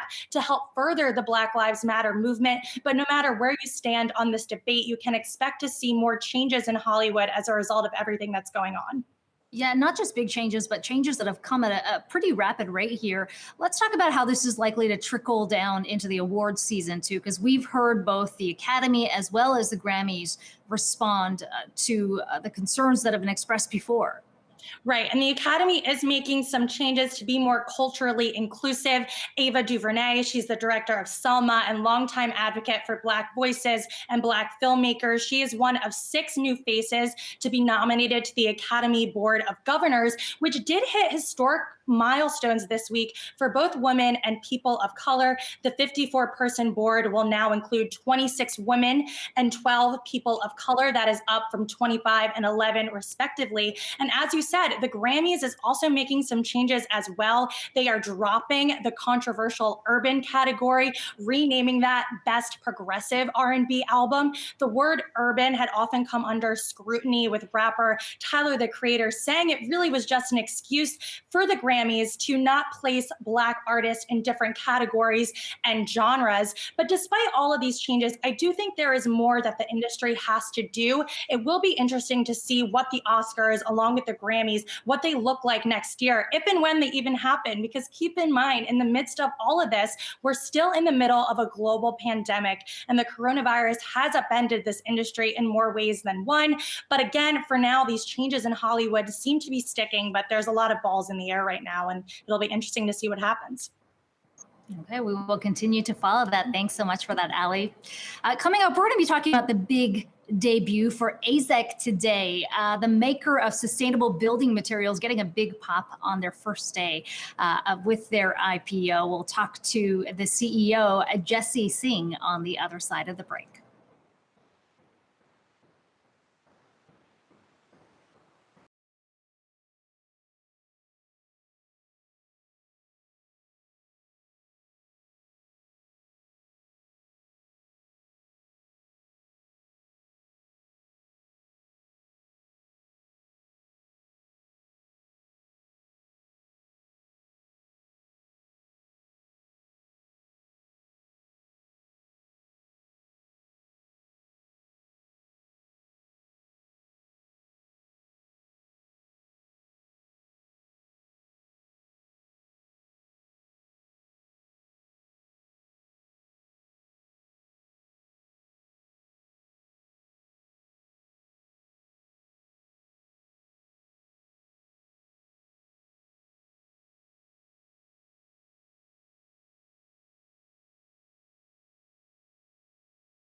Sustainable building materials maker AZEK getting a big pop in its debut today.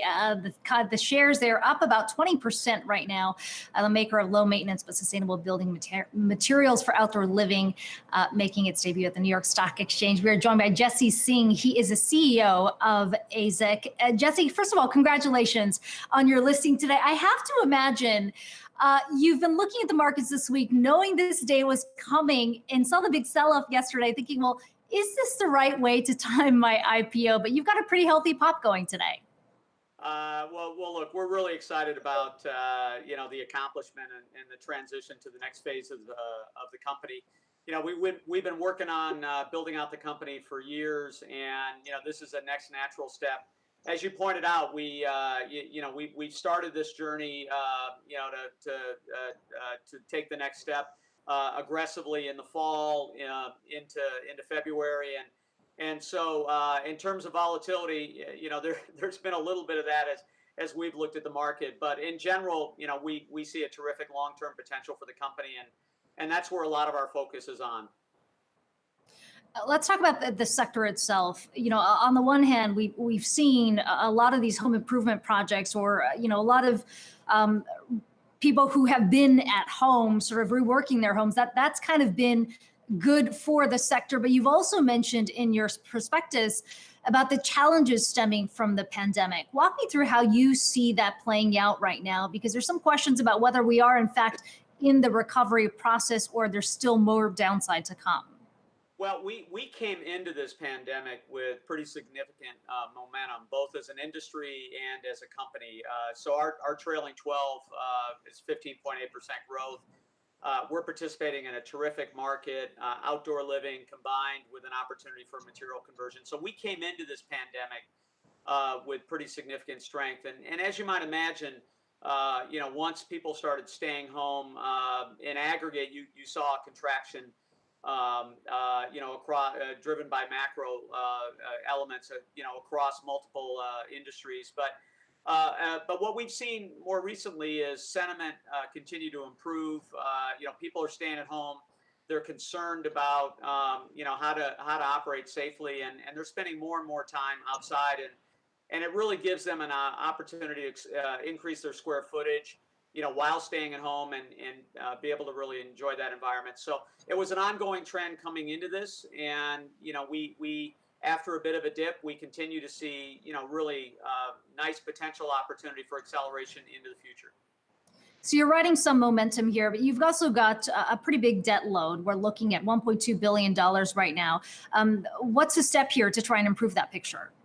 Well, the IPO itself is a key part of realigning our capital structure. The primary use of proceeds for funds coming from the IPO, we're selling only primary shares, is to pay down the debt. So if you just do the math of what we raised and our debt load, you start to see that we've really set our capital structure up well for the future, and we fully expect to continue to make the types of investments that we're making, and we'll be well set up to do that. Investments like the expansion of recycle and more aggressive in the area of digital. Sustainability is something we've heard from, increasingly sort of come into the conscious as we talk about individual companies. I mean, you're right in the thick of things, but I wonder if, the thinking is always that if you want to make something a little more sustainable, that comes at a higher cost. What do you see in terms of the trajectory on that front and making it much more affordable for those who are looking to incorporate that into their building process, but thinking, well, maybe those materials just aren't fitting into my budget right now? The way in which we deploy recycle, it's actually a benefit. So if you consider the difference between using virgin plastics, which have pretty high economic value, something like plastic used to make a milk bottle, and you compare that to a plastic bag, there's significant differences in economic value there. So for us, the more we expand our recycling capability, the more we focus on sustainability, it really sets us up well to have a real positive impact on our cost structure moving forward. So in terms of advice to other folks, you have to get creative, but we continue to see more and more opportunities to do both. increase the amount of recycle in our products, but also use it in a way that enhances the product and also gives us an opportunity to drive cost reductions. And Jesse, what do you see as your biggest growth driver moving forward? Yeah, well, as I mentioned, the market has some really nice tailwinds. As you consider our decking product, which is our main product line, 80% of the market is still wood, and ourselves and our main competitors share what's remaining there. And wood is not a great value proposition for the outside of homes. We don't make our cars out of wood, and they last 10 years, and yet we use a lot of wood on the outside of houses, especially in areas like decking. So we see that transition as a key driver, and part of how we're addressing it is we're really focused on new product development to give people a choice, so that if they do decide to go outside and build something, they can do it in a way that brings the same style and design that's inside out to their outdoor spaces. Okay, Jesse Singh, great to talk to you on this big day for the company, the CEO of AZEK. Coming up, we're going to be talking about Starbucks and some backlash, maybe some confusion about the company's policies and allowing employees to express their support for the Black Lives Matter movement. We'll discuss on the other side of the break.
Welcome back. We have seen all three major indices now dip into the red here as we go into the final hours of the trading week. The S&P 500 now trading at 2990. They're down about 11 points.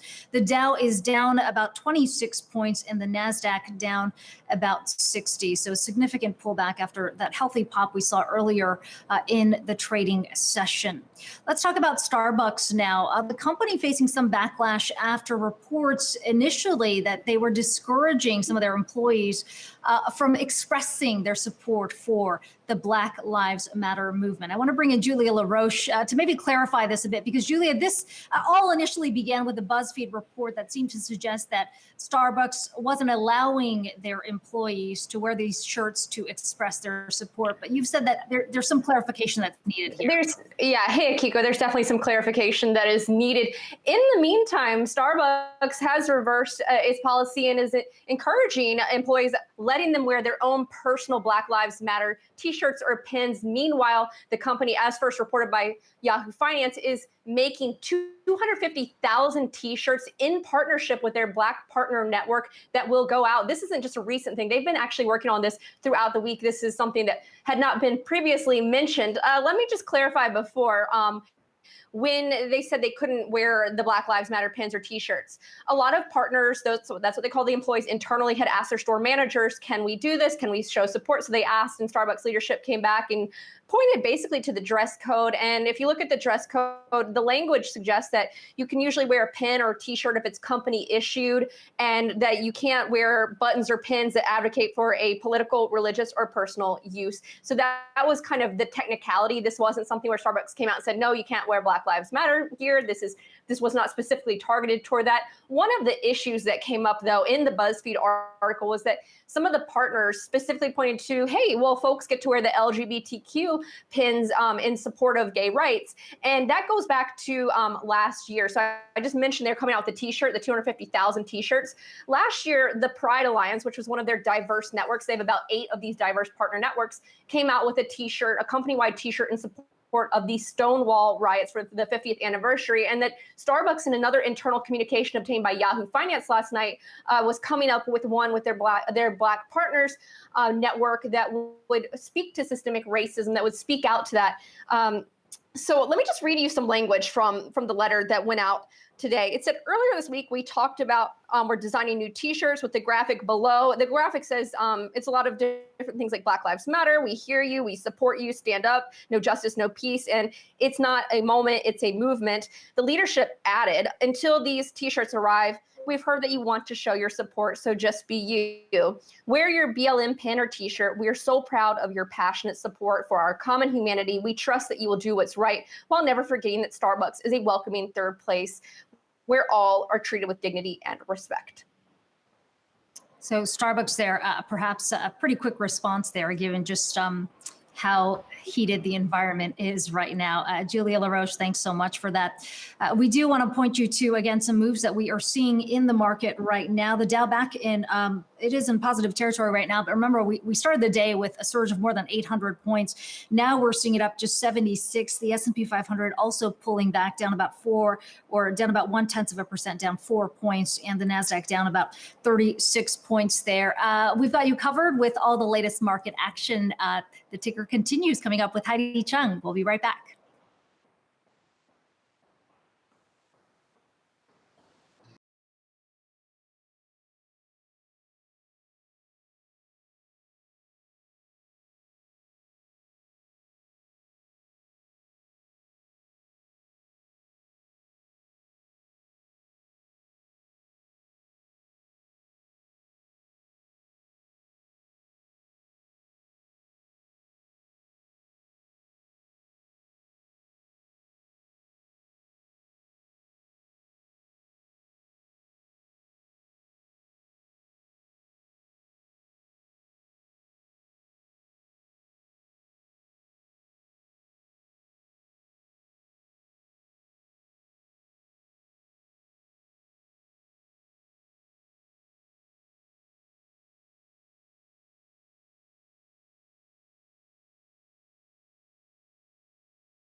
Excuse me there, I was muted. But welcome to the ticker on Yahoo Finance. I'm Heidi Chung. We have just about 2 hours left in today's trading session, and it has been a pretty volatile session thus far. About 15 minutes ago, after spending most of the day in positive territory, all three of the indices right now firmly in the red. We have the Dow down about 31 points, the S&P 500 down about 0.5%, and the Nasdaq down about 0.7%. And I just want to recap what we saw yesterday. It was a pretty brutal sell-off. All three of the major indices had their worst day since mid-March, and the Dow had its fourth worst point loss on record. The VIX, also known as the fear gauge, also topped 40 for the first time since March 4th. Looking at the week here as we look to close out a volatile week, all three of the majors on pace to end the week lower. The S&P on pace for about a 5% decline on the week. The Dow on track for about a 2.5% to 3% decline.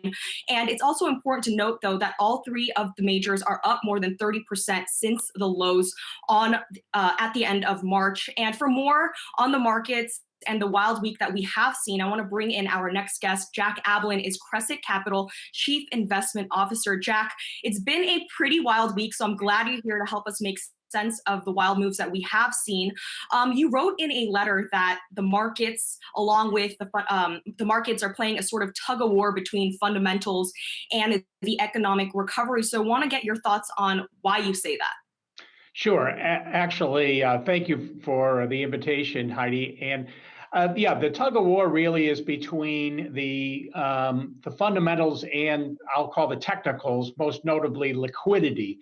I think that one of the reasons why we saw such a stark move to the upside from the end of March is the fact that the Federal Reserve added more than $4 trillion of liquidity in the period of about 2 or 3 weeks. That's helped at least prevent, kind of these downside scenarios from playing out as investors were clamoring for liquidity. But as we know, both monetary policy and fiscal policy certainly can patch up a lot of the damage. It's not going to eradicate coronavirus, and it's not going to necessarily get sideline workers back at their jobs. The headlines we saw earlier this week that we're seeing some upticks in infections in certain states, I think now has prompted investors to start looking back at fundamentals once again. And Jack, certainly we have a lot of headwinds still. COVID-19, obviously a concern of a potential second wave there. So I want to make sense of what we're seeing today because we thought we were going to have a comeback. A lot of strategists yesterday were saying this is only one down day, so it's not a meaningful pullback that we're seeing. But if we have a second down day today, does that mean we are going to see a meaningful pullback?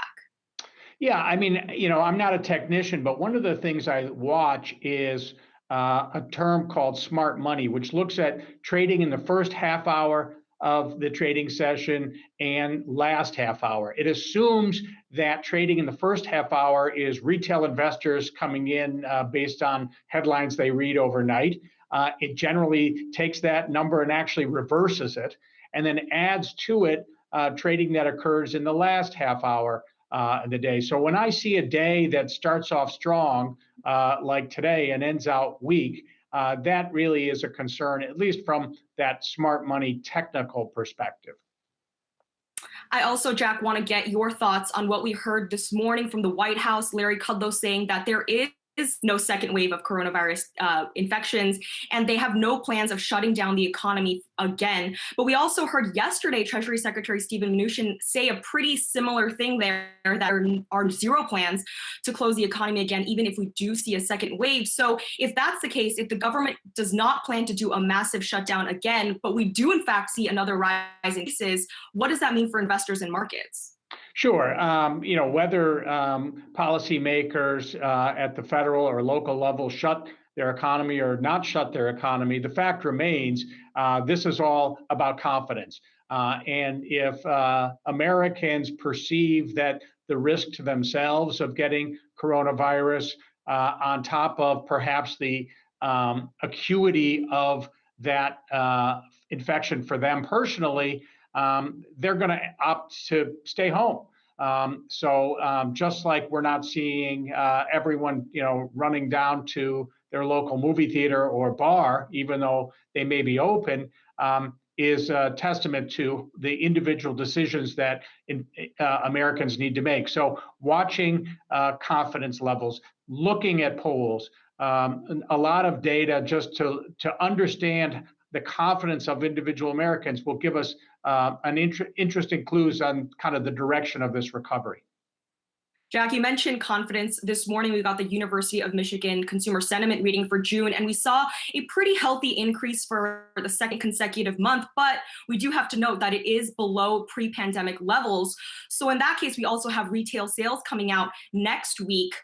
The consumer is so very important for this economy. How quickly do you think we're going to see a meaningful rebound in the consumer here? Yeah, like I said, a lot of it depends on the path of this pathogen. And so, it still remains to be seen. We're seeing Americans' willingness to travel a little bit more, opening up, where the TSA data shows some increase, certainly traveling by car and, getting out and about. So I do think that we're on a slow and steady path to recovery. What we've done at Crescent is really try to divide up consumer behavior into 4 categories. One, high density things like schools and arenas and things like that. Low density, like doctor's appointments, maybe a hair appointment. And then low discretionary things like, grocery store, things you have to do. And then higher discretionary, things like recreational activity, going to a concert, things like that. And what we find is we expect that low discretion, low density certainly will come back first. Things like, as I said, grocery stores, medical offices, even some hair salons, things like that, some restaurants. And then probably the higher discretionary, low density, things like recreational activities, other types of bars and restaurants, perhaps. And then probably not till early next year are we going to see low discretionary, high density events take place in its full form. Things like education, daycare, even religious services. I think that Americans are still going to be somewhat cautious to hang around a crowd. And then lastly, probably not till the middle of 2021 are we going to see Americans attending sporting events, going to movie theaters, hopping on a cruise ship, things like that, where it's a discretionary item, high density. Certainly a lot to keep our eyes on. But Jack Ablin of Crescent Capital, thank you so much for joining us and have a great weekend. Thank you. All right, COVID-19 very much still in the spotlight as cases are back on the rise across several states. There are a total of more than 2 million cases and 113,000 deaths here in the US. And case counts are important, but our next guest says hospitalization numbers are far more important. Suzanne Judd is an epidemiologist at the University of Alabama at Birmingham School of Public Health. Suzanne, can you tell us why we should actually be focusing more on hospitalization figures as opposed to case counts? Yeah, absolutely, Heidi. We weren't doing a great job testing in March and April. We didn't have very many tests that we could give to people, so only really sick people could get a test. Now the tests are more widespread, so we actually expect to see higher numbers of cases, which doesn't necessarily mean that we're seeing that big second wave that everyone's waiting for.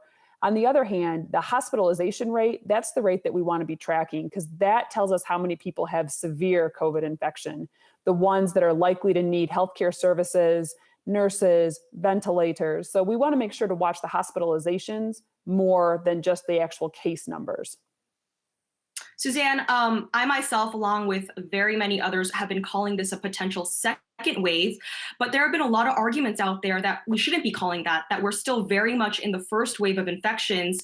And so it's not fair to say that. That being said, could we potentially see a rise, I guess, in the first wave come fall? We certainly could. Schools, that's the big factor we're all watching. That's one of those high density activities, as one of the previous callers mentioned. You get a lot of kids together, you have a lot of chance for the disease to spread.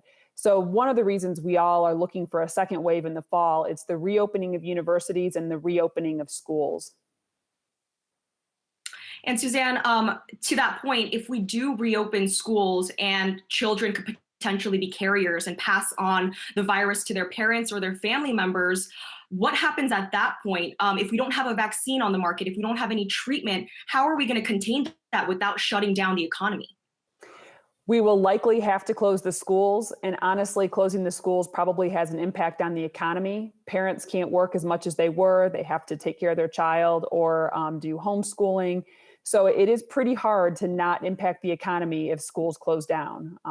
So that is quite likely for the fall. And it is quite likely that there will be different time periods when schools will have to be closed. They'll be more locally administered. So you might see schools in Oregon closing and then maybe Florida and kind of moving around the US as the outbreak moves to different places. I doubt you'll see what we saw this time where everyone closed at the same time, but it is quite likely that local areas will have to close their schools for certain periods of time.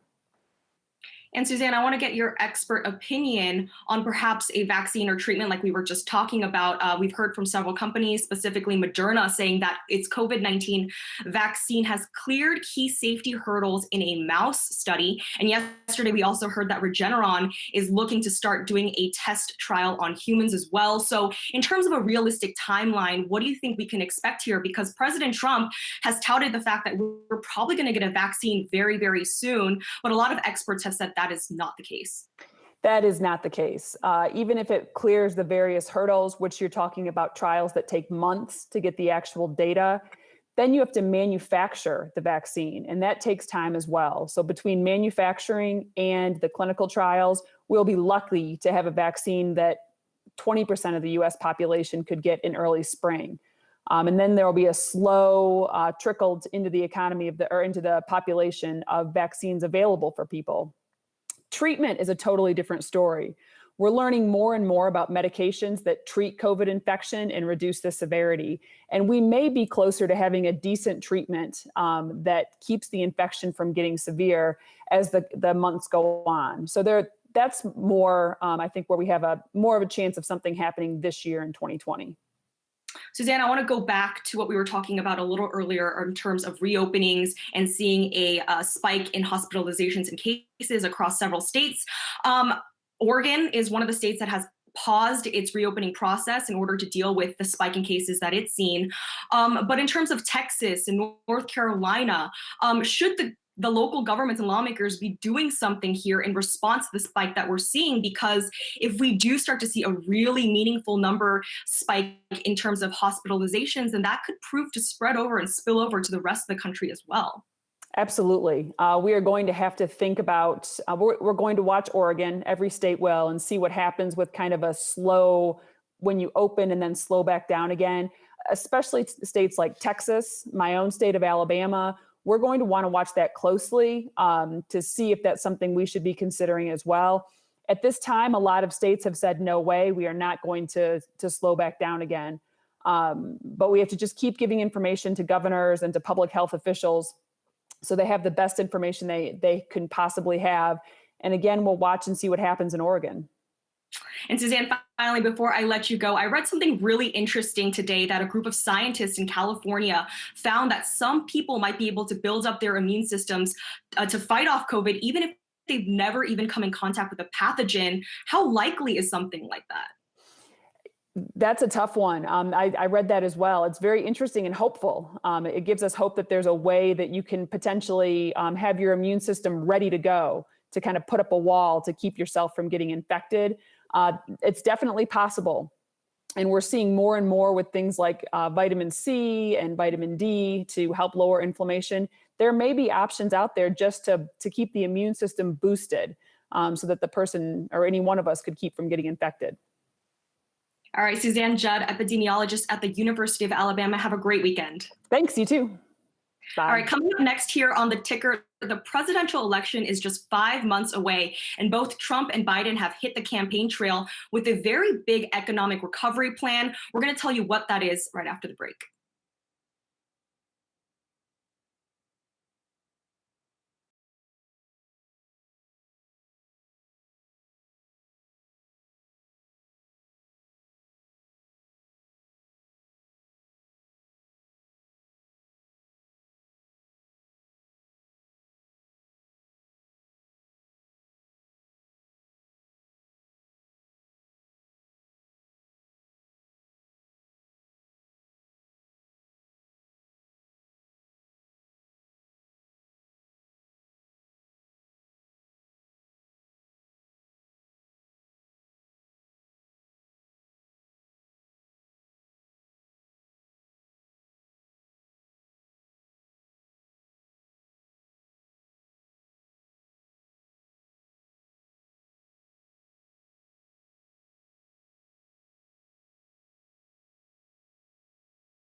Welcome back to the ticker on Yahoo Finance. Let's get a quick market check. Once again, it has been a very volatile session on Wall Street. We have the S&P 500 seesawing between positive and negative territory, just hovering near the flat line right now. The Dow is up actually about 92 points and the Nasdaq down about 0.3%. We're going to continue to monitor all of that throughout the rest of this hour. But for now, the presidential election is just 5 months away, and that means that candidates Trump and Biden are aggressively campaigning. And the economic recovery has been a big and important topic on the campaign trail for both candidates.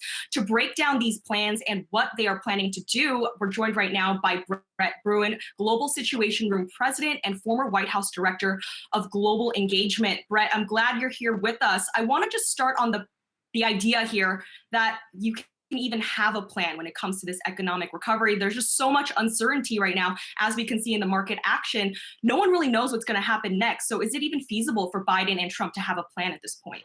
Well, let's go to the root, Heidi, of why there is so much uncertainty. Certainly, we are confronted by multiple crises, and in any circumstance, it would be difficult. But part of this volatility is due directly to the fact that the President of the United States has not been providing the kind of leadership that the markets, as well as average citizens, would expect during this moment. We don't have a plan. We don't have a path forward. We've got a lot of tweets. We've got a lot of threats, but that's not going to reassure people. And Brett, President Trump is the sitting president, so he can actually invoke change. When it comes to candidate Biden, he can't really do much right now in terms of laying out actual ways that we can help the economic recovery. So in that regard, is he at a disadvantage? Is Biden at a disadvantage? Well, without question, the president has the power of the pen. He has the power of the bully pulpit. But Biden also has a great deal of power, not least because the president isn't offering concrete ideas. So Biden, as the apparent Democratic nominee, will be able to put forward ideas, whether it's in Congress or in state houses around the country. Leaders will pick up and say, at least here are some ideas to move forward. And in the absence of presidential leadership, this is perhaps the best option we've got. Having said that, Brett, it seems like we're running on two tracks in terms of narratives going into November. On the one hand, you've got the economic downturn, which would seem to benefit Joe Biden. And then you've also got President Trump going after sort of this law and order theme, trying to galvanize his base around these protests. I'm wondering which one is going to be the louder voice as protesters or actually voters go into the booth and decide in November. I think the key question for analysts is which is more elastic? Now, certainly the law and order approach that President Trump is taking will appeal to a segment of the American population, but he's already won over that segment. So really all he's doing is shoring up that base. Whereas the economic pain is far more widely felt. And if you look at past precedent, there is not a single president who was going into re-election with these kind of economic conditions that won. And Brett, as we know, President Donald Trump loves to tout the stock market and market rallies as a sort of report card. And he also has been running on the fact that the economy was extremely strong before COVID-19 hit.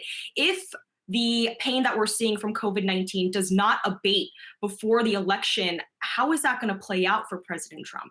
Well, you know, they say live by the markets and die by the markets. And I think that certainly was the concern of many of Trump's advisors when he was staking his political fortune so much on the performance of the markets. But let's also take into account the fact that a lot of this come November will seem quite significant in the steps that President Trump could have taken. He could have done more to stem the tide of COVID, to repair the economy. And all of that, I think, is going to weigh on voters' minds as they head to the ballot box. How much of that is actually, you think voters are going to connect with the president, though? I mean, you talk about the economic conditions we're looking at right now. No president has faced this kind of downturn, but, I guess the counter argument would be that this was not a financial crisis that was brought on by the U.S. per se. And I'm curious, going back to where the voter mindset is, how much of that direct tie is actually being made right now? Well, I think the argument President Trump has and will continue to make is the cupboards were bare. I inherited from the team that I worked with under President Obama a health structure and strategy that was insufficient. Now, let's just set that aside for a second and deal with the question of whether or not in the course of the 3 years that Trump had in office, he did enough. And I think this is a key issue because it gets to the question of whether or not things will change going forward should he be reelected. And at the end of the day, what I would argue we're seeing are a whole lot of tweets and threats, but not really anything of substance or any strategy that the American people can say, here's the plan for how we get out of this mess. All right, Brett Bruen, thank you so much for your insights. Global Situation Room President, have a very good weekend. You too. All right, coming up next on the ticker, it is the tale of two stocks. Lululemon shares are tanking while Hertz shares are on the rise. We're going to tell you what's behind these moves right after a quick break.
Welcome back to the ticker on Yahoo Finance. Let's get another quick look at the markets here. Again, it's a mixed picture across the major indices, the Dow being the only one in positive territory, up about 95 points. The S&P 500 has been seesawing between positive and negative territory for the past 30 minutes or so here. But taking a look at the VIX, also known as the fear gauge, fighting above 40 once again at that 43 level. Against that's the highest level that we've seen since the beginning of March. And taking a look at what's moving here in the Dow, we have Boeing up about 7% and leading the index higher there. But right now, I want to get to Lululemon shares, which are sinking today after the company reported fiscal first quarter earnings. Good and bad news in that report. So I want to get straight to Yahoo Finance's Sabeel Marcellus for the details. Sabeel? Lululemon, known for its pricey yoga pants, has actually seen its sales drop significantly during the last quarter. That's despite the fact that online sales surged 70%. So here are the numbers. Net revenue fell 17% to $652 million for the quarter. Operating income fell 75% from a year ago to $32.8 million. Now, the company doesn't expect earnings growth until the fourth quarter and has chosen not to give guidance for the rest of the year because there's so much uncertainty.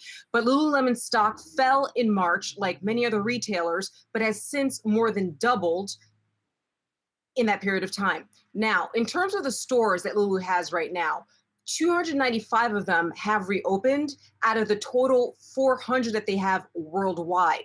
But the company expects that by the end of June, all of their stores will be opened. And Sabeel, it's no secret that the retail industry has been faced with a lot of challenges just given the COVID-19 pandemic.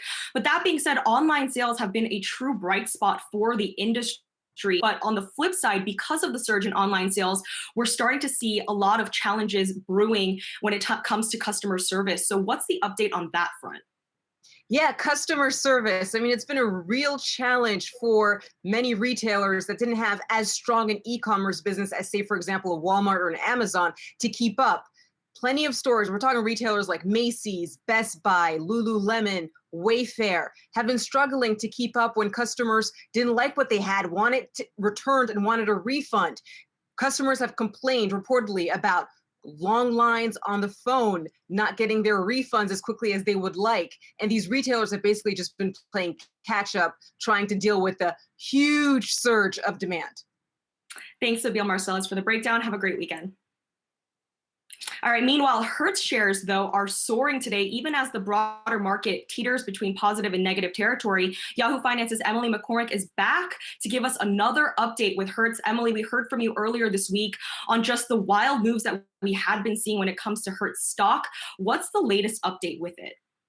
Absolutely, Heidi. So we have an unusual move that Hertz is actually trying to pull off. Yesterday, they filed in a bankruptcy court a request for approval for a deal to allow it to sell up to $1 billion worth of new shares. So again, a highly unusual, very rare move by an already bankrupt company trying to do a fresh equity sale to shore up capital from potential investors. And this would be with the investment bank Jefferies. Now, Hertz said in its filing, quote, the recent market prices of and the trading volumes in Hertz's common stock potentially present a unique opportunity for the debtors to raise capital on terms that are far superior to any debtor in possession financing. Now, Hertz shares, just taking a look at where they have been trading, they closed at a post-bankruptcy high of $5.53 earlier this week, up nearly 900% over its May 26 closing price of 56 cents. That was its first trading day after its bankruptcy filing. Now, this deal would present a big benefit to Hertz here. Selling stock as opposed to issuing more debt means that it would void fees and interest payments, as well as debt covenants that usually come alongside bankruptcy loans.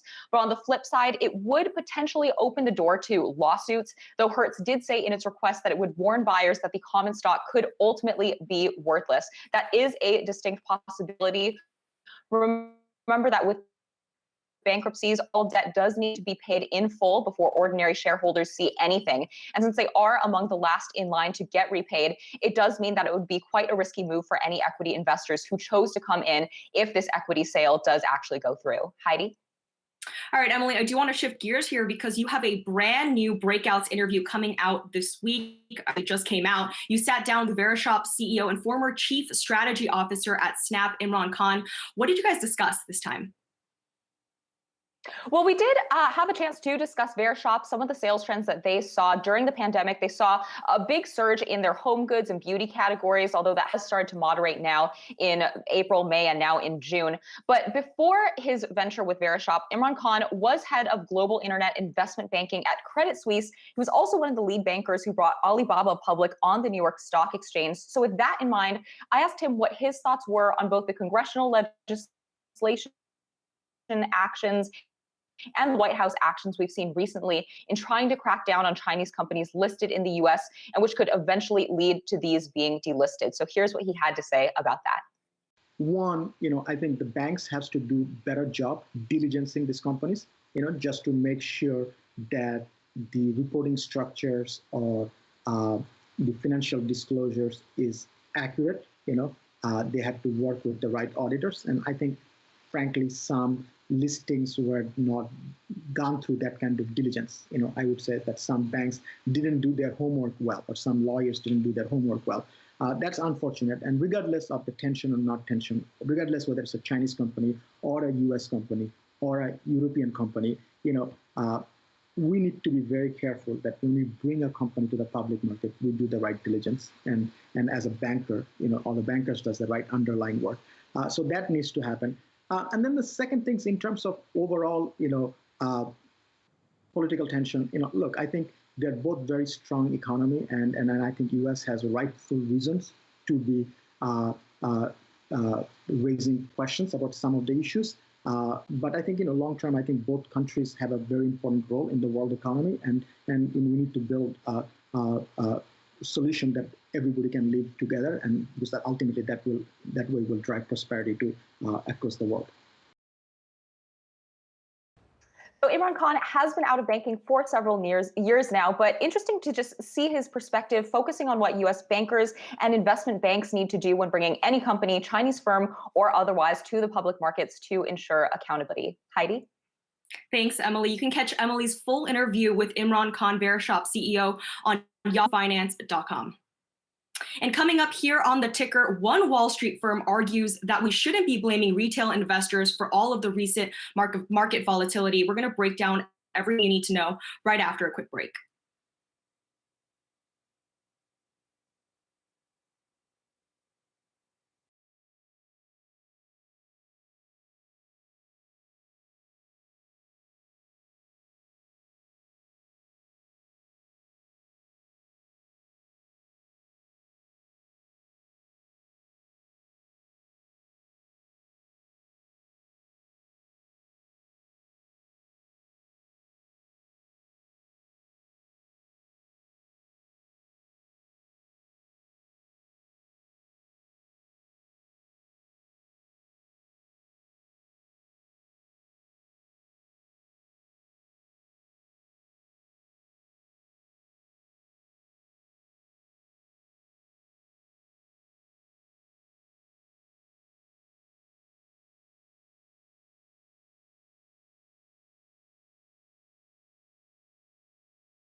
Welcome back to the ticker on Yahoo Finance. All three of the major indices actually in positive territory right now.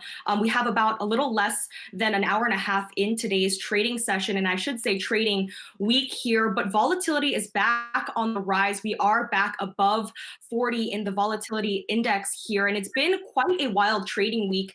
Just a couple of days ago on Monday, the S&P had finally turned positive on the year. A lot of bulls were cheering that, but for more on this week's wild market moves, I want to get someone in here to discuss this with us, and that is John Grace, Investors Advantage Core founder and president. And John, I want to get your thoughts on all of the market volatility that we are seeing today and just this week so far. Well, Heidi, I would say buckle up, okay? This is Mr. Toad's wild ride, and we are back into negative territory for both the Dow and the S&P, and that was after a remarkable, plus 44% gain to the upside since March 23rd. You know, a visual might be, remember the great cartoon, Wile E. Coyote and Roadrunner, where they race off to the sunset and they appear to be midair as they launch off the cliff, and they appear to be midair for a minute or two, and then it's how low can we go? We have been here before. In other words, we can look back at history and see that during the Great Depression, the market had a fantastic 50% bounce that held for 6 months. And then, of course, that was part of a 30-year trend that went down 80%. So I think it's a bear market trap. I'm saying do not trust this. I'm saying you have to put your defensive positions into place because like with the cartoon, how low can we go? I think we're going to retest the lows of March 23rd. John, you say investors should get defensive. How should they get defensive here? It's a great question, Heidi. And the first thing that we as an industry have only been doing this since 1979, and we ask these insane questions, or asinine questions. Are you conservative, moderate, aggressive? Nobody knows what that means. I don't know what it means. You don't know what it means. Nope. So why are we using that terminology? The better question to ask is, what kind of loss can you accept? Look at it both in terms of percentages and in terms of dollar amounts. Is it 8%? Is it 40%? It has not much to do with age. It has to do a lot more with how much loss is acceptable to you. And then see how the portfolio that you currently have performed in fourth quarter 2018, or even more dramatically in 2008, when the market was off 37%. Was your portfolio off 40%, as many portfolios were? If you could go back and compare another portfolio that, let's say, was only off 20 or less in 2008, you can see the road to recovery is no more than 25%. But as we get past 50%, man, it gets ungainly. Now we need 100%. And if it gets to be, I was just looking at one situation where these folks were down 66%.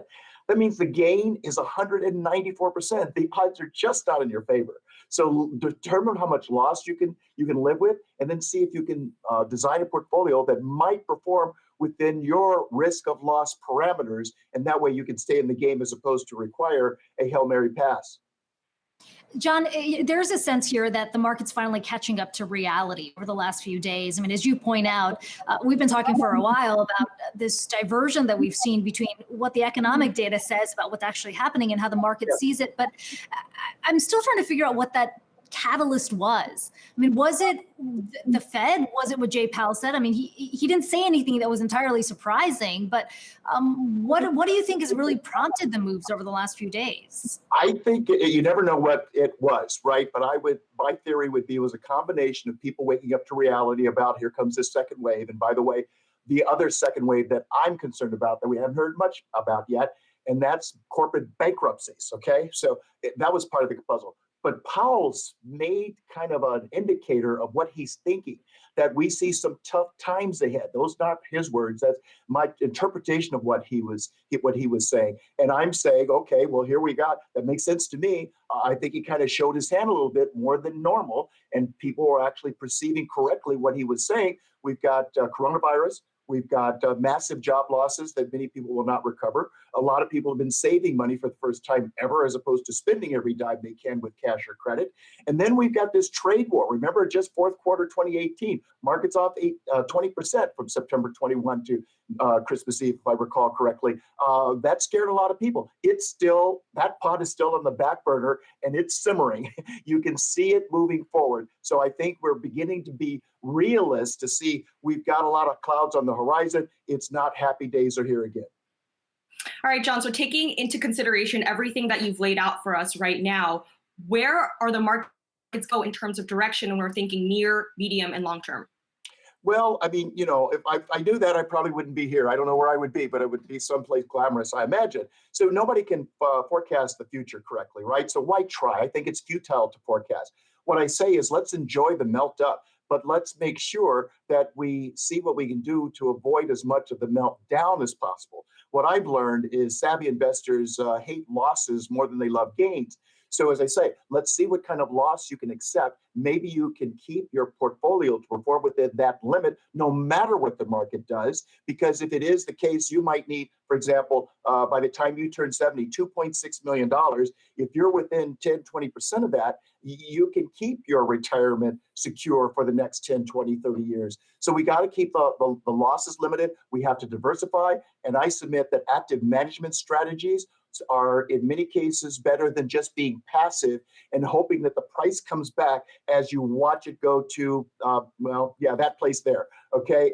Like the Titanic, as you watch it. No, we want to move out of risk assets in a bad year into cash, for example, so that maybe you did not keep the portfolio 5% cash in 2008. In fact, in 2008, you started at 5%. By the end of the year, you were 100% cash. That kept you whole. And then you got back on risk, back in risky assets, 2009, to enjoy the gains. So the losses might have been 20% or less in 08. As long as we got 25% or more net in 2009, we have more money year in 2009, where the passive positions typically took 4 or 5 years or longer to get back to even because the losses were so severe. Well, John Grace of Investors Advantage Corp, thank you so much for taking some time and giving us some great market analysis. My pleasure, Heidi. All right, well, it's been an interesting week for the markets as we've been talking about all show, but on Monday, stocks finally went into positive territory for the year and retail investors were partly credited for that strong V-shaped rally off of the March 23rd lows. But Barclays today saying not so fast, retail investors and Robinhood were not behind the rally. And we have Yahoo Finance's Ethan Wolfman here to break it all down for us. Ethan, what was Barclays arguing here? Well, so what's really interesting is, as you say, we've had this big narrative that retail has been, a big driver of this boom. And Barclays comes in and, with what they see as the receipts looking at the RobinTrack data. RobinTrack is this database that pings the Robinhood API every hour to get kind of a snapshot of what Robinhood's investors are doing. And so what they said is that by and large, when Robinhood users get interested in the stock, it does not necessarily do any better, and it often does slightly worse.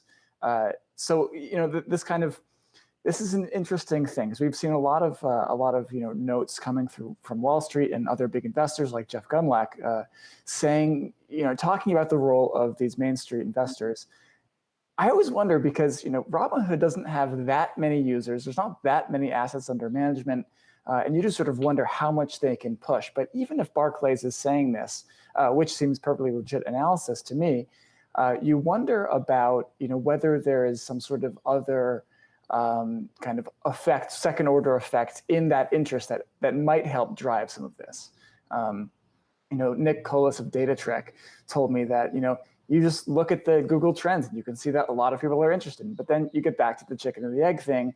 Is everybody interested? Because the sort of Warren Buffett, fortune cookie, very good advice that, we ourselves often give, to, be greedy when others are fearful, et cetera. All of that is internalized. And maybe that's kind of how we're all just behaving right now, but it's not clear. Ethan, it's kind of hard not to argue that the reason why we're seeing the crazy moves that we saw in Hertz is because of a lot of retesters piling into the stock. That being said, a lot of strategists and market experts have always said that the taxi driver indicator, meaning that if you have a taxi driver asking you about market moves, that's a sort of sign of the top. So in that case, what is Barclays attributing all of this volatility to then if it's not the retail investor? I mean, that is so true. And I think the one of the big things here is that, an S&P 500 ETF is not the same as, a broad basket of popular, hot, mega cap stocks, which is also not the same as something like Hertz. The whole bankrupt stock portfolio of, plenty of things that are just experiencing these huge percentage moves as, kind of existential threats face these companies. That actually I think is probably a different story, and I'm actually looking into that as well to see about people trying to use that as they might gambling, which I think is a theory that we saw pop up a lot, and I think a lot of people believe that. People have stimulus money, people are at home. Why not have some fun in the market? All right, Ethan, thank you for breaking that down for us. Have a good weekend. Thanks, Heidi. You too. Coming up here on the ticker, tech giants Microsoft and Amazon taking a stand against the police by holding back its facial recognition technology. A facial recognition tech expert, is join us next to discuss what that all means for the industry.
Welcome back to the ticker. We have some drama brewing between big tech and the police here in the US, both Microsoft and Amazon announcing that they will be holding back facial recognition technology from the police, either temporarily or just not give it up altogether. For more on how that will affect the tech industry, we're joined now by Dipayan Ghosh, co-director of digital platforms and democracy project with the Harvard Kennedy School. And we also have Yahoo Finance's Akiko Fujita. Dipayan, so we've heard from Microsoft today, and we heard from Amazon yesterday that they're not really interested in giving up that facial recognition technology to authorities. I'm just curious on what you think that means for the overall industry and for the advancement of that kind of technology.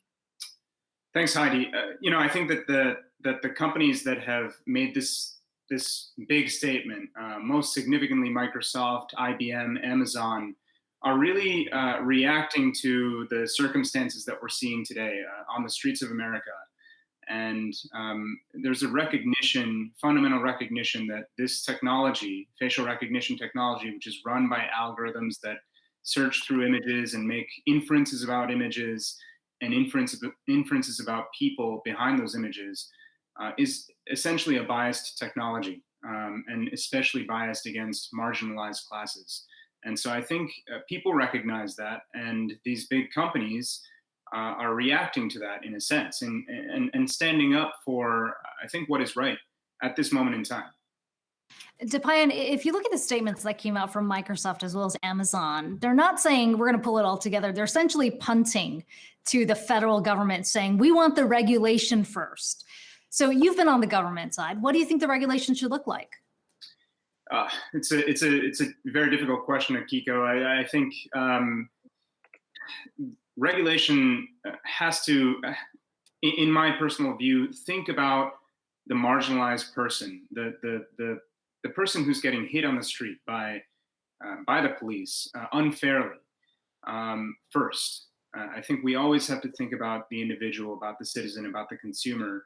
And until and unless we have in place a scheme by which police and other governmental authorities can start to implement these technologies in a way that we can know is fair for everybody, not just for certain pockets of the American community, I think we can move forward. But those regulations have to impose fairness, transparency on police departments, and understanding that the public can gain access to these technologies to test their fairness on an ongoing basis if we come to that point. Those are the kinds of things, transparency and public accountability, that I think will help us move forward with potentially a very important technology for policing someday, if we can get the technology and the policy right. There is the broader issue that you've already alluded to, which is algorithmic bias, and facial recognition technology is just one part of it, right? We're talking about AI, learning from humans who have an inherent bias in place. And so I know we're kind of opening up a very broad subject here, but how do you undo that when the bias has already been built into the technology? It's so difficult, Akiko. I think when we think about how algorithms are developed, well, they're developed by human beings sitting behind computers who have who often look a certain way or are from let's say a higher socioeconomic class, typically, especially when they're coding for Microsoft or Amazon. Not to say that their hiring practices are necessarily biased in an unfair way, but we often see that a lot of Silicon Valley is male and white. And when you have a certain part of society coding algorithms, including facial recognition algorithms, in a particular way, you often end up in situations where, especially given how these algorithms are developed through training data, and that data is often biased. We have a lot of images of essentially certain kinds of people, but maybe not other disenfranchised or marginalized people. And so when you train your algorithm based on a certain set of biased data, that algorithm is going to be biased, especially when it's being developed by not the broad community of Americans, but rather a portion of it. Dipayan Ghosh, thank you so much for joining us today. Thank you, Heidi. Thank you, Akita. Coming up here, everyone is talking about the brand new Sony PS5 photos that have come out. But after the break, we're going to have Yahoo Finance's tech editor, Dan Howley, to bring us all of the juicy details. Don't go anywhere.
Welcome back to the ticker. Sony finally unveiling its brand new PS5 that's slated to hit shelves come this holiday season. I have so many burning questions, so I want to bring in Yahoo Finance's tech editor, Dan Howley, to bring us the latest on this. Dan, what do we know besides the pictures that we've seen and also a lot of memes that have been circulating online making fun of the new design?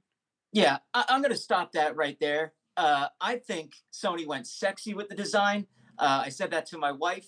I got a weird look for calling a game system sexy, but I think that the design is actually really good, considering that now, tech companies realize that these are pieces of equipment that are going to be in our home. But I digress. The PlayStation 5, we got to see the first look at some of the games that are going to be coming out for it, the first look at the console itself, and we got a look at the fact that they're going to be offering 2 versions of it. Now, the first version is going to be the standard version, and that will have a disk drive like any other console that's out there right now. The second version, though, will come without a disk drive. So the idea there is Sony could potentially save on production costs because they may not have to have that built-in drive, or they won't have that built-in drive. So that could save $50 on the end cost for consumers. So here's my take on what Sony needs to do. The biggest feature for this console and for Microsoft's Xbox Series X, their own next generation console, is going to be pricing. When the original PlayStation 3 came out, that console went for $499 or $599.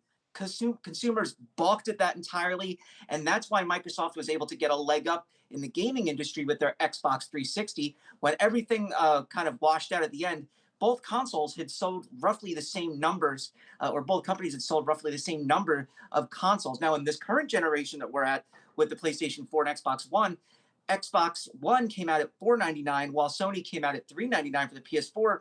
And as you can expect, Sony destroyed Microsoft as far as sales, 110 million units to about 50 million units or so for Xbox. So when it comes out, they need to be priced affordably enough for consumers to not freak out. But unfortunately, we have Bloomberg looking at prices now saying that we could see $450 to $500 for the price of the PlayStation 5. That's a hard pill to swallow for a lot of gamers out there. Certainly is, but thank you for us the latest, Dan Howley. Well, that's going to do it for today's show. Of just about an hour left in today's session. Stick around because the final round is going to bring you all the details.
All right.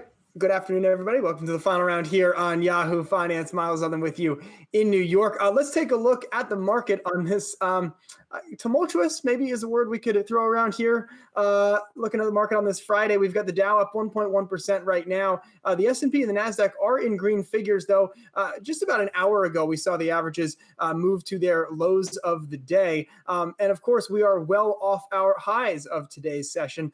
Early in the morning, looked like we were going to make up some of those losses, a considerable amount of those losses that we saw during Thursday's sell-off. But it looks like best case right now, we're going to head into the weekend with some marginal gains here.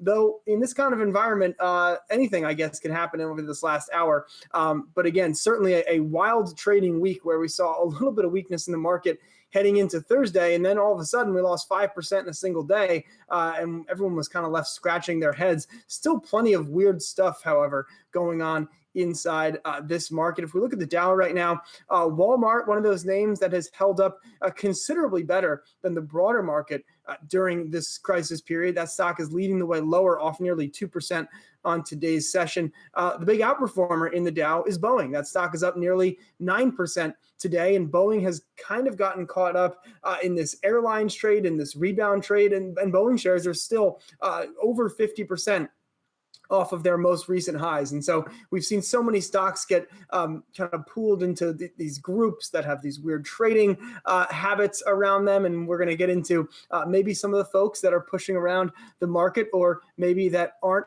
pushing around the market. So we'll get into all that coming up later in the hour. But I want to bring in my co-host, Shauna Smith, now for a little bit more, Shauna, on what stands out to you on this Friday afternoon, where I guess I don't really know what to say about it other than the market is up right now, and we'll kind of see where things shake out.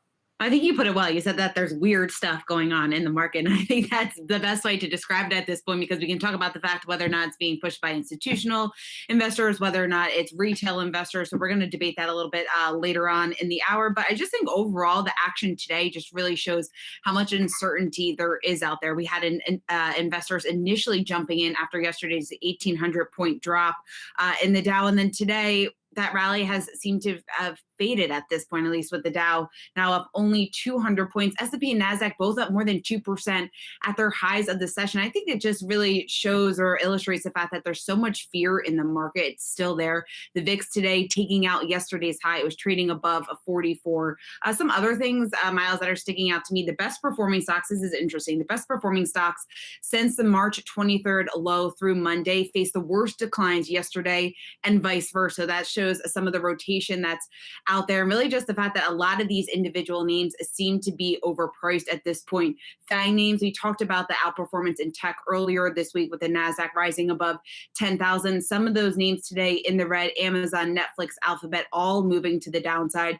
Financials, we've been highlighting that with this rotation that we were seeing over the last couple of weeks into some of the cyclical trades. Financials down, what is it, 12, 13, 14% for the week. So some weakness there, although we are seeing a little bit of a bounce back today in some of the bigger bank names. Overall, though, sentiment out there, there's still downside risk. Morgan Stanley was out saying that given the magnitude of this rally that we have seen since the March lows, obviously there's doubt out there that the one-day sell-off that we saw yesterday is the only thing that we are going to see to the downside, and then it's back to the races. So there could be more weakness ahead, and I think we're seeing that highlighted in today's market moves with so much choppy trading out there. Yeah, and for more on today's market action, let's go to Jared Blicker now for what stands out to you, Jared, on some of these charts. We talked yesterday about the S&P in particular so quickly moving back to what technicians had looked at as a key support level. And so on the one hand, not surprising we saw a big bounce off that, but on the other, not surprising we came back to revisit the low 3,000s level, which is where we sit right now.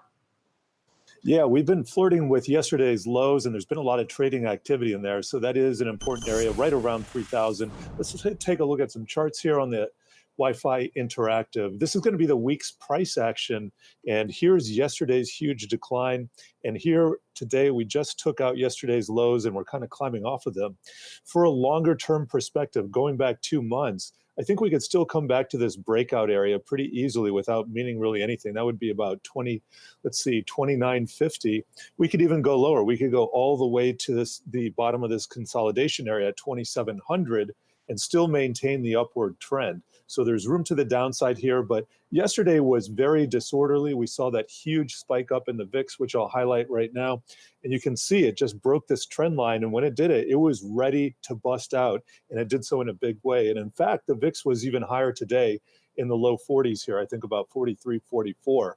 But back to the main point, could this go further down? Yes, we've seen a lot of pain in this market. And that's because there's been so much whipsaw activity. It's not, you look at the Dow or the S&P 500, it's trending up. But within that, we've been talking about the rotation on a day-to-day and week-to-week basis between the value and cyclicals and tech, and also the bond market. The bond market has been faking out investors here. We got that big jump up to 95 basis points, and we sunk to about 65 yesterday. So that kind of volatility makes traders skittish, and it reduces liquidity.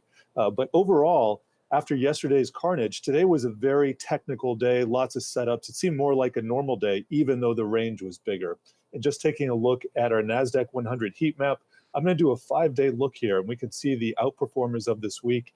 Really those defensive stocks, at least for the post-COVID era: Zoom, Tesla, Adobe, Take-Two, Activision Blizzard, Mercado Libre, et cetera. And then to the downside, you have stocks like Marriott, Expedia, Western Digital. So kind of an interesting basket of stocks to look at. Today's outperformers include software stocks, but also financials and materials, energy, just kind of an interesting mix today. But I think next week is going to be pivotal, especially going into options expiration that we've been talking about next Friday, quadruple witching. All right, Jared Blicker, thanks for that. We'll keep our eyes on the quadruple witching as we get through next week's trading action. And we mentioned earlier, there are some weird things going on in this market, and perhaps none stranger than what is happening with Hertz. Let's take a look at that stock. Shares are up some 43% right now, trading just below $3 per share. But this has been kind of the center of what became a pro-bankruptcy trade, where we had some investors buying shares in companies that had either filed for bankruptcy protection, like Hertz, or had been rumored to look at bankruptcy filings. And now there is news that Hertz may try to raise equity to get their way out from under basically what their creditors deem owed to them as part of this proceeding. Brian Chung joins us now for some of the nitty gritty, Brian, on one, what Hertz is trying to do, and two, if this can actually be pulled off. Well, Miles, this is a remarkable story. And as you mentioned, the stock is up about 42% right now. And even more remarkable when you consider it's been effectively holding those gains throughout the day, despite the fact that the overall market started off quite strong today, but then slipped down over the course of trading. But the big news from Hertz itself is that it does plan on selling as much as, get this, $1 billion in stock, despite the fact that they are a company in bankruptcy. They're not about to go bankrupt. They are currently in Chapter 11 reorganization. So extremely unprecedented to be issuing stock in the midst of bankruptcy. Keep in mind, the way that the capital stack works, when a company basically has to shut its doors, the first people that are paid are those that have super senior debt, secured debt, then you have unsecured debt, subordinated debt, then you have your preferred securities, you have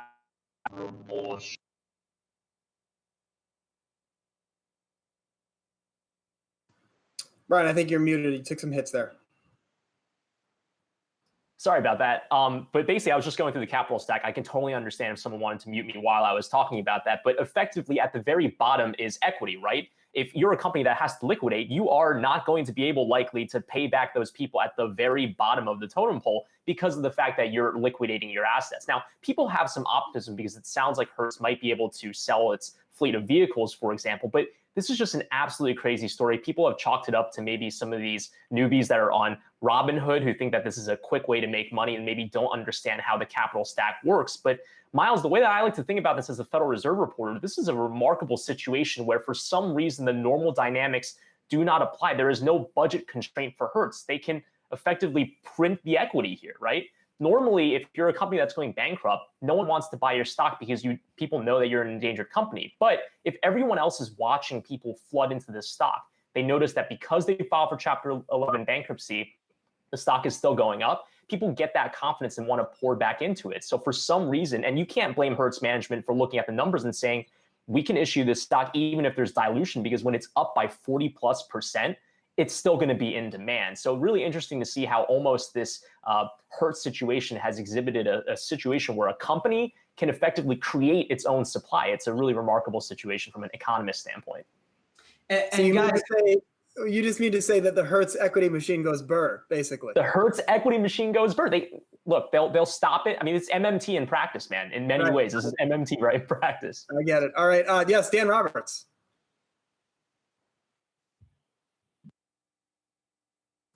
Okay, Dan Roberts does not have a comment on Hertz. I believe that he did, but now he doesn't. Okay, all right, let's move on. Again, Hertz, a weird situation. We'll see sort of where things go from here. Again, unprecedented, as Brian outlined, and I guess the meat is telling us no more discussions of capital stacks at that length. Otherwise, we will get muted by the algos, certainly listening to our conversation. All right, let's turn now to what's happening with the coronavirus. I want to bring in Anjali Khemlani for the latest. And Anjali, I think a situation the market has certainly taken more notice of, which is rising case counts in a number of states across the country. That is correct, Miles. And that is something that the experts have been warning since the initial outbreak hit New Jersey and New York really badly, saying that this could still be a possibility in the rest of the country. And that's exactly what we're seeing play out. The fears of, some of the public health experts who said, as we lift restrictions, do not be, surprised if we do see more cases. And so we're seeing that, as well as, the hospitalizations. We know that Arizona is very concerned right now with their hospital capacity. Texas seems to be also preparing, saying that they are really on the precipice of disaster and ready to use a football field that was set up as a COVID hospital that wasn't used previously. And what's really going on is just the same way that the virus is sort of rotating around the globe in waves, first in Asia, then Europe, then here, and now in South America, really ravaging Brazil.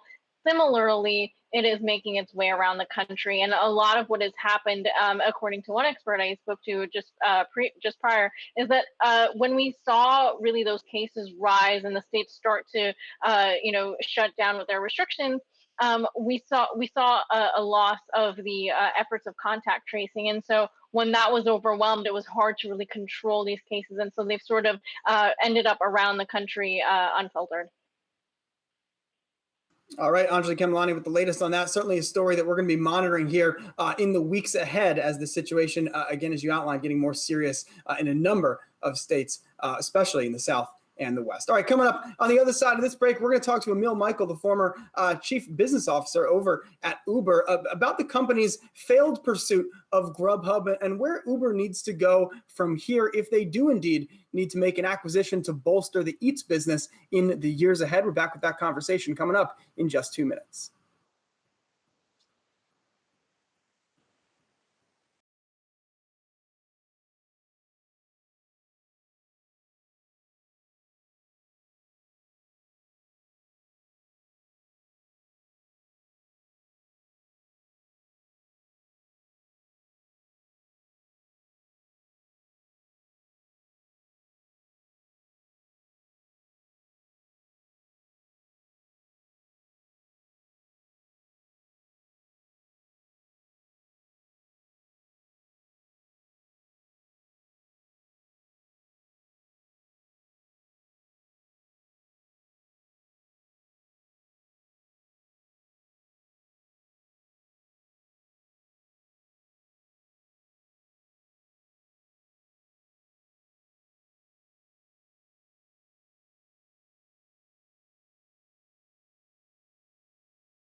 All right, welcome back to the final round here on Yahoo Finance. Miles Udland with you in New York. We're joined now by Emil Michael. He's the former chief business officer at Uber. And Emil, you had some tweets yesterday that certainly caught my attention. That's why I wanted to have you on to discuss around Uber's failed acquisition of Grubhub. Grubhub, of course, will be acquired by Just Eat Takeaway, a company based over in Europe. And I want to start kind of at the end of your train of thought here, which is that as a shareholder of Uber, which you currently are, you still feel like they need to do an acquisition like a Grubhub. From your vantage point, is that like what can be done then? Is this going to be a DoorDash, a Postmates? Is this an inevitable part of where Uber is headed in your view?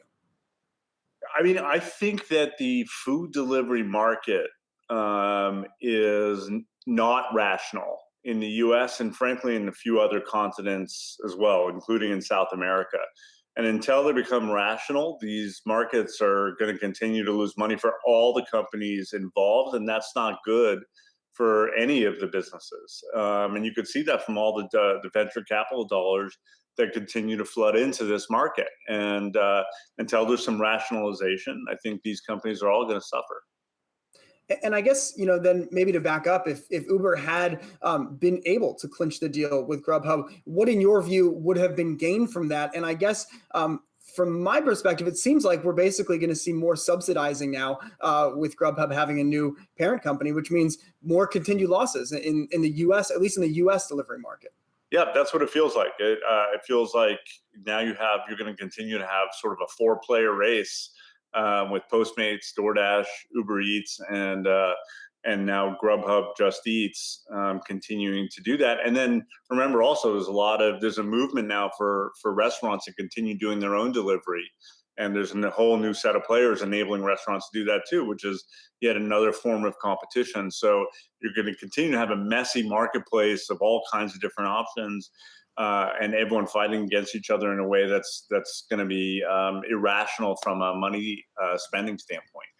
Well, and then I want to follow up on that because I think I've been wondering myself if maybe we're getting this slightly wrong. Everyone said, oh, well, everyone's at home now. So certainly huge opportunity for the delivery platforms. But doesn't that actually present a bigger opportunity for individual restaurants to form connections with consumers more willing to kind of do takeout and delivery and things like that?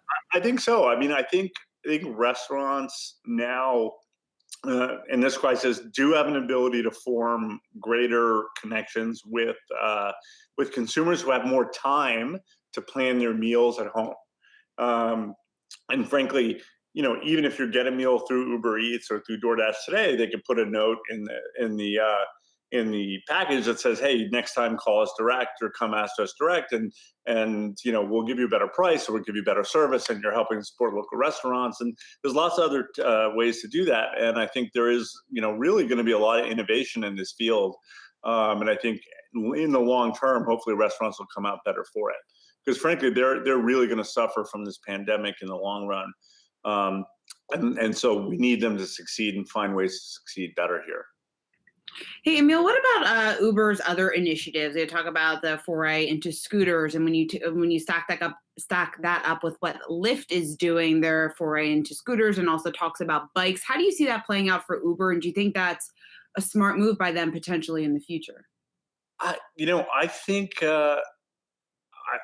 frankly, it hasn't succeeded. The Jump Bike acquisition just didn't succeed, and I think they spent $150 million in that. They took that asset and they gave it to Lime just now in this last few weeks, and so that was a failure. And I think they spent a couple $100 million launching their own scooter business, and that didn't work.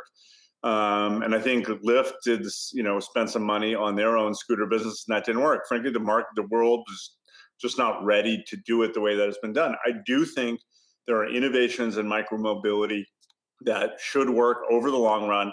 Just the first wave didn't work. I think Bird has the best shot right now at being successful at it, but the ride-sharing companies have not been successful, and they've both spent a lot of money and wasted a lot of money trying to make that work in the near term, in the recent term.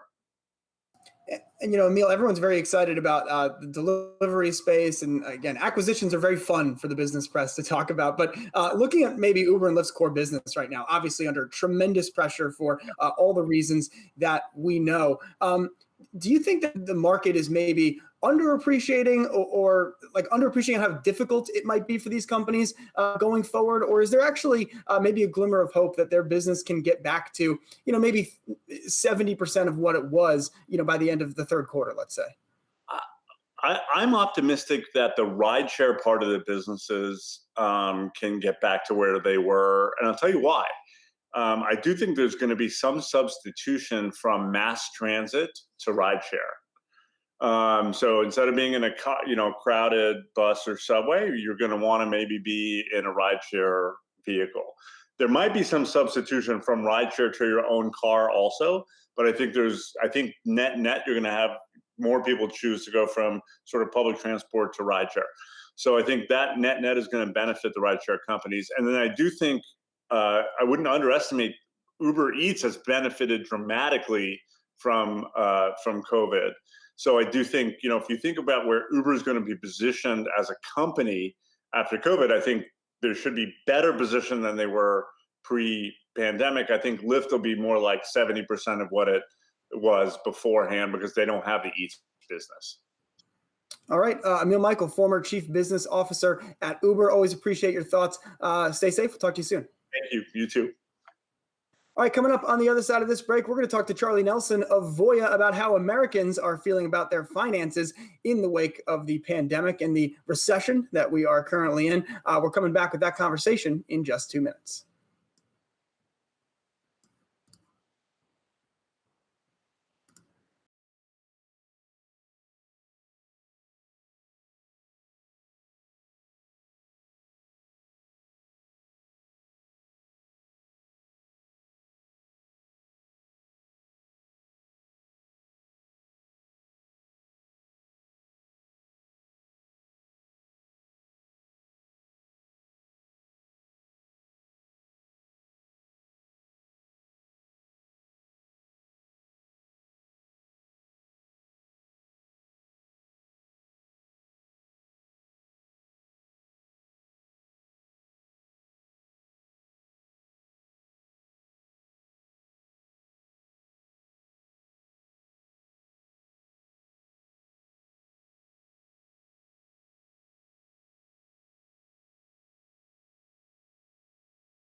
All right, welcome back to the final round here on Yahoo Finance. Miles Upton with you in New York. And it's time now for Retirement Ready, brought to you by Fidelity Investments. Today, we're joined by Charlie Nelson. He's the CEO of Retirement and Employee Benefits over at Voya. And Charlie, I want to start with some of the results from a recent survey that you guys ran on how Americans feel about their finances in this time of COVID-19. And one stat stuck out to me, which is that 83% of folks said they are staying the course with their investments. To me, that's quite encouraging news. Was this number perhaps higher than you might have expected that to be going into this?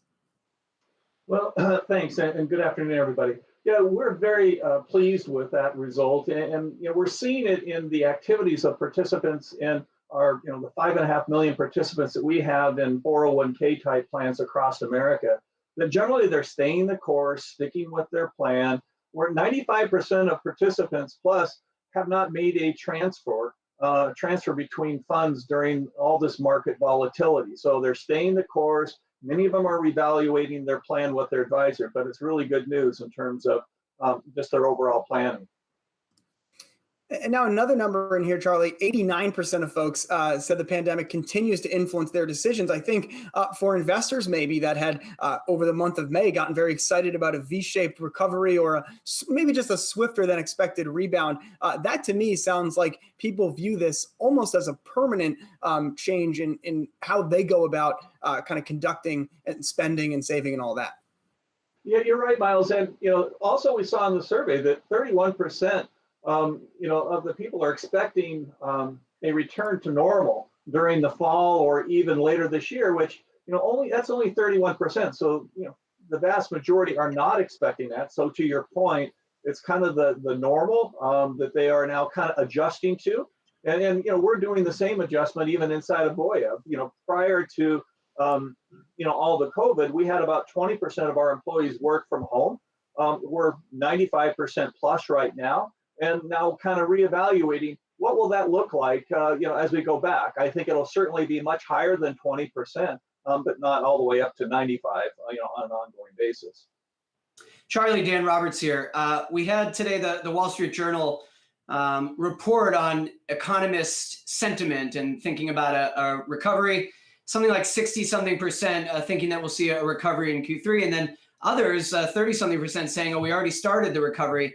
But for you guys at Voya, and we're talking a lot about retirement, we're really talking about two different age demographics, right? And, there are young people, and you look at the employment numbers, it's hard to be that optimistic about already being in recovery. We're at 14% unemployment. What are you guys telling your clients in terms of the different ages? Because there's a certain demographic of people who could be very optimistic right now and maybe can afford to be. And then there are maybe younger Americans who are very concerned about the future. And especially if they lost their jobs, they're not saving much for retirement right now. They're hurting. Yeah. So, I think there's a number of age demographics in there, and we're all affected differently. Certainly, there's a number of people that are hurting that have been impacted significantly. Whether they, have no paycheck or a lower paycheck because of the amount of work that they're getting and the impact that has on their finances and in their planning. On the other side of the coin, some of the older employees, we've seen some of these tougher times where the market's been volatile, and there's unemployment has been high. As high as 10% back in the 80s and various points in time. Even 2008, it kind of pushed up into that range as well. So I think many of us have kind of seen it, and we've worked through it, and we understand that if you have a plan, you stick to it, and you have to adjust and not kind of overreact to things. And what's encouraging is, as a general rule, we're seeing some of the younger employees also stay the course, as I talked about earlier, which is most people are staying the course. That's still true, even in some of our younger participants in retirement plans. And Charlie, going off of that, it was interesting. There was a new TD Ameritrade survey that Yahoo Finance took a look into, and it actually found that a third of Americans say that they may never retire because of the hardships endured from the coronavirus. I'm just curious, just in terms of what you're hearing from your clients about the timeline of when they do plan to retire, and if they have changed over the last couple of months. Certainly, we are hearing more and more that people are either considering to delay, or that the recent events has impacted kind of their plans for retirement. I think the definition of retirement in America has changed. It's not the traditional, maybe what some would think of as you hit age 65 and you go do what you're going to do and play with the grandkids, go fishing, golf, or whatever. Now it's really more about kind of maybe even that second career, and maybe so this kind of a situation is is maybe asking people to kind of rethink their timeline because of the finance changes relative to their account and what they expect from an income and how it's maybe impacted their savings. And we've seen it. A lot of people have not dipped into their retirement savings quite as much as some might have thought. So that means they've dipped into other emergency savings. So that's the other factor that I think some people are thinking about in terms of how it impacts their retirement date or what their retirement is going to look like. All right, Charlie Nelson, CEO of Retirement and Employee Benefits at Voya. Charlie, always great to get your thoughts. Thanks so much for joining. Have a great weekend. Thank you, guys. Take care. All right, well, Yahoo Finance editor-in-chief Andy Serwer recently spoke with Darren Walker, president of the Ford Foundation, and they discussed the lack of diversity across American C-suites. And Andy got Walker's outlook on changing some of these shocking and depressing figures. I think when you look across the leadership of corporate America, it is rather startling. There are only 4 African-American CEOs. In fact, the numbers have gone down. The number of large public companies that have no African Americans in their C-suite is also astonishing. And I am beginning to hear, I've spoken to at least a dozen CEOs in the last 10 days. Everyone is concerned, everyone is worried, and everyone is thinking about specific interventions, which, in my view, are interventions such as setting targets for increasing representation on boards, being serious about diversity in the C-suite, managing your talent pipeline to ensure that you have a bench and not waking up one day and realizing that you don't have a bench because you haven't nurtured it. Having relationships with civil society, with representatives of communities is very important. So I think this is an awakening for corporate America. I think most CEOs want to do the right thing and are looking for help.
All right, welcome back to the final round here on Yahoo Finance. Miles Udland with you in New York. Let's go over to Jared Blicker now for a quick look at this market that continues to chop here, though we do have all three majors, Jared, higher with about 25 minutes to go in today's trading session.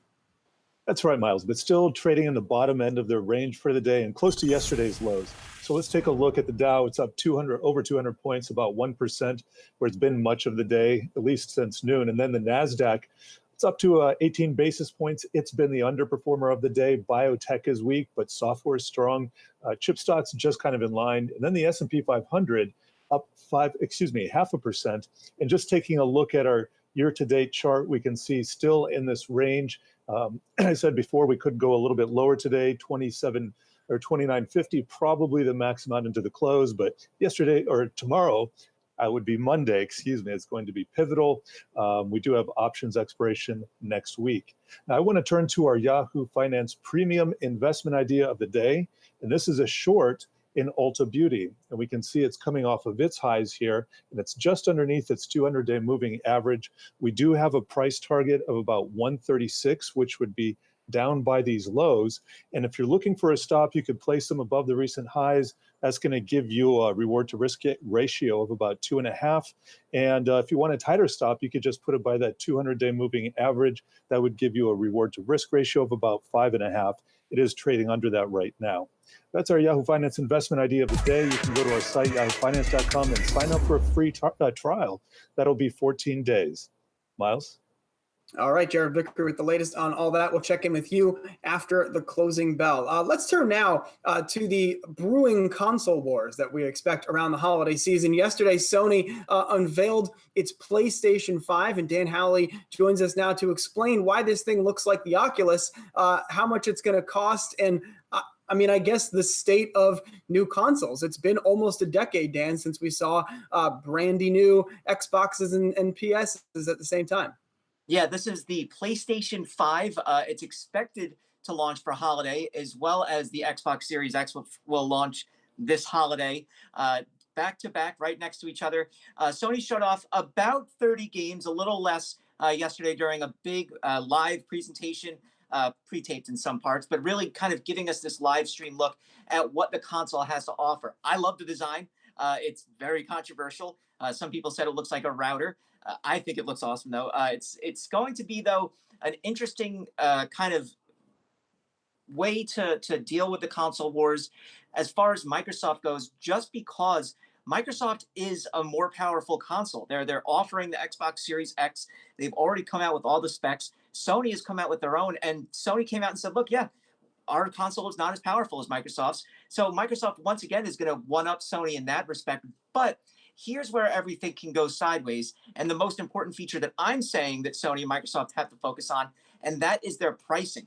The previous consoles that have kind of broached that $400 limit for pricing tend to do incredibly poorly versus those that don't. So look at the original PlayStation 3. That launched at $499 and $599. Its contemporary, the Xbox 360, launched at $299 and $399.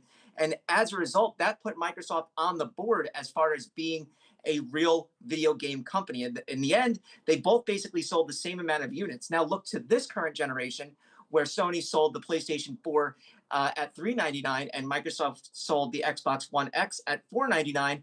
And Sony's blown away Microsoft. They've sold more than double what Microsoft has done, 110 million units versus around 50-something million units from Microsoft. So for the next generation, they really need to find a sweet spot as far as pricing goes. Unfortunately, according to reports, Sony may be looking at between $450 and $499 for this new console. Gamers are not going to want to swallow that. And if Microsoft can somehow get the pricing lower, they could crush Sony this time around. Now, it's important to note, though, that Sony also showed off a digital-only version of the PlayStation 5 yesterday. That's one without a disk drive.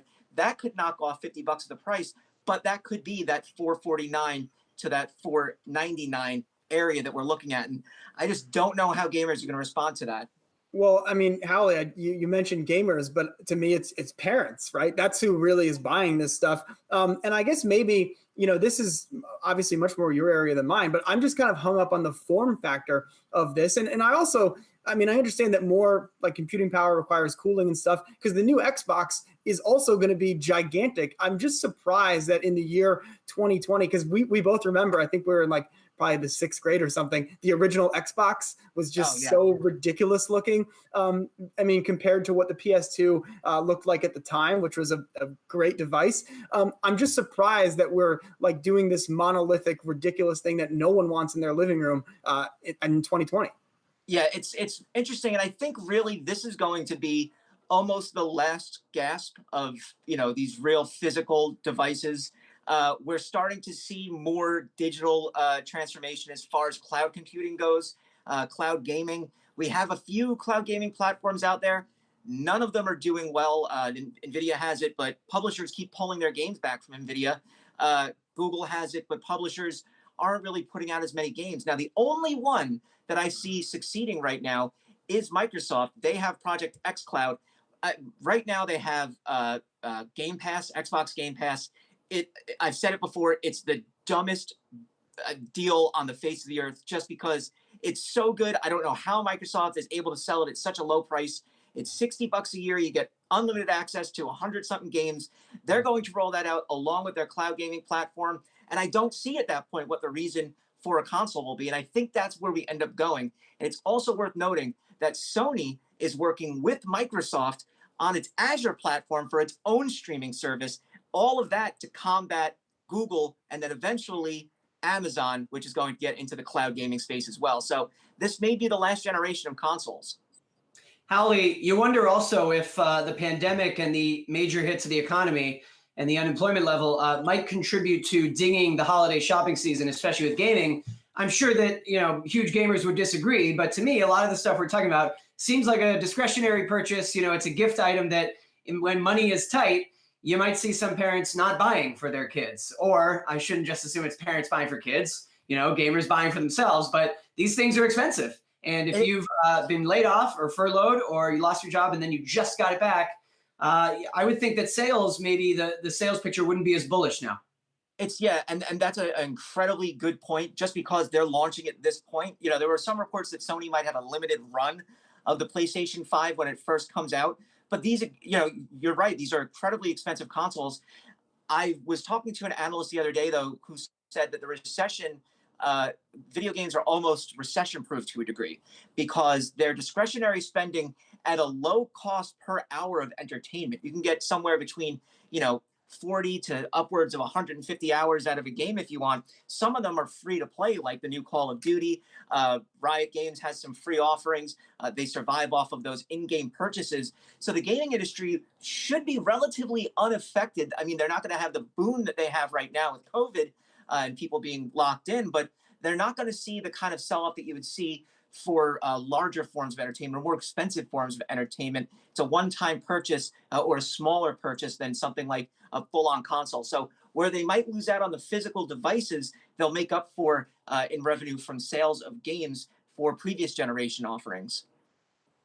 All right, Dan Hallie with the latest on what's going on in the video game space. Hallie, always great to get your thoughts.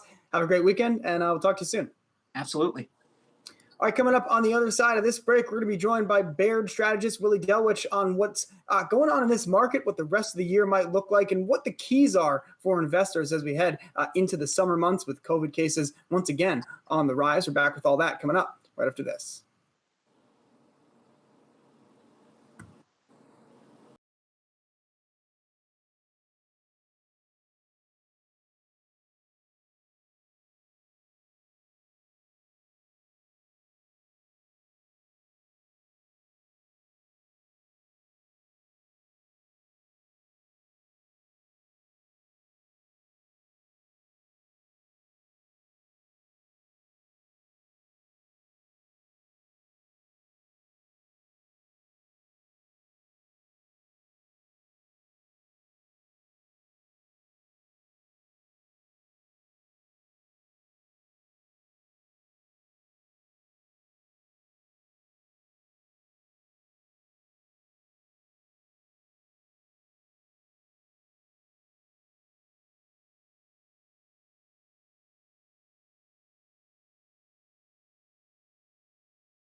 All right, welcome back to the final round here on Yahoo Finance. Miles Upman with you in New York. Let's take a quick look at this market with about 15 minutes to go in today's trading session. Market's actually adding to, I guess, coming off the bottom here, extending some of their gains that we saw over the last hour. The Dow is now up right around 1.5%. And for a bit more on what's going on in the market, not just today, but what's been happening over the last couple of months, let's bring in Willie Delwich. He's a investment strategist over at Baird. And so, Willie, I guess in this environment, what are the things that you've been keying off when you try to make sense for your clients of what's been happening, what's likely to happen? Because everyone keeps asking this question, why is the market going up so much when the news is so bad? What's kind of been your answer there? Sure. Well, first of all, thanks for having me, Miles. Glad to be here. So I think we want to look past just what the S&P 500 is doing and look beneath the surface. That's what we've been telling clients, telling our financial advisors. We need to look for the broad market to start to improve, not just the S&P 500 or the Nasdaq and the mega caps there, but look beneath the surface and see breadth improve, see small caps improve, and start to see a turn towards maybe more cyclical leadership. That would give us some clue that the market's not just responding to weakness, but is starting to price in some kind of economic recovery. Now, we started to see some signs of that in the last couple of weeks, and it's not like those trades completely went away, but certainly this week there was some weakness in there. When you look at a market that kind of, at least as far as I could tell, falls 5% out of nowhere, what does that say to you, I guess, about the durability of this rally, which I think some people had started to get quite enthusiastic about it being more than just a quick bounce? Sure. I think there's two things that we can do in response to the weakness we saw yesterday. One, we can see whether or not it cools some of the optimism that was building. Lots of charts on options data right now that shows really low put call ratios, things like that, lots of complacency. The other thing we can look at is are we seeing a sustained improvement beneath the surface? And so, the market gets away from itself on the upside, you have consolidations. That's when breadth can really take a leadership role away from some of the indexes. That will be the important key as we move forward from this week. And then thinking about what the market might get focused on next, I think there's been a growing narrative that rising COVID cases in a number of states is a real concern for the market here. Do you expect us to be back into let's say, a March type environment where we're looking at headlines on Texas hospitalizations, Arizona hospitalizations as the incremental driver of the market's direction on a daily basis? I certainly hope not. I'd like to see us move beyond some of that, and I think focus more on what Powell was talking about in his press conference in terms of how long it takes for the economy to get going again. I think we can work through some of the virus-related headlines if we can start to see some sustainability in the economic data trends. Get away from just the really bad data than the really good data that we're going to see this summer, and say, okay, what is the actual underlying trend in terms of what businesses are doing, what consumers are doing, what's the overall health of the economy after we get through some of the noise. Well, when we're trying to figure out what exactly is going to be this next catalyst to continue this momentum after we've seen such a surge from those March lows, what are you looking at in terms of the positive impact that it could have on the market? And what sectors do you think are going to lead us in that direction? Yeah, so I think the thing that leads us next is not just the action reaction, but the areas that have lagged for years now have a chance to start to step up a little bit. And so we're out of that narrow participation, not just a handful of stocks moving, but you have small caps taking a sustainable lead relative to large caps. International stocks maybe starting to make sustainable leadership relative to the US. And from a sector perspective, let's look at industrials, let's look at materials. Let's even start to think maybe about financials and energy eventually starting to make some sort of sustained leadership turn. If we see that, then that's the market looking forward to the future and not just kind of responding to what we've seen recently. Yeah, and again, we've seen some maybe fake head starts in that direction, something like that. We'll see kind of what sticks around in the months ahead. All right, Willie Delwich with Baird. Thanks so much for your time. We'll talk to you soon. Yeah, thanks a lot. All right, let's take a look at this market here because we are climbing as we head towards the closing bell. About 10 minutes to go in the session. The Dow is now up over 400 points. We'll keep our eye on that as we head towards the bell. We'll take a quick break, and we'll be back here with all that in just 2 minutes.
All right, welcome back to the final round here on Yahoo Finance. Let's take a look at this market because we're climbing higher here as we head towards the closing bell. The Dow at one point up more than 500 points. Let's go to Jared Blicker now for what the charts are telling us here. Jared, on, again, another wild Friday.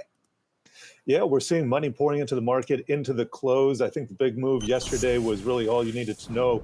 It's really going to be determined next week, starting Tuesday morning. Monday sometimes can be a one-off. But here on the Wi-Fi Interactive is the Dow for today.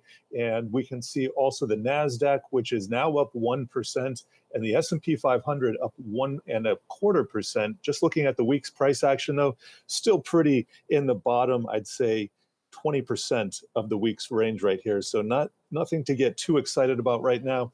But we have some other markets that are doing well. We got chip stocks, we got transports, those are outperforming. And the 10-year T-note, which we've been tracking, that's up about, 5 basis points right now. So all of that's contributing to this value and cyclical-led rally that we have, where we also see tech participating, but not biotech. So here's our NASDAQ heat map. We've shown this several times today, so lots of green, but I want to get into that bankruptcy trade because I just think it's incredible that Hertz could be raising $1 billion as a bankrupt company. That's like negative $40 crude oil to me. And finally, here's the software batch that we've been looking at. Not a lot of big winners, but Microsoft, one of the biggest cap tech stocks, that's up 0.75%. And Jared, I just want to also talk a bit about the VIX because the VIX is down a bit today, off about 2.5 points right now, but we are looking at a weekly close now of the VIX in the high 30s. And we had gotten all excited about, the VIX finally making some weekly closes under 30. And I think today's action is a reminder to investors that volatility happens both ways. And so, the VIX being elevated doesn't mean stocks have to go down, but we now might be returning to an environment where 3 and 4% moves on a single day aren't rare anymore. Yeah, exactly, Miles. And I just want to turn your attention. We're looking at the VIX right now. This is a 2-month chart, so really broke through this trend line with gusto. That's after hitting the 200-day moving average, first time in a long time. But if you look at the VIX of the VIX, and some people's heads spin when we do this, but there is a volatility of volatility. It's really skyrocketing here. It was moving, it preceded the move in the VIX itself. So based on that, I think we could see some more downside If you look at the options expiration next Friday, we have max pain at about 2,800 in the S&P 500. So that's going to be a level I am watching into next week, next Friday. Also, we have the Russell 3000 rebalancing info being released after the bell today. That'll happen later in the month, Miles. I'll never forget the day, Jared, that I learned about the Russell rebalancing and what it actually entails. And just Sean Smith, we got about 4 minutes to go here before the closing bell. It's kind of shaping up to be a week, I guess, that perhaps is unexpected, just in the sense that we now are entering a new market regime that I think involves a level of volatility that maybe we tried to pretend had been in the rear view. Yeah, I think so. And I think a lot of this has to do with the headline of the fact that the updates that we're getting in regards to coronavirus cases. A lot of investors, I think, were almost hoping that story, at least the first wave, was in our rear view mirror. There's talks about a second wave, but I think you can also make the argument that we haven't even finished the first wave of the virus yet. So the fact that we are seeing the number of cases rise in states like Texas and in Florida, obviously that has been a big driver of the market, in addition to the comments that we've gotten from the Fed over the last couple of days. And that's a story that's not going anywhere anytime soon. So we talk about the volatility that's in the market. We talk about the fact that there's so much uncertainty, and that's a story, that's a narrative that's here to stay, and it's probably going to continue to drive a lot of the action here in the short term. And you know what? I know it's a big deal in your household as well as mine. Maybe we shouldn't have overlooked the return of sports, the return of golf as a negative catalyst for the market. Sports betting is back. We don't have to do Robinhood anymore. We could talk about that as we move through the summer and we get to the NBA, NHL, things like that. All right, coming up in just 2 minutes, we're going to have the closing bell live from the floor of the New York Stock Exchange. We are back with that right after this. Return of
Welcome back to the final round. We're less than a minute from the closing bell, and we're starting to wrap up what has been a pretty crazy trading week. Just taking a look at the action that we have seen in the last hour of trading. It's been quite a choppy day for the markets as it stands right now as we head into the close. The Dow now up just around 500 points. We're also seeing gains in the S&P and the Nasdaq. Both of those averages dipped into negative territory earlier today. Right now we have the S&P up just around 1.5% and the Nasdaq up over 1%.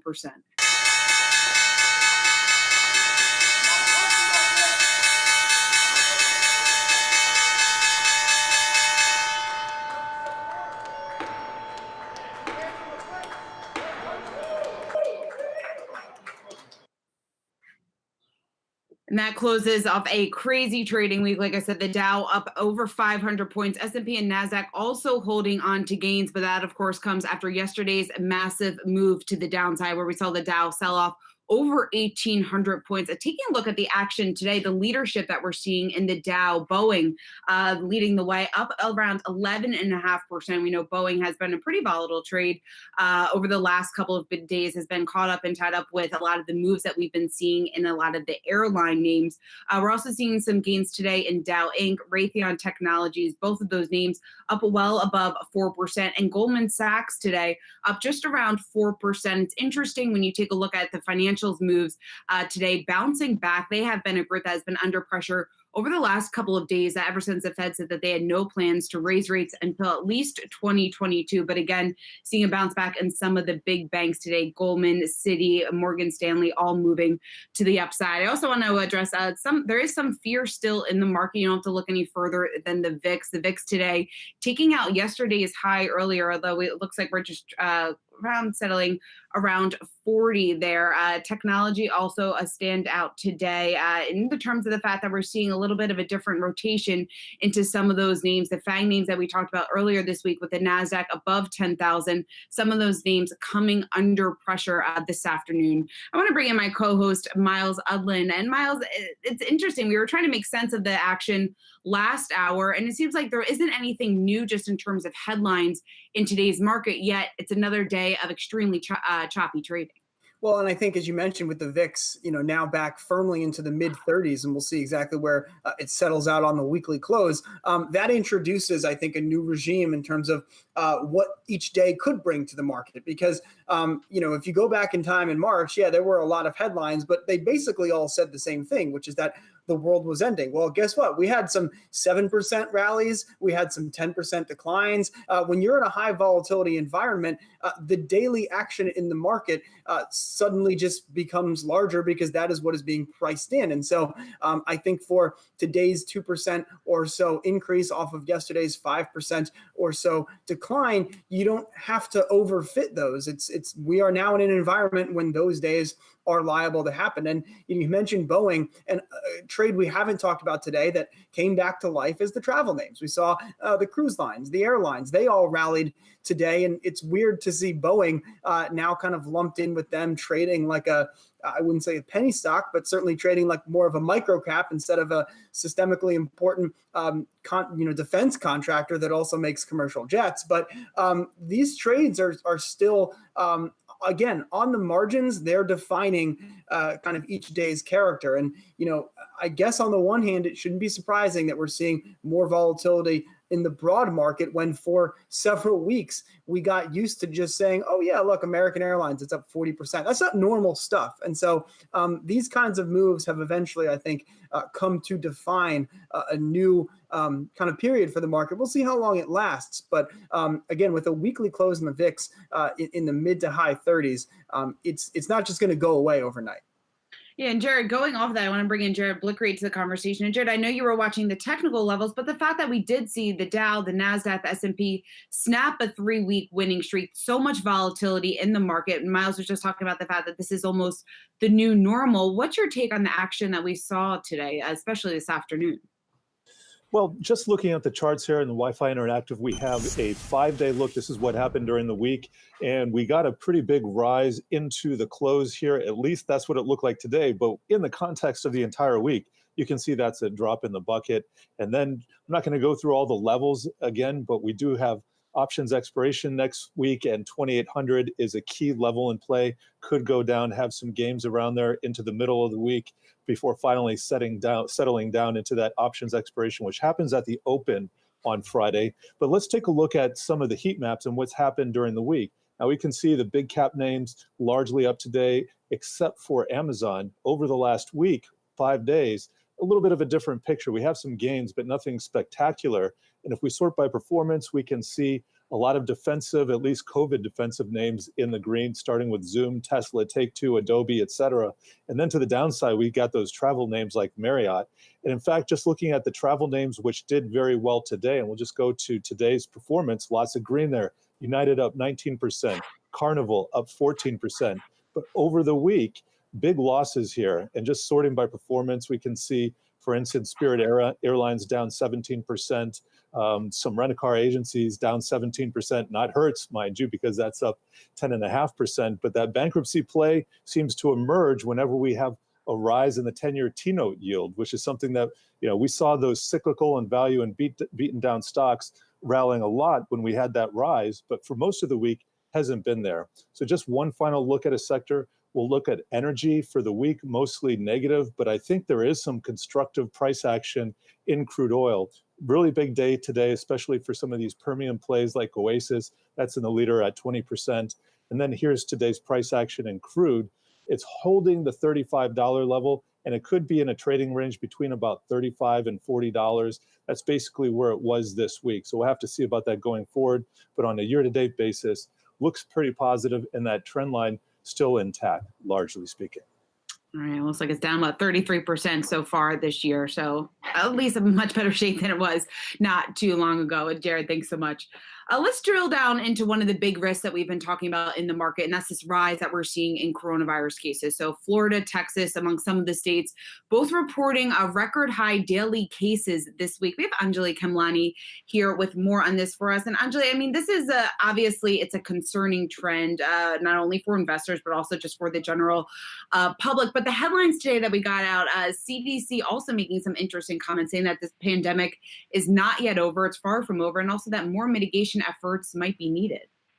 Absolutely, Sean, and we're hearing more about that. So, for example, we know that Houston is reconsidering, putting in place some restrictions. We know that Oregon is putting a pause on its lifting of restrictions, and so we might see a little bit more of that. And that's something that public health experts are warning would be an appropriate response. And we know that at the federal level, they've pretty much said they won't return to a national lockdown. So it's going to be up to states and cities and counties to make those decisions on their own. But yes, the CDC did in fact say that they are watching these rises, that ongoing mitigation such as wearing masks and social distancing and really limiting the interaction. One of my favorite quotes from Dr. Anthony Fauci was back in early April when he said that the biggest enemy of this virus is physical separation, and they think that that is still very accurate and applicable to what we're seeing right now. So, and we know that the reasons are varied and hasn't been really pinned down. We know that part of it does have to do with the lifting of restrictions, as well as some are watching to see what the results are of both Memorial Day weekend and the protests. So we're not entirely sure, what the impact of that will be just yet, but still waiting to see. Shauna? And Anjali, also another big headline that we've been talking about this week, this race to find a vaccine, actually not only this week, really over the last couple of months, but developments that we did get this week from Johnson & Johnson. Now there's also a move to test vaccines for other viruses like polio, like tuberculosis. What can you tell us just about these old vaccines potentially being used to fight COVID-19? Is there an actual chance, or is there a theory there that maybe some of these could be successful? Right. Yes, there is. We did see, the request. It seems like some scientists are asking for funding to be able to test polio in clinical trials against COVID. There is already a clinical trial for tuberculosis. But I think that the underlying sort of theme is that these vaccines specifically have had such a strong impact in developing nations when it comes to just overall immunity boosting. And so they're looking to that as an indication of whether or not it would actually be useful against the coronavirus, because it just seems to have such a widespread immune response. So definitely waiting to see whether or not that progresses. But in addition to the new vaccine types that we're looking at, we're still looking at some of the existing ones that could be used in the future. All right, Anjali, thanks so much.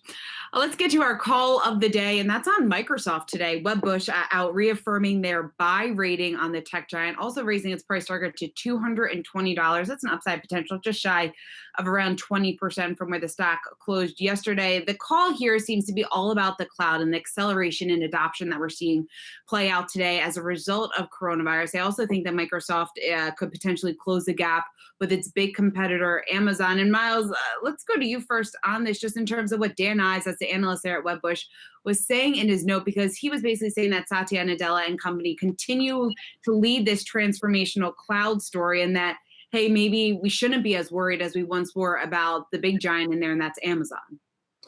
Yeah, and I think Ives's point is basically the at-home work environment that so many of Microsoft's clients have been thrust into can be nothing but a positive for increased adoption across the cloud, because you're going to have more widespread needs. You now have distributed workforces. You can't just have everyone on the same network, and so that requires kind of increased features and so on and so forth. And so in some ways, it's kind of a straightforward view from the enterprise side of what we've heard analysts talk about when it comes to a name like a Walmart, or especially, of course, the canonical example would be Amazon, where they were likely to take share anyway over the coming years. But every trend that's been accelerated by at home is just positive for an incumbent. And yes, of course, AWS is a direct competitor to Azure, but I guess we'll call them the consumer-facing side of the enterprise stack. So that's basically Office 365 and the associated stuff. Amazon doesn't have that, right? That's a pure Microsoft play. And in Ives's view, every incremental license or a deepening of that suite into any one worker's home is a positive for the company and for their overall strategy when it comes to driving cloud adoption and increasing kind of that enterprise stickiness. I think it's worth noting that growth in the cloud has been decelerating. It's still growing, but it hasn't been growing at the pace that either Microsoft or Amazon has been seeing. And so, there's no argument to be made here about Microsoft overtaking Amazon. I don't think anybody expects that. You look at the market share for Microsoft, it's still around 17% or so. But Microsoft has made some key bets that could lead to additional growth. And one being healthcare. If you'll recall, last month they launched the Microsoft Cloud for healthcare. Obviously, seeing a huge bet over the last 2.5 months. But the other thing that I think is going to be interesting to watch is, they've been able to onboard a lot of clients who are wary of Amazon's growth, especially in e-commerce. They had that big deal that just came out with FedEx to build out their logistics system. Obviously, that was after FedEx, ended their contract with Amazon. And there's a lot of e-commerce players out there that are likely to follow. So maybe that's something to look closely at, and that can keep the momentum going for Microsoft, at least to stay alongside AWS, even if they don't overtake them in market share. I just want to rain on Microsoft's parade for 2 seconds. President Trump today retweeted a call for the federal government to stop doing business with Microsoft. That's because Microsoft has pulled back on selling facial recognition software to police departments. So I don't know how you cannot do business with Microsoft and you cannot do business with Amazon, but Microsoft does have that hanging over their head a little bit.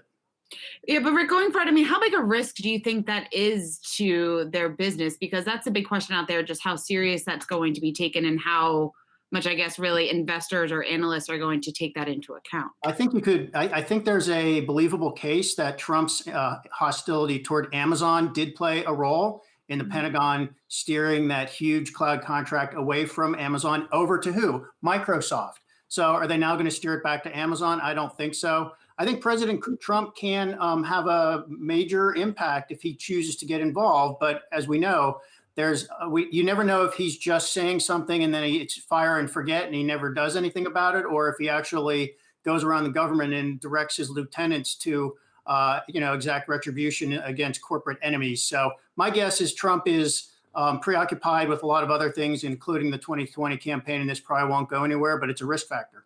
Yeah, it certainly is a risk factor. But Microsoft shares today holding on to those gains, the stock closing up just around 0.8%, or just above $187 a share. Well, we're going to take a quick break, but when we come back, we've seen some wild swings for the Dow, to say the least, over the past couple of trading days. Our next guest says that a long short strategy is the best in this choppy environment. We're going to drill down into exactly what he's talking about right after this quick break.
Welcome back to the final round. I want to bring in our next guest. We have Bimal Shah, portfolio manager at Thornburg. And it's great to have you on the show. I mean, we've been trying to make sense of the market moves that we've seen over the last couple of days, taking a look at some of the volatility in today's action, this rally that we saw in the final hour of trading. I guess, what do you make sense of?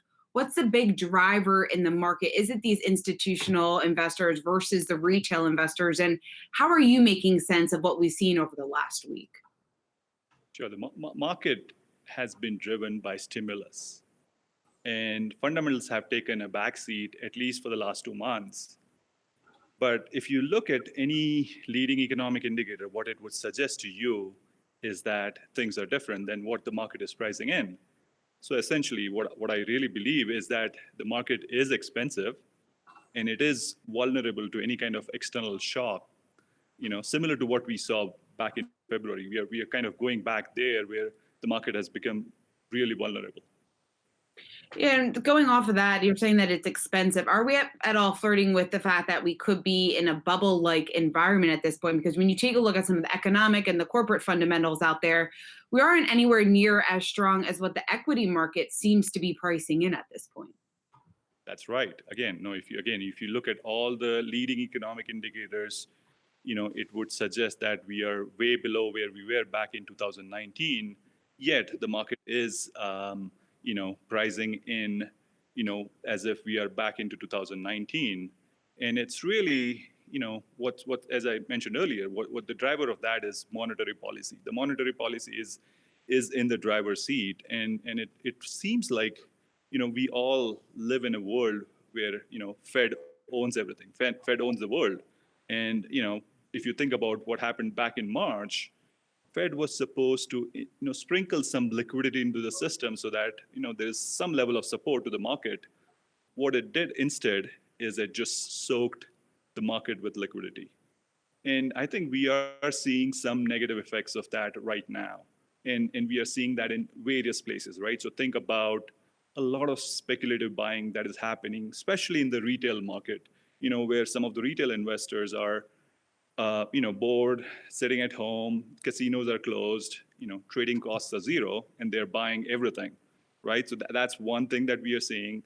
The other thing that we have seen is that, the zero rate environment has created a lot of discrepancies in the market, right? So think about what has happened to the valuation of growth stocks versus valuation of value stocks, right? It's, it was at all-time, difference, and then now the delta between the valuations have just widened even further, right? So it feels like Fed is creating a market which is not balanced, not healthy, and speculative, and I'm kind of afraid of that, and that's that's why I'm kind of we love the long short strategy we have, which kind of dampens some of the volatility we have in the market. Bimal, Rick Newman here. How does the market return to fundamentals? Would it be a long, gradual, and relatively smooth sort of reconvergence, or do you think it's going to be choppy and unpredictable and possibly disastrous? Sure. So I think we saw the same kind of speculative behavior back, in the middle of 2019, where we were seeing some of these IPOs that were coming at crazy valuations, and then as 2019 progressed, I think that kind of discrepancies went away. So I do see a scenario where over the next few months, we do see some of the speculative behavior kind of going away, for sure. And I would not be surprised to that. But if you just think about everything else that is happening in the market, right? So you guys were talking about COVID, and even 6 months into this, more than 6 months into this healthcare crisis, what it seems is we know very little about how this virus mutates and spreads, right? So I would not be surprised, that we would see, some spikes in cases in different parts of the world, right? Until we develop a vaccine, the world is going to live in the fear of, a second wave, third wave, or more, right? So until that remains, the market is going to remain volatile, in my opinion. All right, Bimal Shah, portfolio manager at Thornburg. Great to have you on the show. Thanks so much for sharing your insight. Thank you for having me. We're going to take a quick break, but when we come back, we're grading the week that was for President Trump with our weekly Trumpometer score, why Rick Newman says that stocks just can't handle the truth. We'll have more on that coming up right after the break.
Welcome back to the final round. It's time for Trumponomics. It's where we track how President Trump is doing over the past week. And Rick Newman, it was a pretty volatile week for the markets. We know President Trump loves to grade himself almost on the performance of the markets and also performance of the economy. So how did he do this week?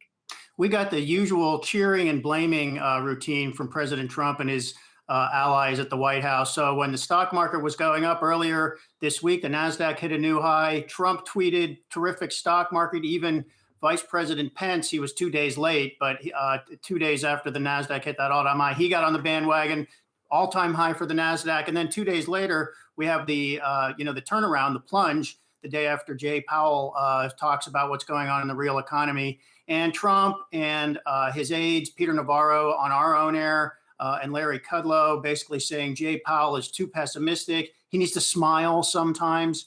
I actually think that plunge we saw on was it June 11th, S&P down almost 6%. I actually was encouraged by that because for a moment it looked like the stock market was coming back to the reality of the real economy. The analysis at the time was that this is because Jay Powell, the Fed came out and said, oh, real GDP going to be down 6%, and this could go on for 2 years. Jay Powell said nothing new that economists all over the place haven't been saying for the last 3 or 4 weeks. So there was really nothing new about the economic outlook. Maybe coming from Jay Powell, it makes a difference. But for a moment, we saw the stock market adjusting to the reality of the economy a little bit. So I am calling that a week on the Trumpometer this week. That's about as good as the Trumpometer has been for the past 2 months. We've had several SADs, and we even went off the scale once, and we had a nasty. But we're up a couple of notches from that to weak, and that's about as good as it gets these days. Well, and Rick, also going off of that, I mean, they were quick to blame because President Trump always loves to place blame on somebody else, quick to blame Fed Chair Jay Powell, like you were saying, but they also haven't really mentioned anything about this rise that we're seeing in the number of coronavirus cases in many states. And obviously that has the potential to really dictate where we go in the markets here, at least in the short term. I think that is the storyline for next week and maybe the next few weeks. And Anjali Khemlani was on before mentioning they're considering going back to raising the shutdown level in places like Houston, and they've paused the reopenings in parts of Oregon. I don't think we're going to have actual government shutdowns. We could have a couple here and there. I don't think governments are going to do much of that, but I think we could end up with de facto shutdowns just because people don't go out. I mean, here in New York, we know what it was like living through the worst moments of this when you started to know people who were getting it, you know people who ended up in the hospital, and maybe you even know somebody who died of it. And as that begins to happen in other parts of the country, people are not going to hear about and see bad things happening to friends and family members and then just go out and hang out at a bar. So, I mean, you know, public health experts have been saying this all along. I'm not sure why the stock market has not been listening to them. It's been a lot of wishful thinking that the worst of the coronavirus is over and we're going to get through this soon. That does not seem to be happening in parts of the country. And I think that that is possibly is going to put downward pressure on stocks for the next few weeks at a minimum. Yeah, of course. And then we also got the headlines from the CDC today, just in regards to that, the fact that they were saying that the pandemic is not yet over. There also needs to be more mitigation efforts might be needed at this point going forward. People, of course, also need to keep in mind about social distancing. So clearly this is a story that we will continue to talk about and we'll be here over the next couple of months. Rick Newman, thanks so much. Well, coming up here, we have our weekly special. Some people are starting to travel again after months of being cooped up inside. But is it safe, though, to get yourself back out there? We're going to debate this on our weekly special on summer travel. That's coming up right after this.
Welcome to our latest weekly special, Summer Travel 2020. So after months of going nowhere, unless you count between your kitchen and your living room, Americans are starting to travel again. TSA screening numbers are inching higher since bottoming on August 14th. Las Vegas has some casinos open. Orlando has open theme parks right now. But just because you can go somewhere, should you go? We are still in a pandemic and any movement could help spread COVID-19. So here to help us work through some of these issues and lay out the current state of the travel industry and the deals to be had right now, we have Lara Barlow, a general manager at Travel Zoo. And Lara, the big question is, I think a lot of people have this pent-up demand. They can't wait to get outside. So what are you seeing demand-wise? Are people booking trips and where exactly are they planning to go? Hi there, great question. What we're seeing actually from our data is actually a bit surprising for us even. 81% of those members that we polled said that they would actually travel domestically this year in the US, and 41% said they would travel internationally. For those, even for those who are traveling internationally, about 2/3 said that they would book this year. So they still want to think about, dream about, and even book travel internationally, even when they're not planning to cross the border. So international travel obviously brings up questions about flying. And I'm trying to get a sense, and you guys have been going to your members and talking to them about driving versus flying as well. We've heard, how hard it's been for airlines. Just today, American Airlines saying they expect the second quarter 2020 revenue is going to be down approximately 90% versus 2019. And then this week, we actually had the opportunity here at Yahoo Finance to speak with United Airlines about some of the changes they're implementing. And I want to take a listen to this about trying to make flying more appealing right now. We've changed the boarding process so that we can promote social distancing when you're getting on the aircraft from back to front now. We've actually, when we get to a 70% load, we actually contact you and say, hey, if you don't feel comfortable with it being this full, you can always change your flight to another flight that might be less full at that point. Is that going to be enough, the changes that the airlines are making? We're getting, news that they are adding back flights. What are you hearing from your members, and what are you seeing people booking? Actually, one of the biggest factors for members regarding airlines and the comfort level with booking wasn't so much the safety policies. It was the ability to change or cancel or refund without financial penalty. So it sounds like people, while this is a concern, obviously, the policies and the social distance for everyone, the most important factor right now is the choice to change it without financial penalty for members. So let's get to some of the deals that are out there. I mean, I think that people, you can go online, you can go on TravelZoo, and you can see it, the prices seem a lot lower than they were. Can you give us some high level highlights right now on what you're seeing that would just be unheard of, say, last year? Yeah, great question. So we're seeing deals for specifically domestic deals for California that are really strong. One of them, a 4-star Carte Hotel in San Diego for $159 per night, $100 in free extras, all of it fully refundable, and you can select your dates between June and December. That's one example. And for us, the interesting thing is that you not only have the great product, so the 4- and 5-star hotels, you also have it during what would be considered high season. And then finally, you have it fully refundable or changeable. So it's kind of a trifecta right now for the consumer because you can get all of the above and the kitchen sink. And Larry, we just talked about getting back on planes, but your work shows that about half of your members plan on driving 8 hours or more this summer, and that's quite a long drive. And I guess the question now is, does driving kind of take back share from flying? If we had seen, you look at kind of passenger numbers over the last decade, flying had become heavily democratized and kind of a default way for people to get around. Does driving maybe take back some share, not just this year, but kind of over the next several years as people adjust to whatever the new normal looks like? Yeah, it's hard to say what will happen next year. Certainly in 2020, with 81% saying they will travel domestically this year and only 41% saying they would travel internationally. Even domestically, though, we have a huge number of respondents saying that they will drive now to destinations they would have previously flown to, especially in 2020. So, for example, 61% plan to drive to their next U.S. vacation. 46% will drive 8+ hours, and 30% will drive more than 12 hours. That's a lot further than they would have otherwise. So that says to me that they are planning to drive instead of fly over the next year or even maybe 2. Laura, when do you expect things to normalize a little bit? Because there's still hesitancy, and even though people are booking their vacations, they're not doing what they probably would have done if we didn't see this outbreak over the last couple of months. So when you're trying to gauge, I guess, customer behavior and what consumers want, when do you expect us to return to what we were seeing pre-COVID-19? That is a tough question, certainly the $1 million question. In terms of air travel specifically or overall? I think just overall, just in terms of, I mean, air travel is kind of the big part in this, because I think a lot of people, when they think of big summer vacations, if they can and they have the time, they can afford it, they would like to book air travel. They would like to go somewhere that's a little bit further, yet we're seeing this hesitation and also this concern, obviously, about safety at this point as well. Right. I think that people will start to book international travel this year, and start traveling internationally at the end of the year and in earnest in Q1 of 2021. And in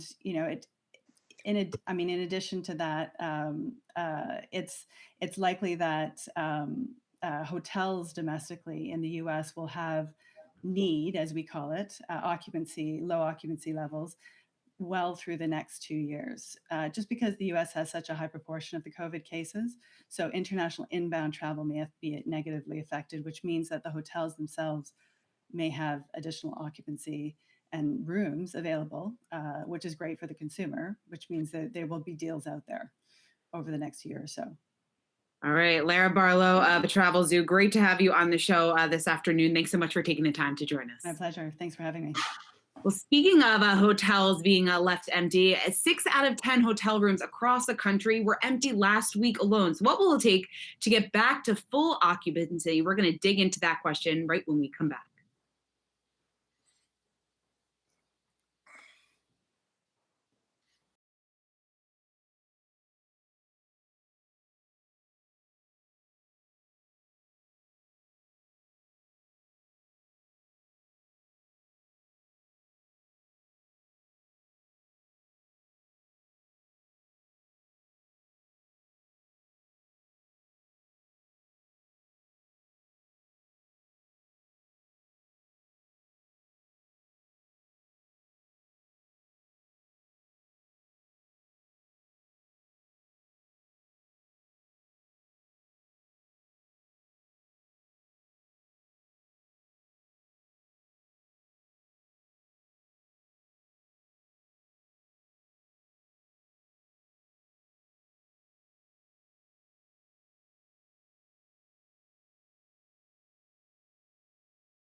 Welcome back to Summer Travel 2020. In a COVID world, you may never touch the hotel remote the same way. Actually, you may never want to touch the hotel remote again, period. Hotels are changing their whole operations, though, and their cleaning procedures, trying to convince travelers that it's safe to come and spend the night. Here with more on what this summer will be like for lodging, I want to bring in Sean Hennessy, a hotel veteran and a hospitality professor at NYU. So, Sean, a debate I'm having right now: Airbnb or going to a hotel.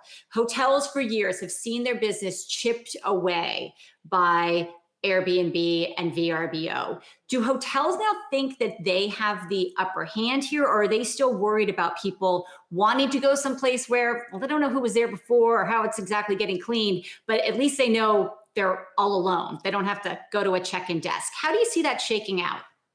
It's a little early to say how it's going to play out, but I think the hoteliers are right now boasting, or at least putting forth their plans to have their super clean rooms and safe environment and so forth. So I think they feel that gives them a bit of an edge. But I think the thing with Airbnb is that a lot of users feel almost like it's a club, and they feel a sense of connection, a hominess that maybe feels for some of them safer than a hotel. Okay, so the jury's still out on how that's going to break down. Just talk to me about right now what is happening with the bigger hotel chains. How complicated are these reopenings, and how successful do you think they're going to be at getting people to come back in? Do they need to go to bargain basement prices here? So, yeah, well, certainly early on, as hotels either ramp up or reopen, they are going to offer promotional pricing to try to prime the pump, get people back traveling, get over their fear of travel.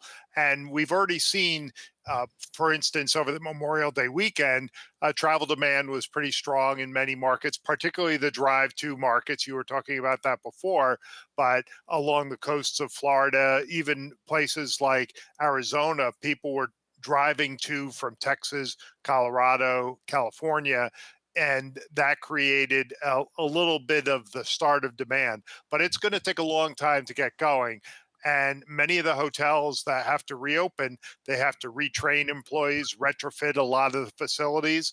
And so there's a lot of logistics and expense involved in getting back up and running.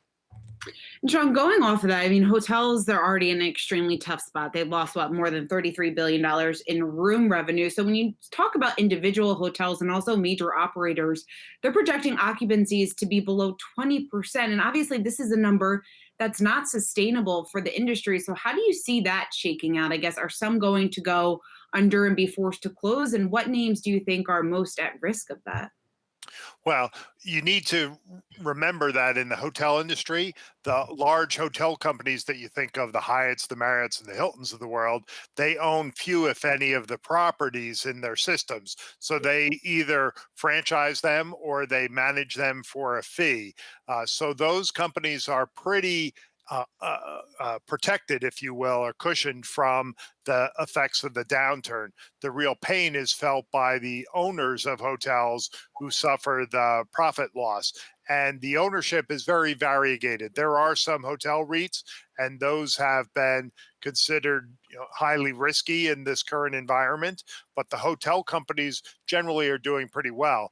As demand takes time to regenerate, I think we'll see a number of brands get absorbed into larger, stronger brands, because in addition to the run up in new hotel construction over the past 5 years, we've seen a run up in the creation of new hotel brands. So in the current environment, it's going to be very difficult for those early year brands to make it through.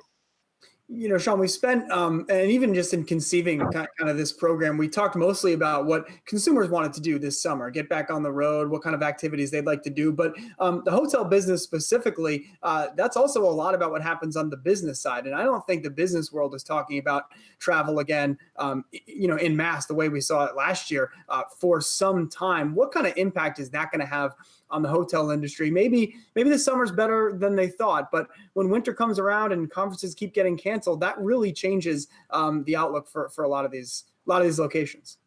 Well, there's a couple of ways you need to kind of break that down. Certainly on the conference, the large convention side, that is going to take years to come back, because for those types of events, it takes years to plan them. So the planning cycle, the horizon is far out. In terms of individual corporate travel, I think we're already seeing some small bits of return of essentially essential travel, a lot to Silicon Valley right now that's been reported by the hotel companies. But I think you will see a long road back, if you will, because a lot of companies are trying to conserve cash, and cutting back on T&E expenditures is one of the first areas they look. So it'll take some time on the corporate side as well. I know you worked in the industry for a while. So among your contacts, are they having any sort of internal debate about wanting to get their business going, wanting to get people back, but also worried about a second wave, or just the people spreading around and people traveling could be an issue? How are they walking that line? Well, I think a lot of it is simply hope on the part of hoteliers that a vaccine or an effective treatment will be rolled out at some point in the near future. In the meantime, they're introducing what are essentially stopgap measures to try to keep everyone safe and keep travel something that they would consider doing. So that is a bit of the in-between place that hoteliers are in right now. But we have seen a lot of indications that people are searching for travel, that there are advanced bookings that are starting to appear. And it may just be pent-up demand from people who have been stuck in their parents' basement or otherwise unable to travel in the near term. But there is some hope that the wanderlust of people generally will reemerge at some point. All right, Sean Hennessy, NYU assistant professor. Great to have you on and to get your perspective. Thanks so much for joining us. Thank you. All right, we're going to take a quick break, but when we come back, it's not just Airstreams anymore. What $50,000 a week will get you in the luxury RV market? We'll have that interview for you next. Okay, so long.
So we've talked a lot about the stay-at-home trade that has certainly been hot this spring. Peloton's up some 60% year to date. Netflix up 30%.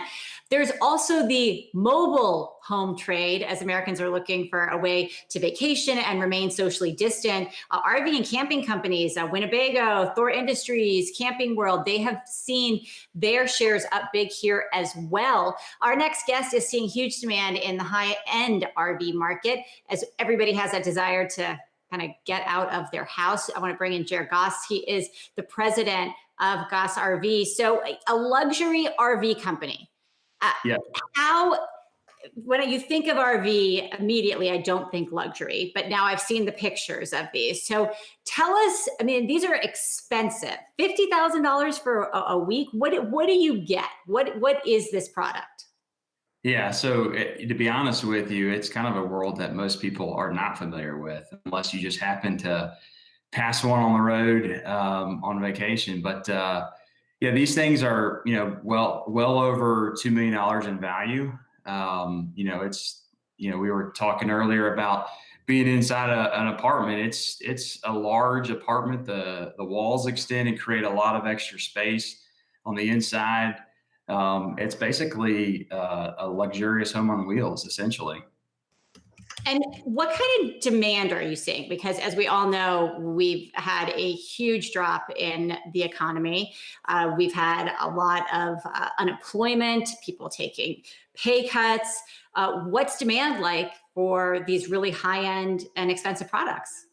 Yeah, I mean, we, initially, we're kind of in the same boat as most folks. About the middle of March, we just kind of hit a standstill. And not only that, we were probably at 10% revenue for the month of April, and we hit a standstill. And thought this would be the wave of the future with people that were wanting to travel this way, be in a self-contained space, maybe avoid air travel. But we were kind of sitting on our hands for a while, and then it was like the floodgates opened up. And I don't have numbers for the entire month of May, but at least for our first 3 months or 3 weeks in May, we were up 367% in inquiries. So, I mean, it was unbelievable. We have a lot of partners in this industry as well. We sell them, we rent them. So it's amazing. We've never seen anything like this. There's facilities that are selling out of all their product. We're putting people on the roads. So it's crazy right now. So, Joe, 367% jump, that's obviously huge. Are you able to keep up with the demand? I mean, are you thinking about adding more RVs to your fleet? Are you thinking about hiring? Where do those plans stand at this point? Yeah, I mean, we've got some additional publicity, which is why we had an increase. But with that, the entire fleet of luxury motor coaches that we have in our program, they're all privately owned. So people are handing us the keys. We manage the whole process. So we're storing them in our facilities across the country, but they're giving us the keys. And we've had an increase in people wanting to rent their vehicles out. So we've just been kind of lucky that we're getting inventory essentially at the same rate as being able to rent them out as well. And then, Jared, just a kind of a couple of practical questions here. One, where are these people taking RVs most often? And two, I mean, I don't know how to drive a big truck. You just give me the keys and then I just drive and you're like, hey, good luck. Don't run any cars off the road. Yeah, Miles, maybe I'll give you the keys, but no, I mean, I would say for us, we have popular tours that we've kind of put together. And so the average person is probably picking one of those tours. Probably one of the most popular tours for us is a canyons tour, in which they would visit Grand Canyon, Bryce Canyon, Zion National Park, Lake Powell, Moab, see the arches. So, there's a lot of national parks, certainly, but most people don't realize that there are really high-end luxury RV resorts across the country too. And so, it's kind of most people think of a KOA standard kind of campground, but there's, RV resorts with high-end amenities where you can literally park. There's one in Key West where you could park on the water. These things have incredible window view, so you can roll the windows up when you're parked there, and that's your sunset. So we've certainly sent a lot of people and helped them plan their trips. And to answer your question about driving it, I would say we do offer people to drive it. You have a couple people out there that are kind of the go-getters and they want to have that experience and drive it. And so we'll do a pretty extensive training with them, and they have to basically pass a test to do it. But for the most part, most people are hiring a professional driver. Kind of like the yachting industry, they want a captain. They don't want to deal with the parking it and driving it and dealing with septic. They don't want to do that. So most of them are getting drivers. Got it. So I guess, Miles, maybe if we can't afford it, we could become drivers. That's then you can get the keys that way. Since Jared said I'll take Miles out. We'll go on a ride. All right. Willing to turn it over. Jared Goss, Goss RV, great to talk with you. Thank you so much for letting us a little peek into this luxury RV world that, yeah, you were right, I didn't know a lot about. Thanks so much. Thank you, guys. So before we go, we've been talking about summer 2020, but just Miles and Shauna, I mean, we talked this morning about we don't really have any plans for the summer, but looking further out, are you making plans for the holidays yet? Is that something that's even on people's radar? I guess. I mean, look, we're going to drive out to my future in-laws in Ohio in a couple weeks. We're going to stay there for a couple weeks. I guess it'll be fine, and we'll figure out what to do with the holidays. You know, for us, we're looking at like, should we do a big honeymoon next spring, like internationally, going to Asia? Like, I don't know. I don't know. We haven't talked about it, and I don't know if we could even book one at this point. It just doesn't feel like the world's going to be super different in 9 months that you would be like, yeah, great. We're going to get on a plane and we're going to go from Dubai to, to India and then go to, Indonesia or whatever the trip may have been. Like, I just don't really see that as realistic inside of a 18-month window.